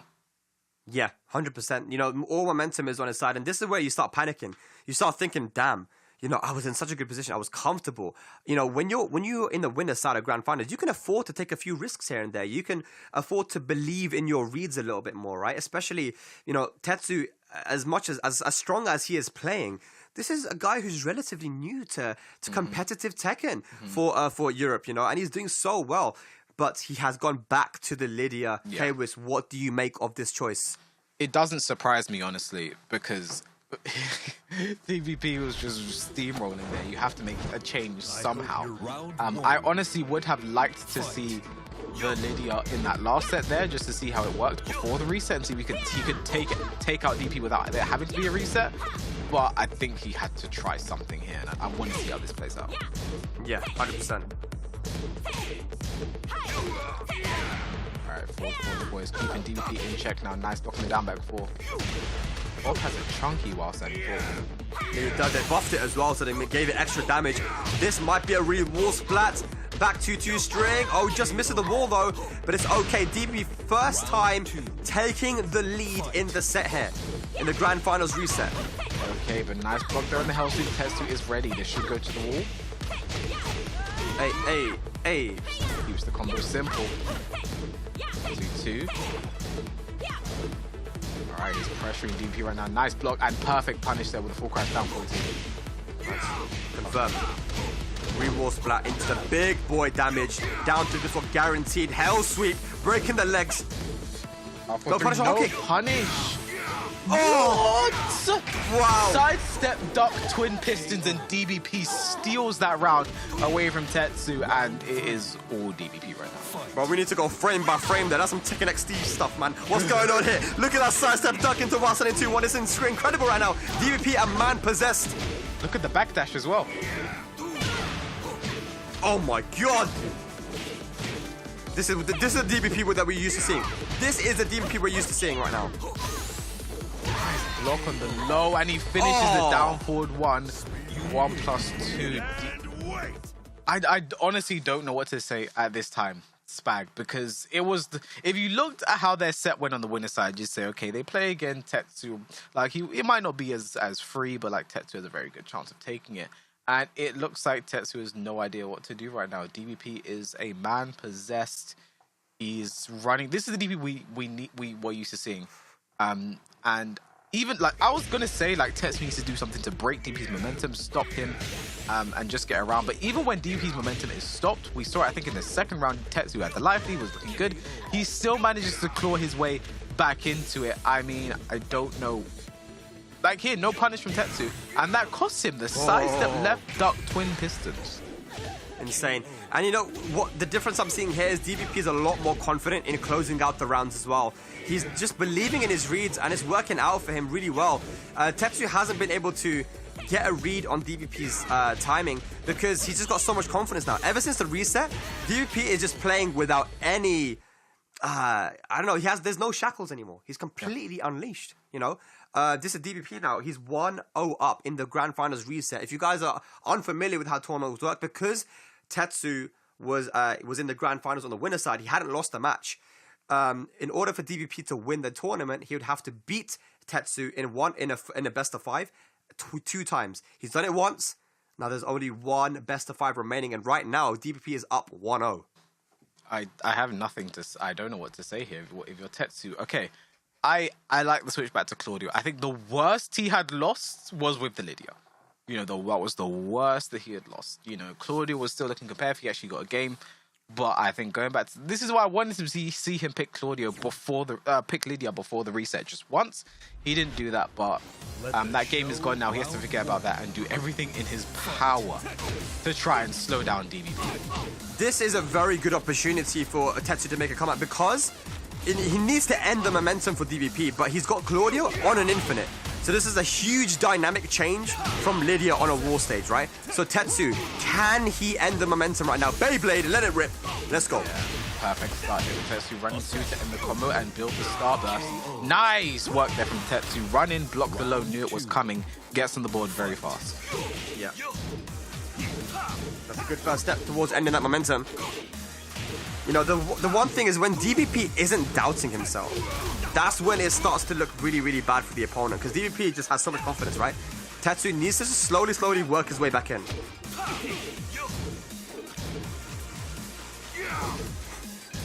Running 3+ frames, down to 1. That's safe now. I mean, here's the thing. DVP is still kind of just throwing out the big moves, just trying to force the issue. But the difference is on the winner side, Tetsu made him pay for every time he did that. And this time, Tetsu's letting so much slide. Like that hell sweep, nice block. But he stayed ducking there because of the follow-up with the strings. Talking about follow-up with the string though. DBP looking very on point. Tetsu's going to have to try really hard here to stop this momentum we're seeing from DBP at the moment. He's in the zone. This is literally DBP in the zone. DVP, Bob looks faster than Claudio right now. Like, Bro, the way... He's in the zone. That's all I can say. Forward 42. Out forward 1+2. I don't know what this is. I don't know what's going on here. I mean, Tetsu. I don't know whether the pressure's gotten to him or what, but DVP is running all over him right now. This is SSJ DVP, man. Yes. This is definitely a different level of DVP we're seeing right now. Tetsu, he's got the blue hands. Let's see if he can do something with it. He's got a massive life lead as well, but you don't want to let DVP back in. Sidestep doesn't let it rip though. This time he does, and this is going to go to the final round. Yeah, that's exactly what Tetsu needs. He needs something to just cleanse the palate, slow things down. Because DVP is running away with this right now. And floats on his running too, but this damage isn't going to be crazy. Not the worst thing in the world. Yeah, but it's going to add up. It's definitely going to add up. DBP gets the... Oh, nice! Nice back roll catch there from Tetsu. Little dashing as well. Back two to build his starburst. Blue hands. Oh, Betrayed. No. He went for the down two too. Nice patience. Beyblade. No duck. No duck. Beyblade again. No duck Doesn't again. hold his duck. Nice sidestep. What a sidestep! Oh. DBP from the loser side has reset the bracket and is 2-0 up. One more match needed to win the FGC Arcade Summer Community for EU and get that trip to EVO 2022. The hospitality package valued at $3,000. Tetsu, it's slipping away from him. If I'm DBP right now, I'm going to be rocking back and forth. I'm going to be feeling my momentum. Just one game left to get a trip to EVO. Like, he'll be going to EVO off this. You know, like, everything is covered. He is not... Like, look, Tetsu was still looking good. It's not a case of Tetsu playing awful and like, he is still playing well. He's still... Like, there, he ducked, didn't punish me because he knows there's follow-ups to that if you try and punish. But there, you know, ducks it out. I mean, I'm at a loss for words, back because DVP is doing practically everything perfect right now. Yeah, I mean, it's just he can do no wrong. You know, he's believing in his reads, and now he has a massive cushion with a 2-match lead. Like, he's gonna believe even more. Nothing that Tetsu did was able to stop his momentum. You couldn't stop the DVP train. You know, I'm telling you, bro. Tetsu, he's playing very solid. Like you said, he took it to a final round. But it's just not enough. Sidestep there on the running two, and man, DVP on a mission right now to go to EVO.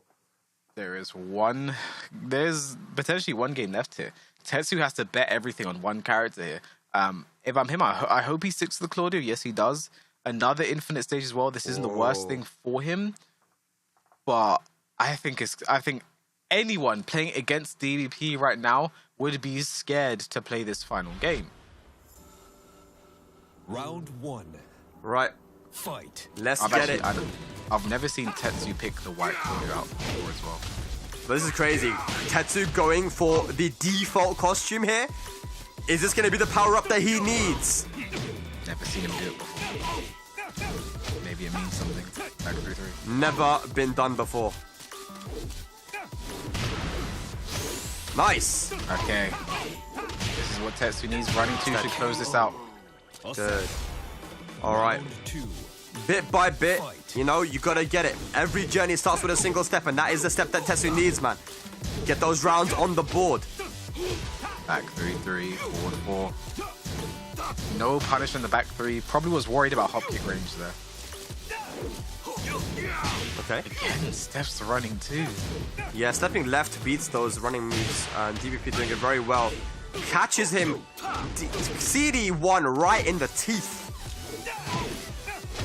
Nice whip punish there from Tetsu. The combo as well realigned, very nice. Running 2, got the starburst. Nice. Tetsu just does it. Back one, okay. Round 3. Yeah, I really like that from Tetsu because he just dashed up into block and then back one just in case DVP did a rage art because we've been seeing him do a lot of rage arts in this match. Alright, here's the low parry. I'll sweep the block there from Tetsu. I feel it. Tetsu's coming alive. Yeah, 1-2. Running 2 to build the starburst again. Okay, good patience, good patience. Oh! Catches Tetsu ducking on the C3-4. Back 3-3 again. That was been working out for him a lot. You know that back 3-3. He's not getting counter hit. Oh no! Punish. He didn't confirm it. Nice! Oh my god, no! Oh my god, Tetsu stays alive. Ladies and lads, we have a set. It is not over yet. It is not over yet. So we mentioned it earlier. The rage drive, we hadn't seen DVP been using it as much as neutral because Tetsu had been walking it so well and punishing. That time he walked it and then the second hit just clips him from out of nowhere. But great work on Tetsu there. He stayed ducking the down 4-3 because it doesn't gel even on hit. The second hit is a high, you can duck and punish him. Oh, Tetsu is... Yeah. Yeah, the back 3-3, dude. The back 3-3 was working out for him a lot. I'm not sure why, but if it wasn't a counter hit, he was getting hit by the second hit, maybe trying to sidestep. But Tetsu mixing up his lateral movement now. He's not only stepping left, he's stepping right as well. And it's working out for him quite well. Tetsu, Defense like holding said, up. The dash into the back one there just in case he wants to try something cheeky. Like there, that's the thing. Tetsu dashed in. See, this is the thing about Bob's rage drive. He sidestepped the first hit, then he dashed in and got clipped by the second hit. But he dashed in because when that second hit whiffs, Bob can choose to roll away. And if Bob does roll away, it's so hard to get consistent punishing him. So Tetsu tried to preemptively track him down and end up getting clipped by the hit. But fortunately, he still manages to take the game. And yeah, I mean, Tetsu's staying alive. It's been a while since we've seen him win. Yeah, it's been a while, but he's shown he's still alive, he's still in it, and he still wants that trip to Evo. As we get the third infinite stage. Oh my word! Okay, we've had all of them. We had Arctic Snowfall, and then Infinite Shore 2, and now Infinite Shore 1. One, yeah. Is he gonna stay with the default costume? I think if Tetsu stays with the white default costume, it means serious time, serious business, ladies and lads, serious business. Now DVP is still one match away from going to Evo. I want to see a final match though. We got this far. K-Wiz, we got this far, bro. We have to see it. Back one.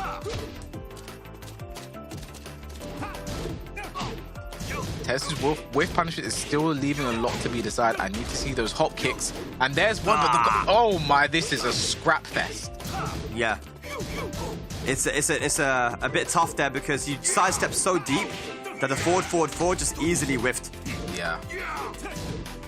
Nice start from Tetsu, but late on the punch, up forward 4. Is this dead? It must be, surely. Yeah. All right, DVP on the board now. Pressure building.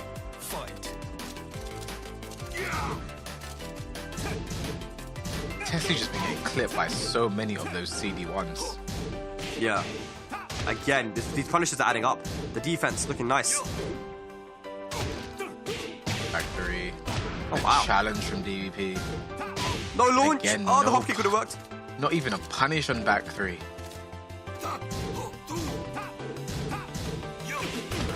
Finishes it. Nice punish. Oh my god, the defense. Tetsu. Changing up the timing now, DVP. It's not dead, but he goes for the second hit there, catches Tetsu trying to wake up, and DVP 1 round away from getting an all expenses paid trip to Evo.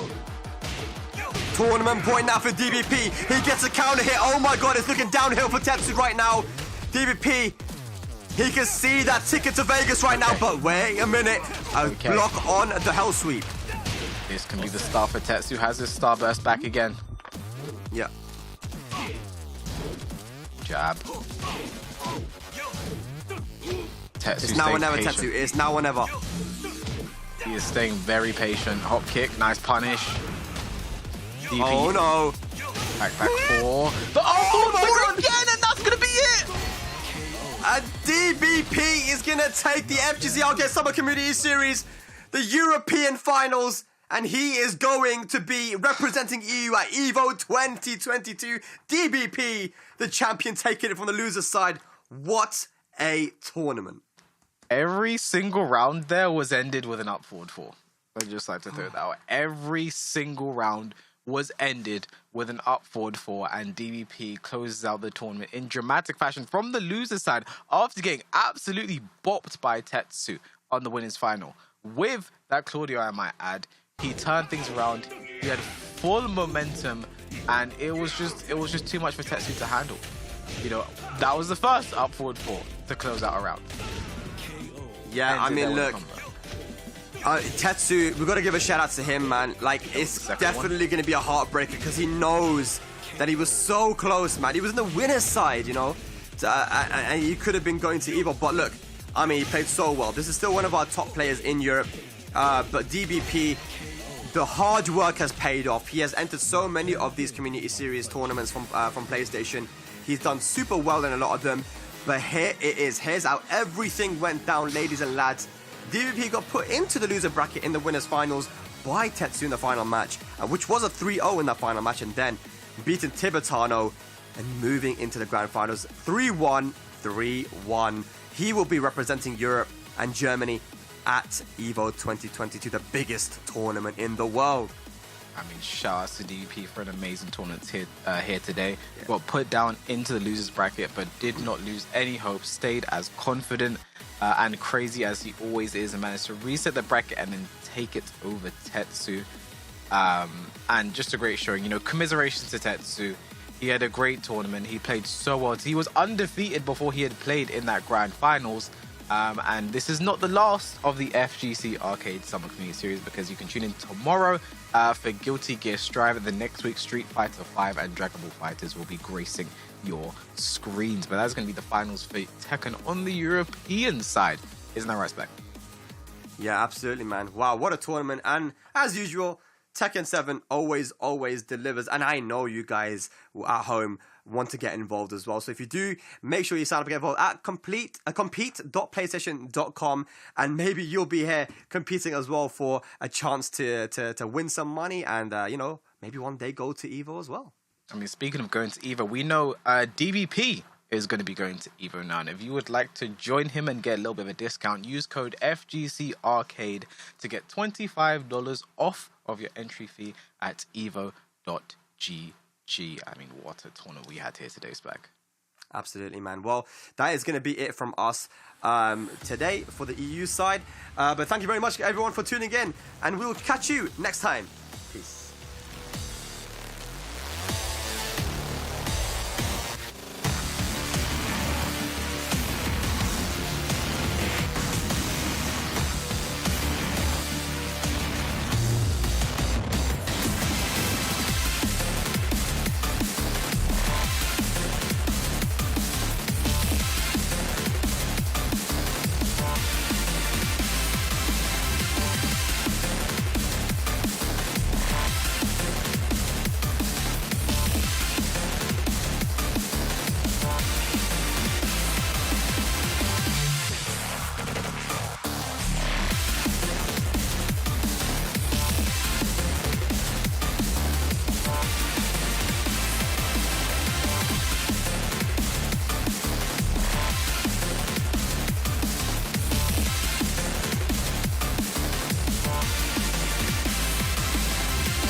excited to announce that the Tekken World Tour is back this year, and especially that we will be able to see the return of offline events.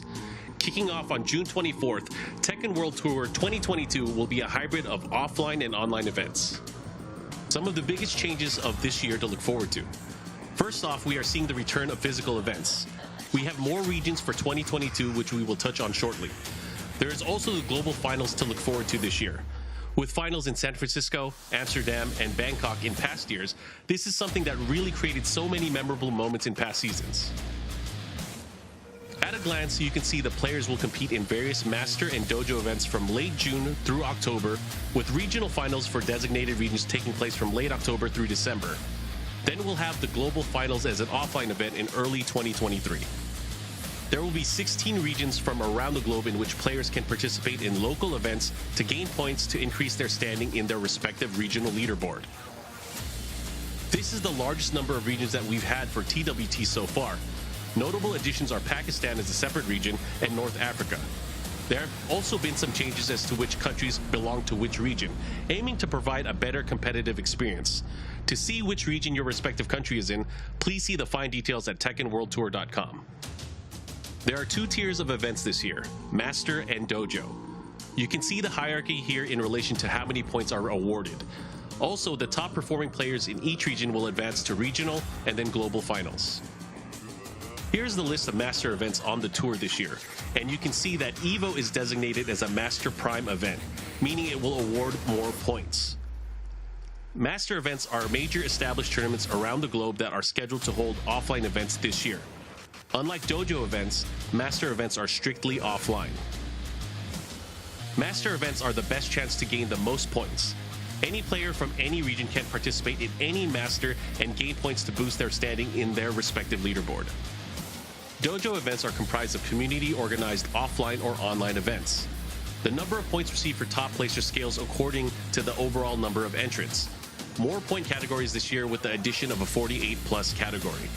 In addition to 96+ Dojo events, there is a new category called Dojo Prime. Dojo Prime events are outstanding local events with a large influence on their local communities. Tournament organizers who believe their event may fit the bill can apply for Dojo Prime designation within their Dojo application, after which it will be reviewed by Bandai Namco Entertainment. Be sure to sign up in the esports tournament portal. Details about the start of registration will be released on our official accounts, so please follow them for updates. Another notable difference of this new category, Dojo Prime events have a hefty number of points, substantially more than 96+ dojos. The top Master placement and top 4 Dojo placements, including Dojo Prime, are calculated to determine your ranking in the leaderboard. Here is the point breakdown for this year. You'll notice the additional 48+ category in Dojo, and also the addition of Dojo Prime. After you have registered for an event in Start GG, Challenge, or Tournament, players should head to the esports tournament portal and sign up for the actual Tekken World Tour itself. The site should be open for registration in mid-June. For tournament organizers, Dojo events start on June 24th and applications are being accepted for mid-June. In addition to Start GG, Challenge, and Tournament can now also be used to register events and for signups. So that's the basic rundown of the Tekken World Tour for 2022, and you can check out all the details on TekkenWorldTour.com. Calling all fighters. The PlayStation Tournament's FGC Arcade is back with the Summer Community Series starting this June. Let battle commence. Get ready for 6 weeks of scorching competition and awesome prizes across your favorite fighting games. Sign up in-game on your PS4 console or on the competition center at compete.playstation.com for your chance to win cash prizes and a round-trip ticket and competitor pass to EVO 2022. Think you're up for the challenge?